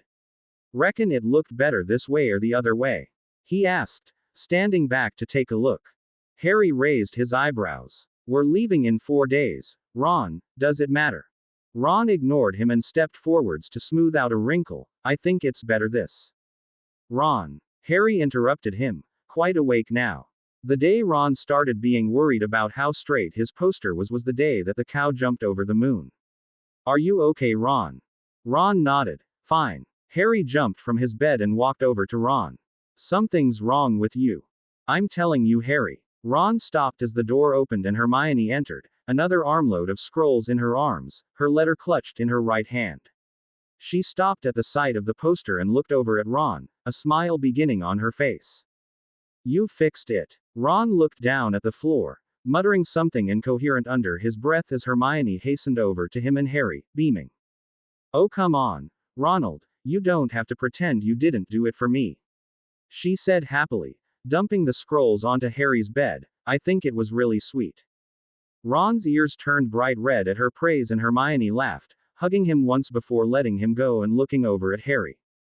Our letters arrived. I know, I just got mine. Harry motioned towards the bed where his letter lay wide open. Hermione's gaze landed on it quickly before she looked back up into Harry's face. Was it just him, or was there something standing between them that hadn't been there before? Ron collapsed onto his bed, crossing his legs and leaning his bright red head against the headboard. Hermione gave a small jump at the sound of the springs groaning and looked back over at him. Then should we go to Diagon Alley tomorrow? That's what Harry said, Ron announced, closing his eyes as he ran a hand over his face. So I reckon that's what we'll be doing. There was a sudden scratching on one of the windows and Hermione jumped once more before an expression of relief settled once more on her features. It's Hedwig, look, Harry did. There was his snowy white owl, prizing open the wooden shutter with one of her talons, looking slightly bedraggled from the rain but otherwise in perfect condition. Harry hurried over and helped her onto his hand, stroking her feathers gently. She nipped at his finger affectionately, settling herself comfortably on his hand. Where was she? Ron asked, sitting up on his bed and watching as Harry gently put Hedwig into her empty cage. I sent her to Lupin at the beginning of the summer, remember? Harry answered. But we saw Lupin ages ago. And what were you writing to him for anyway? Harry bent down over his suitcase, rummaging for Hedwig's snacks. I wrote to him about. He paused, unsure whether or not he should tell Ron and Hermione of his letter to Lupin. It was rather private after all. Finally, he decided that it didn't matter. They had come with him this far and he owed them that much at least. I wrote to him about Sirius. Oh. Ron looked away and Hermione looked worried. They hadn't broached the subject of Sirius at all, not once since the Department of Mysteries. Harry had kept his feelings on his dead godfather all to himself and hadn't let anyone in on how he felt save Dumbledore and now Lupin. Well, has he written back? Hermione asked. Yeah, but that was before the wedding in Godric's Hollow. Then where was Hedwig the rest of the time? Harry paused as he fed his owl the treat from the bag he found buried underneath Uncle Vernon's old socks. Hedwig sniffed it disdainfully, gave him a glare, and then took the pellet, nibbling at it condescendingly. I told her to fly around for a bit. Why? Ron asked. I mean, that's completely mental. I thought we weren't going back to Hogwarts and were going to be hunting Horcruxes for the next year. Who knew where we'd be and how many Death Eaters we'd be surrounded by? I had no idea when she'd have a chance to go flying again. Ron looked over at the cage where Pigwidgeon was finally sleeping. Reckon I should do that with Pig? He asked, scratching his head. Give him a chance to get rid of some of that pent-up energy. Oh Ronald, that's exactly what you said this morning when you locked him up in the henhouse for half an hour and made him fly around in there. Hermione said, sitting down next to Ron on his bed. Ron grinned and wrapped his arm around her shoulders, pulling her close. Ah, come on, you know he enjoyed himself. He got to prove to all those roosters who was the head of the co-op. He nearly got pecked to death by the hens, Hermione answered, trying to prevent a grin from twitching around her mouth as Ron attempted to tickle her. Yes, it's always the hens who do the criticizing, isn't it? Ron said, laughing as he keyed Hermione quickly. Harry felt a coldness sweep through him as he watched them rocking back and forth together, laughing, Ron's hand entwined in Hermione's bushy hair. So it was going to be like Ron and Lavender then. Harry closed the door to Hedwig's cage. Listen, I'm going to go get Hedwig some dinner, Kay. But they weren't listening, and a small voice in his head doubted that they ever would again. Not understanding his sudden animosity towards a Ron-Hermione relationship, Harry closed the door behind him as he made his way down the stairs and into the kitchen. There was definitely something wrong with him. The next day, Harry, Ron, Hermione and Draco shut the door behind themselves as they exited number 17. It was a bright, sunny day and the ground was still muddy from the previous night's rain. Lupin and Moody were waiting outside for them, disguised as an old, balding wizard and a young middle-aged wizard with garish orange hair. Why are you wearing disguises? Ron asked, looking them up and down. Because not everyone can be trusted, Lupin answered slowly, and someone needs to guard you. That's right, Moody growled, his magical eye surveying the three of them from all angles and at the same time completely destroying the look of an innocent old man that he had been going for. But why do we need guarding? Harry asked. Voldemort's not going to come to Diagon Alley now, is he? You can never be too careful, Moody stated, his eyes now darting around in the back of his head. Let's go. We'll be apparating. I don't care if you're legal or no.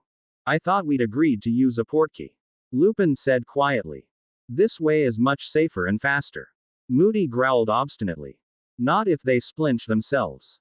They've all apparated before. Moody said noncommittally. Only Hermione is legal. We'll use the portkey. Though Lupin said this quietly, there was a note of finality in his voice that even Moody listened to. Fine. He said gruffly, but if there's a Death Eater then. Take hold of this, Lupin said, taking an old butterbeer can from his pocket. They all grabbed it, though Moody continued to survey the woods with both eyes.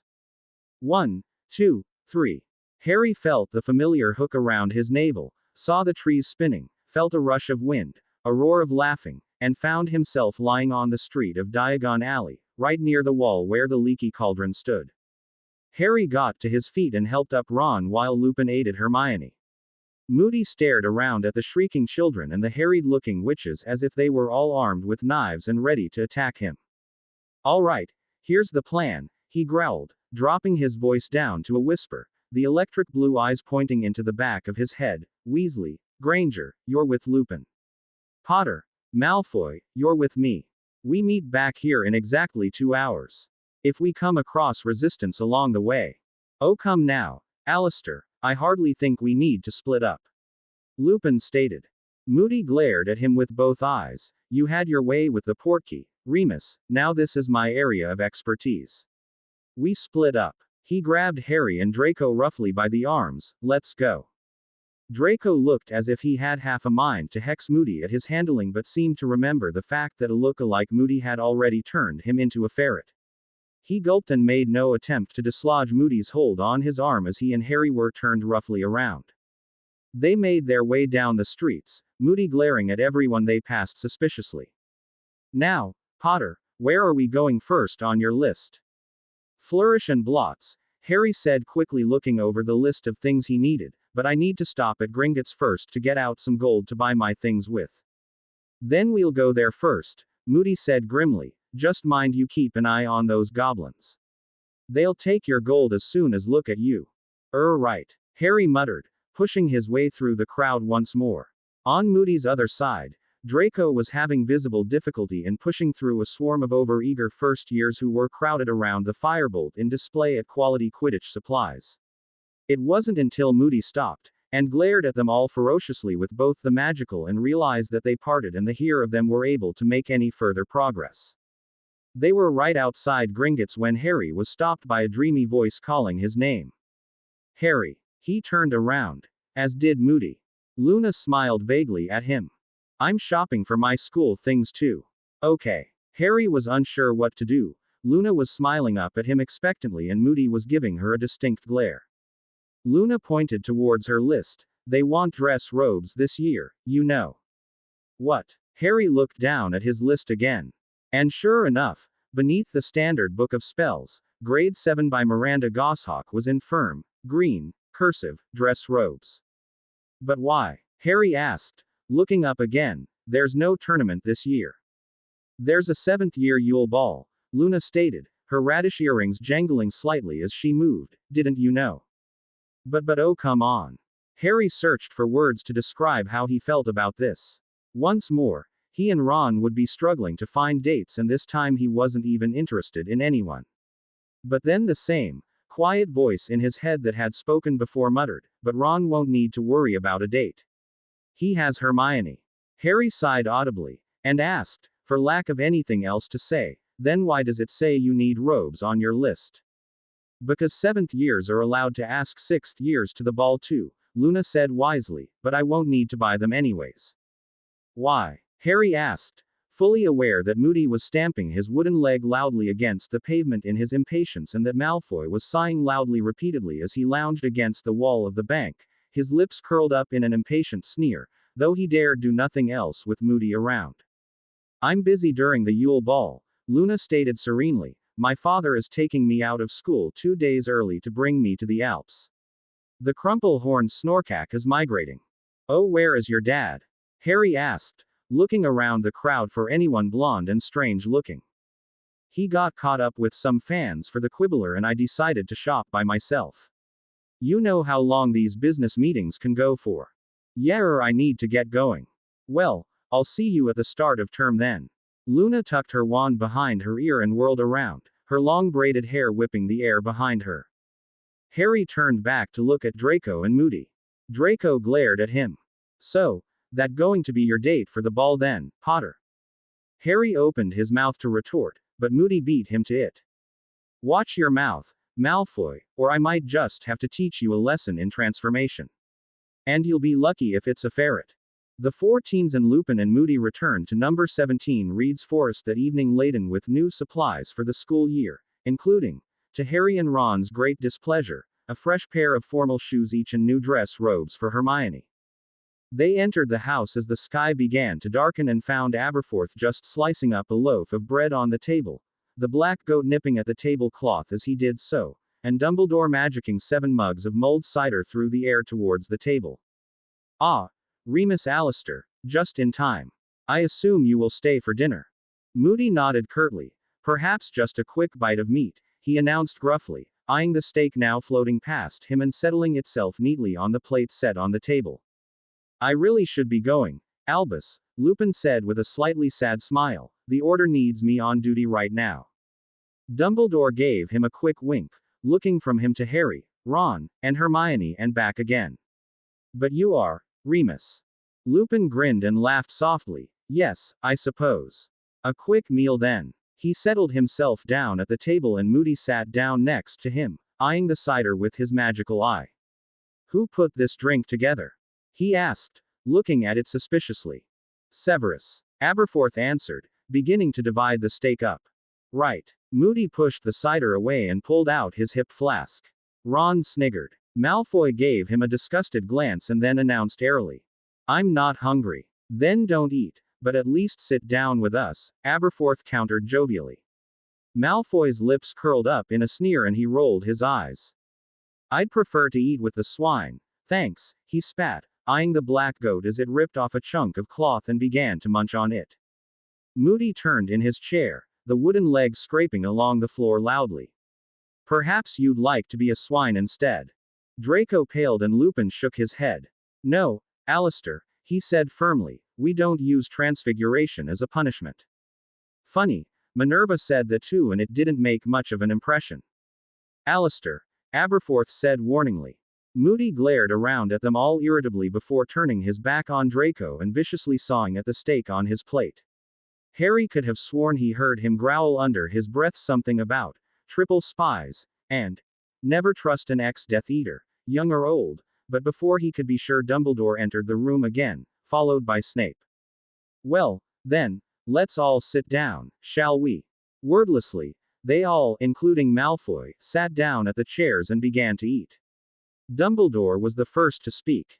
The school shopping was without incident then. Did you stop by and visit Weasley's Wizarding Wheezes? Yeah, Ron gulped between mouthfuls of steak. They gave me a whole load of free stuff. They never do.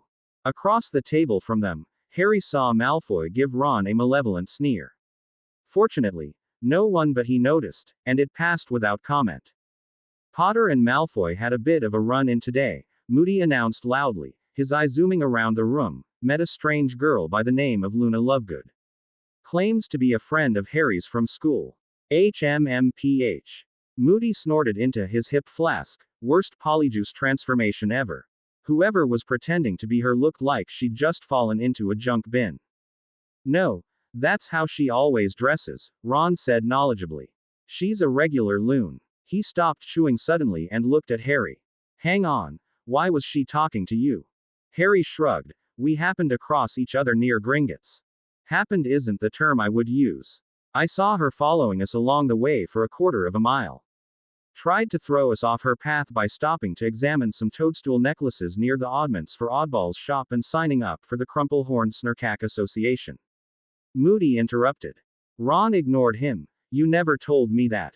It's just Luna, Harry said, raising his eyebrows in surprise at Ron's sudden interest. Everyone else was looking at him too, though Malfoy was looking both smug and revolted at the same time. Ron noticed this and glared over at him. You got a problem, Malfoy. Malfoy didn't answer and instead smirked as if he knew something no one else did, taking a sip of the mulled cider. Snape changed the conversation. I visited the Potters' last place of residence as you instructed, Headmaster. Albus will be just fine now, Dumbledore said quietly. Snape looked slightly surprised but recovered quickly, and I found it to be completely destroyed. It was razed to the ground. Nothing but a few smoldering remains were left behind. The Death Eaters had already visited and left their mark as a warning to Potter and his friends. Dumbledore nodded slowly before looking over at Harry. Now you understand why you could not return to Godric's Hollow. Harry nodded numbly, feeling his insides plummet. So it was gone, the last connection to his parents. Why are they after me now? He asked. Why now when they've had the last 17 years of my life? Because you are weakest now, Dumbledore said simply, weaker than you ever were before, Harry. But now is not the time, Dumbledore said quietly, looking around the table before smiling briefly at them all.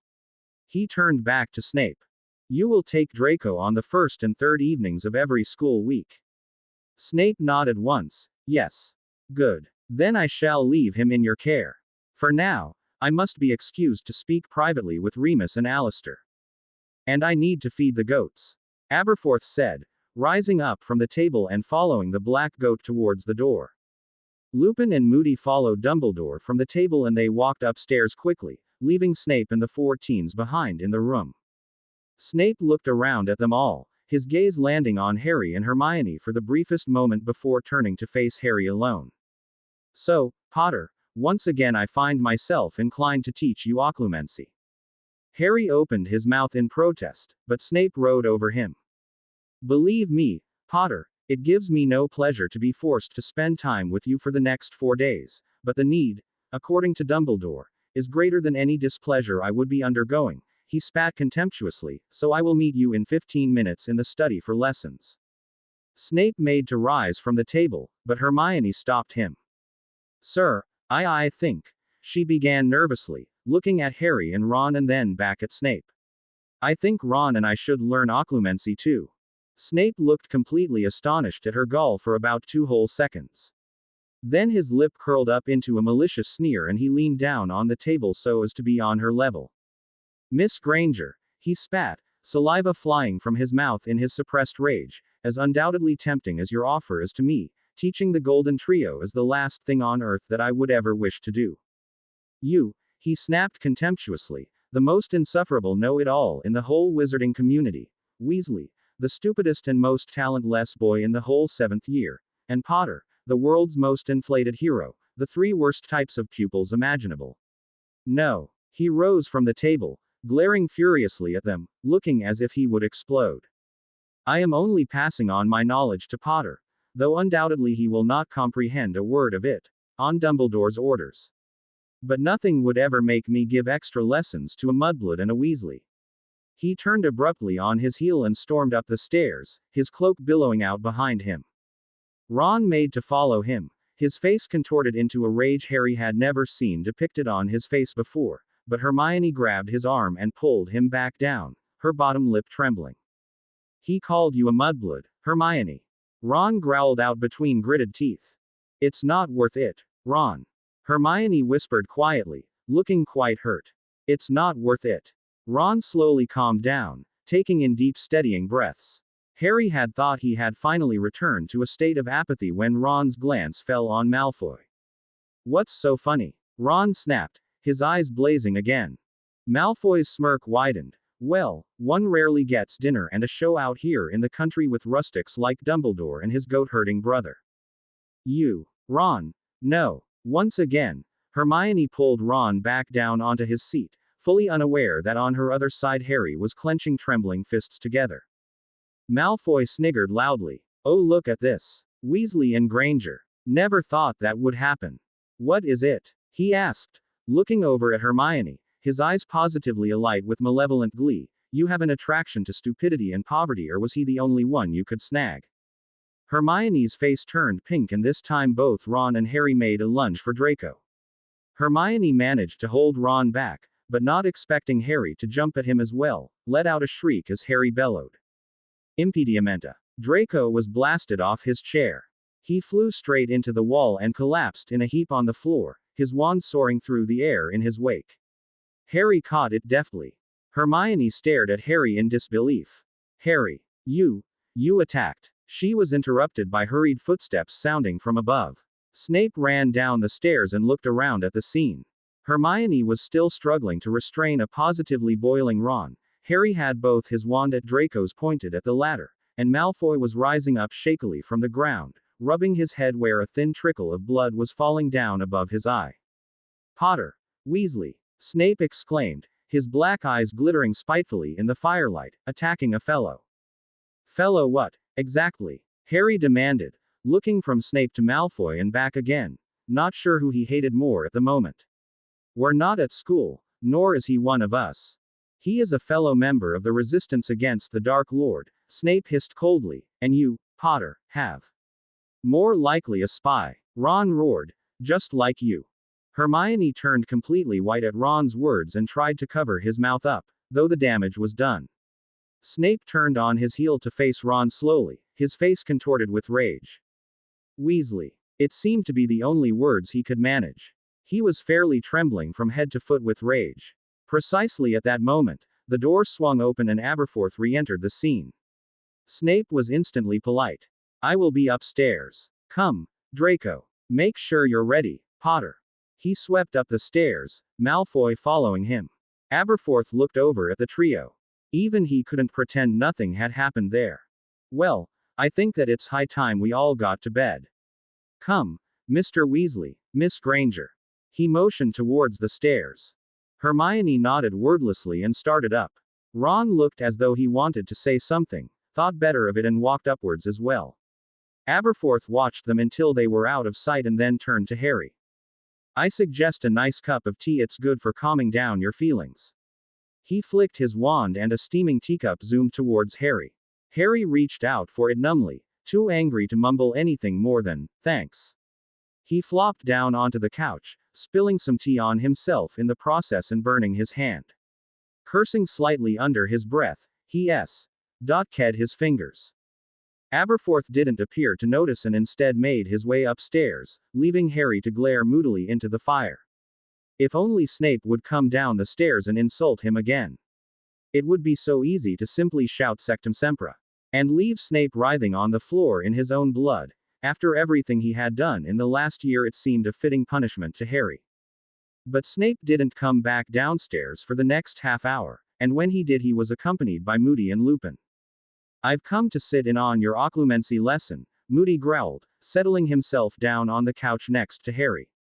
Harry looked over at Lupin. "Are you too?" he said almost hopefully. With Moody and Lupin there, Snape wouldn't dare do anything to him. "No," Lupin shook his head, "I really need to touch base with the remainder of the Order. But I'll be seeing you around, Harry, maybe more than you might think." He finished with a faint smile. "Good night." "But why?" Harry asked, unable to keep the curiosity from his voice as Lupin reached for his cloak. "No, Harry, I can't tell you," Lupin said firmly. "Don't ask me to." "Exactly, Potter, it's something you've got to figure out yourself," Moody affirmed, his magical eye shooting all over the room as he spoke. Lupin swung open the wooden door. The sound of crickets pervaded the room. "Well, goodbye everyone." Lupin gave them a quick smile and shut the door behind himself. Snape turned to Harry. "Well, Potter, are you ready for your lesson?" "Yes," Harry said mutinously, not even bothering to quell his emotions. Snape curled up his lip as if he were about to curse Harry, caught sight of Moody on the couch beside him and lowered his sneer.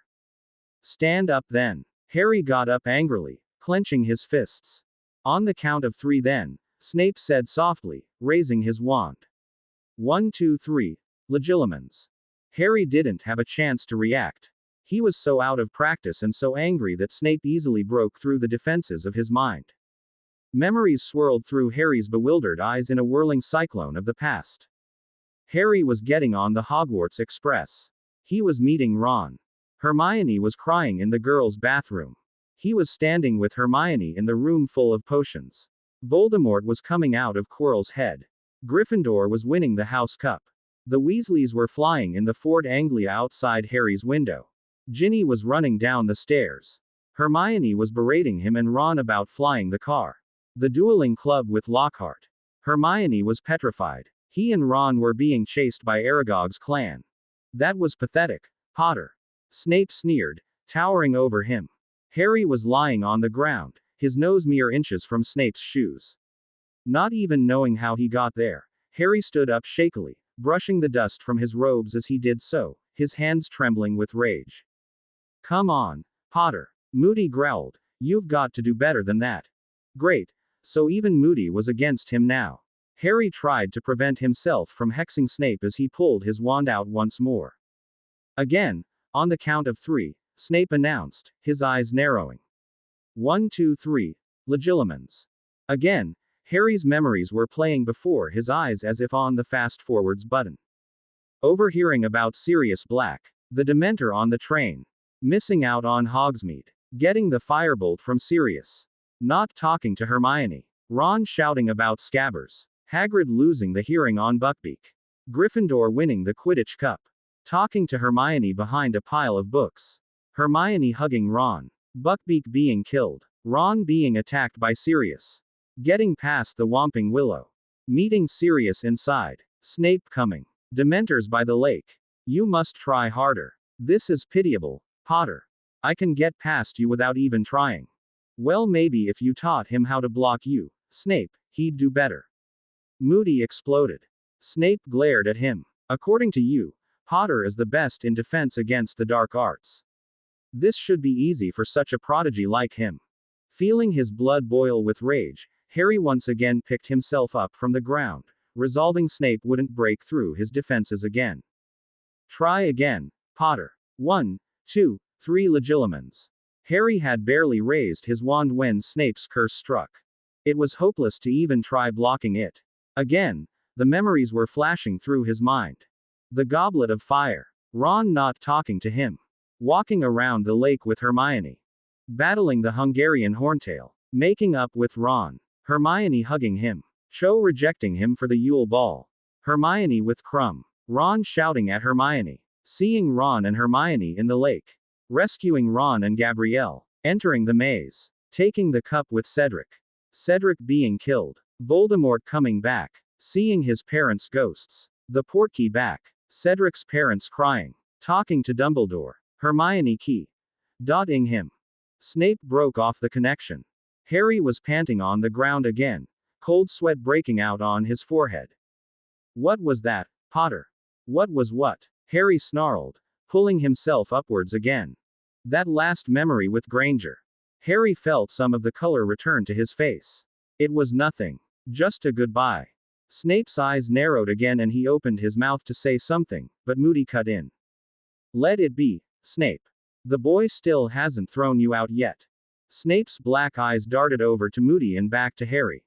Very well, Potter. But mind you, we'll be doing this all night until you successfully deflect my spell. So at least try, will you?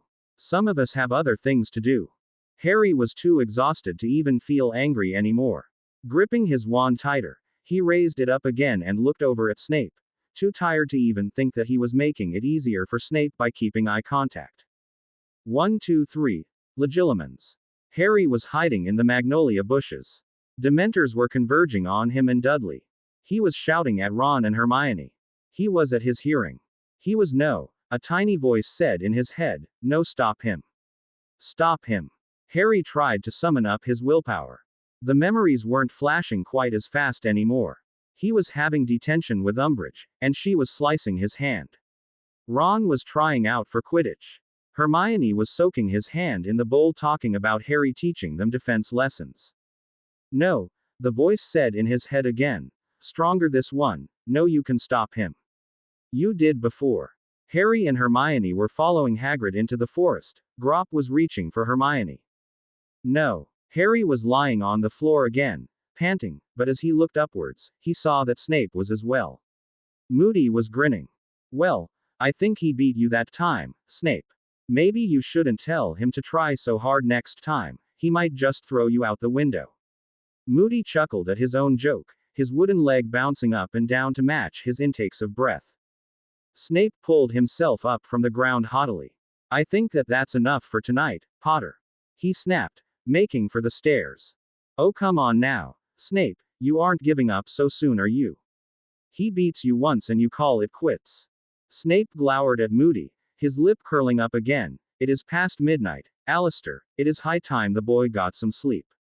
Harry glanced at the grandfather clock in the corner of the room and saw that he was right. Moody sighed and stood up. Very well then, he growled. Snape mounted the stairs and Moody gave Harry a rough tug, lifting him bodily from the floor. Now mind you, Potter, Moody warned, his voice dropping to a gravelly whisper, that you keep an eye out this year for both you and your friends. Of course, Professor Moody, Harry said in puzzlement, wondering what he was on about. Moody nodded gruffly, his eye darting around the room crazily. Constant vigilance, he barked. Remember that, Potter, and you'll define. Thanks. Good boy. Moody patted his shoulder and made for the front door. Tell Dumbledore I send him my best and that I'm off. He reached for his cloak and swung it around himself, opening the door, his back to Harry. Constant vigilance. He shouted back. Harry nodded. All right. The door swung shut behind Moody and Harry pocketed his wand, making for the stairs with the strangest feeling in his gut that Moody's electric blue eye was watching him as he walked all the way up to his room. Harry and Ron woke up early the next morning, both of them still furious with Snape and Malfoy. Ron was first to wrench himself from bed, which was in itself a shocker. I can't believe Dumbledore could be so stupid as to still trust Snape. He announced angrily, pulling on some jeans and one of the many deep maroon sweaters Mrs. Weasley had knit him. He stopped halfway with his shirt and looked at Harry hopefully. Reckon we should tell Dumbledore Snape called Hermione a mudblood. Harry shook his head, though he was sore tempted to try. No, it'd be more trouble than it's worth. We'd have a rough time convincing him first, and then I think Snape would hex us into oblivion the next time he got us by ourselves. Like he won't already. Ron muttered through his sweater. His head re-emerged out of the top. Really? I actually can't wait to get back to school. Snape won't be there this year, which means a new potions master and a new defense against the dark arts teacher. The door swung open and Ron yelped. Harry yanked his blankets up to his chin irritably as Hermione entered. She looked around at them in amazement. You two aren't up yet. Hello. Ron snapped, gesturing towards his clothing. I'm up. And I could have still been changing. He added angrily, haven't you ever heard of knocking? Oh come on, Ronald, Hermione snapped, sitting down on his vacated bed and dumping a mound of dusty scrolls onto it. I've seen you in your pajamas a million times. She looked over at Harry, and you too. Honestly, it's not like it's the first time. You could still knock, Ron grumbled mutinously. Fine, Hermione replied in annoyance. I just won't bother to come in with any more important news then, and you two can figure it all out by yourselves. Ron glared at her, like you know anything we don't already know. Harry could have even told Ron this was the completely wrong thing to say, but since Ron had already said it, it didn't really matter. Hermione's face reddened and her voice was up an octave as she replied through gritted teeth. Actually, Ronald, I know several more things than you and Harry combined. For starters, you won't be copying any of my notes this year for NEWTS. Second, that Slughorn is still going to be teaching us potions this year. And thirdly, that Dumbledore wants you both downstairs immediately. She grabbed the many scrolls she had dumped on his bed and stomped off to the doorway and across the hall into her room, shutting the door loudly behind herself. Mental, that one, Ron announced, staring after her. Well, you could have been a little bit more polite, Harry told him, swinging his legs over the side of the bed and stand up. Ron shut the door and looked over at him. She was the one that barged in here. She had something important to tell us, Harry defended. Ron glowered at him. Well, if all you're going to do is take her side. I'm not taking her side. Harry interrupted, pulling on a fresh sweater from Mrs. Weasley. I'm just making a point. Ron continued to look suspiciously at him for some minutes before brushing his hair and sitting down on his bed again as he waited for Harry to finish changing. What do you reckon Dumbledore wants us for? Ron asked as Harry struggled to pull a comb through his tangled hair. I don't know, maybe it's a Horcrux. Harry said speculatively. Ron frowned as he thought about it. Maybe that'd be really cool. Our first Horcrux hunt. And with Dumbledore too. Harry grinned at Ron's enthusiasm. It's not that much fun, you know. It's actually really dangerous. Ron shrugged. Dumbledore will take care of us. He wasn't a match for Voldemort's potion, Harry countered, dropping the comb back into his bag as he irritably surveyed his untamable hair. Oh right. Ron started to look slightly nervous. Maybe it's got nothing to do with Horcruxes. It could just be about our 7th year. Yeah, Harry doubted it though. Come on, let's go down to breakfast. They made their way downstairs and were greeted by both Dumbledores, Snape, and Malfoy, though the latter two didn't exactly show pleasure at their arrival. Good morning, Harry, Mr. Weasley. Dumbledore said brightly.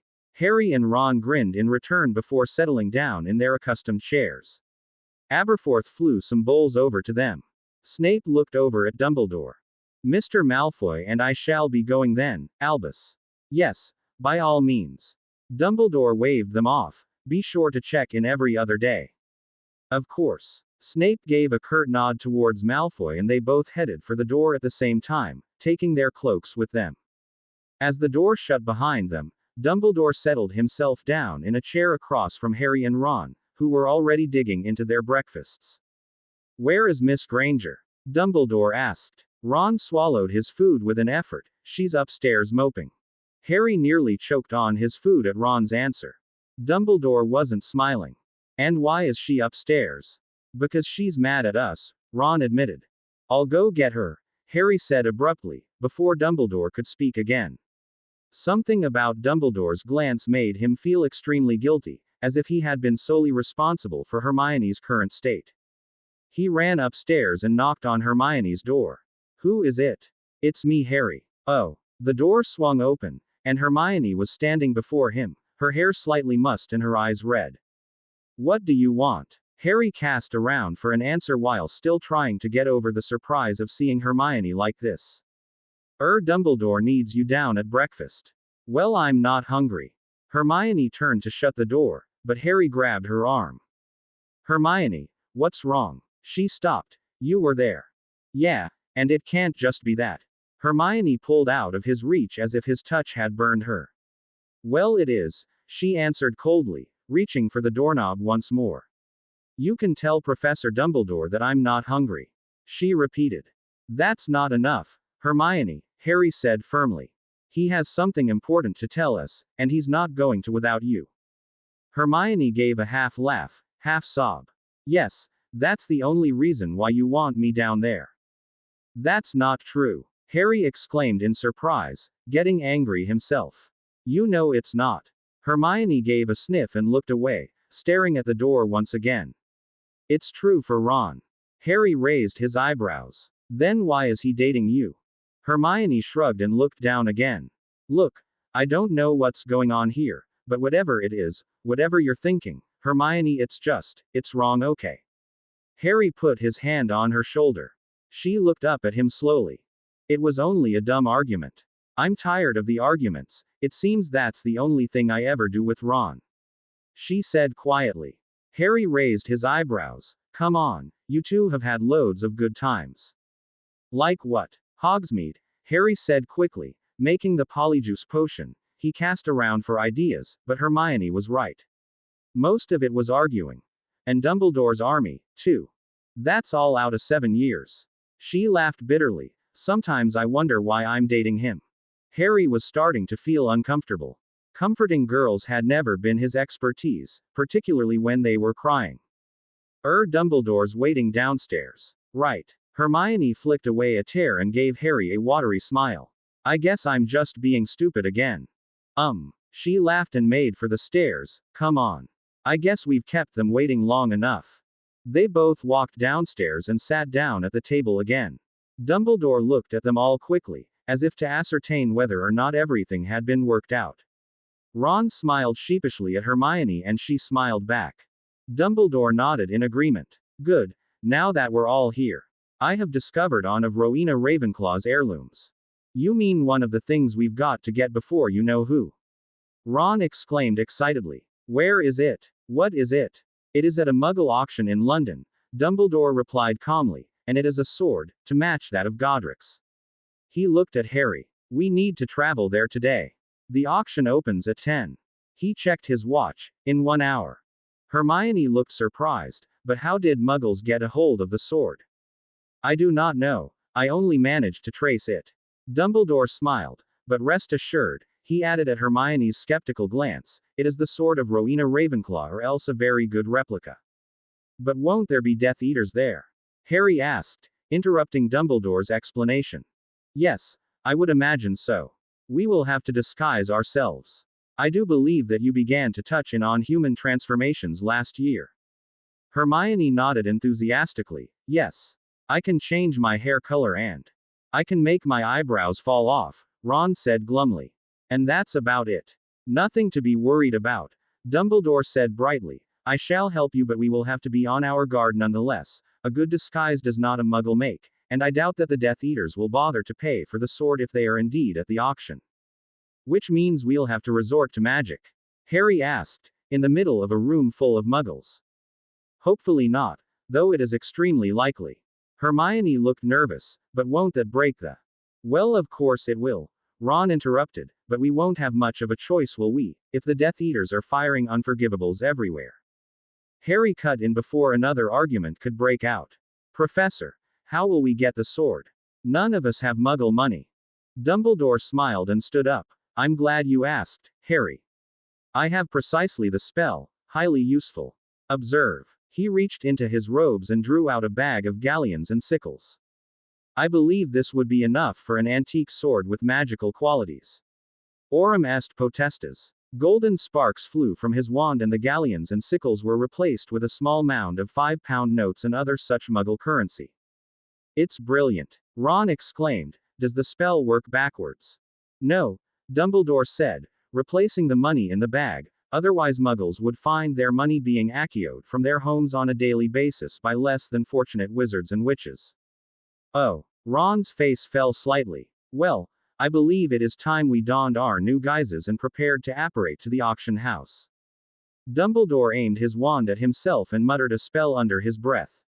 Harry, Ron, and Hermione watched as Dumbledore's long beard was trimmed off by invisible shears, as the hairs began to fall from his head to form a balding patch, as his crooked nose lengthened, and as his legs began to shrink until he stood at a height of barely 4 feet. He grinned up at them through dark brown eyes now. Well, what do you think? It's brilliant. Ron exclaimed. Can I be an old man too? Dumbledore nodded in consent. If you wish. He waved his wand at Ron, and they all watched as Ron's back sloped to form a hunchback, his bright red hair turned gray and his eyes faded to black. His 2 front teeth fell out as well, and his fingernails lengthened to form yellowing curls at the end of his fingers. Ron stared at himself in repulsion. Brilliant. He shouted again, grinning as he fingered his lack of teeth. Dumbledore looked over at Harry and Hermione. What do you wish to be? Preferably a middle-aged woman with teeth, Hermione said, looking over at Ron before dropping her gaze back on the much shorter Dumbledore. I reckon I'm going to need a walking stick. Ron called over at them, rubbing the hump on his back. They ignored him. And what do you wish to be, Harry? Any chance I can be middle-aged as well? Dumbledore nodded slowly. Yes, I do believe so. You and Miss Granger can pose as a married couple. Oi! Ron exclaimed, looking over at them in alarm. Hermione favored him with an honestly it's only for pretend glare before looking at Dumbledore. Very well. I don't have a problem with it. She shot an icy stare at Ron. His ears turned bright red, but he kept his silence. Dumbledore pointed his wand at Hermione and her curly brown hair began to change to a long, silky sheen of black hair, reaching down to her waist. Her eyes turned blue and her face aged slightly so that she looked to be in her middle 30s. She began to heighten gradually, and her nose grew slightly larger, but not enough to stand out. A diamond ring sparkled on her finger. Hermione surveyed her new self with pleasure and Dumbledore turned to Harry. That scar will be a problem, we'll have to give you longer hair. He pointed his wand at Harry and Harry watched himself transform slowly. His hair grew even thicker and more unkempt, changing its hue to dark brown. His eyes faded to dark blue and he felt himself grow at least another 4 inches so that he towered over the newly stooped Ron and incredibly short Dumbledore. He felt his ears lengthen slightly, and his eyes became out of focus. He removed the glasses he had worn for so long and everything became far more sharp and clear.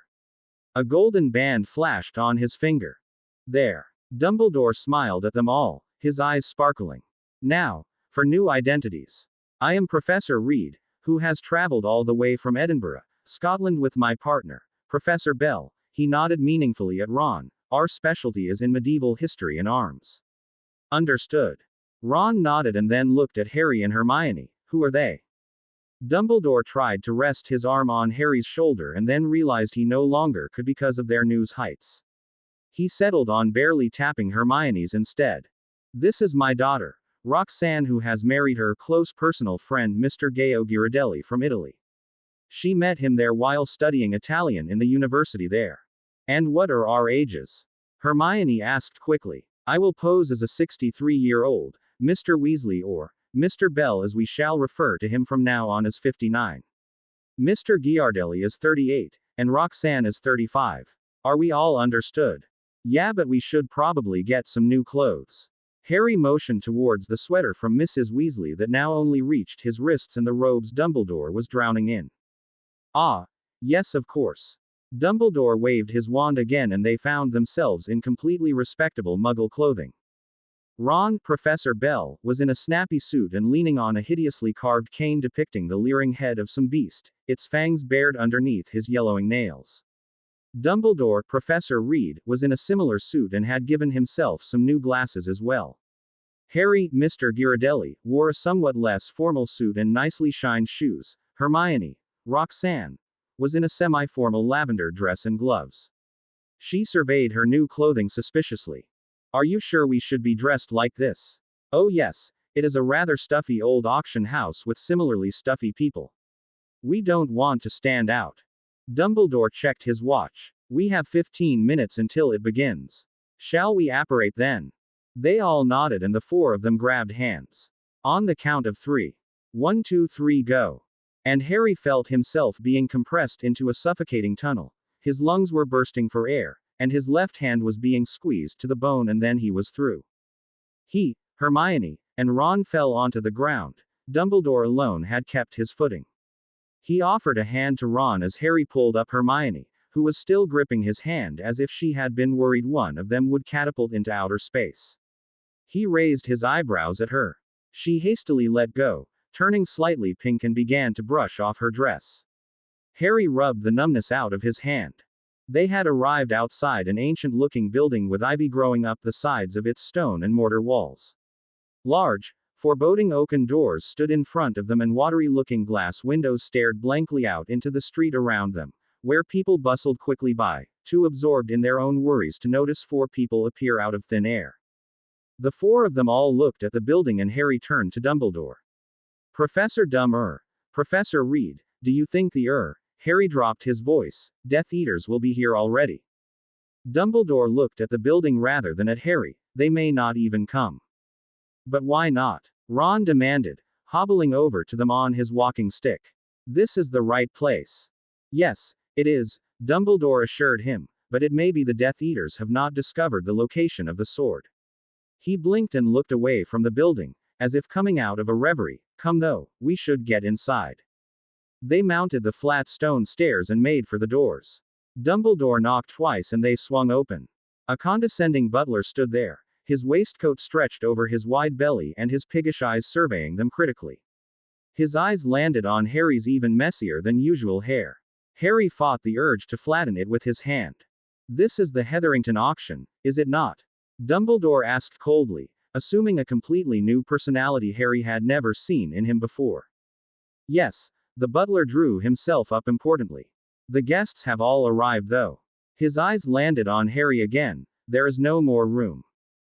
Dumbledore huffed prominently. I am Professor Reed and I have traveled here all the way from Edinburgh to buy an antique sword advertised here. My partner and I did not waste our time and efforts on a worthless journey. You will stand aside and let us pass. Not without an invitation. The butler said sternly, his eyes sliding from Dumbledore and onto Harry and Hermione. And who are they? This, Dumbledore motioned towards Hermione, is my beautiful daughter Roxanne and her husband, Mr. Ghirardelli. And this, he withdrew a folded slip of paper with an intricate H stamped into a silver seal of wax, is my invitation to the Hetherington auction. The butler quailed and stood aside. My apologies, professors, but you would never believe the sort of riffraff that tries to sneak in here. Dumbledore brushed by him importantly. Harry, Ron, and Hermione followed. Be that so, it would do for you to exhibit some more respect to those who knock upon the door.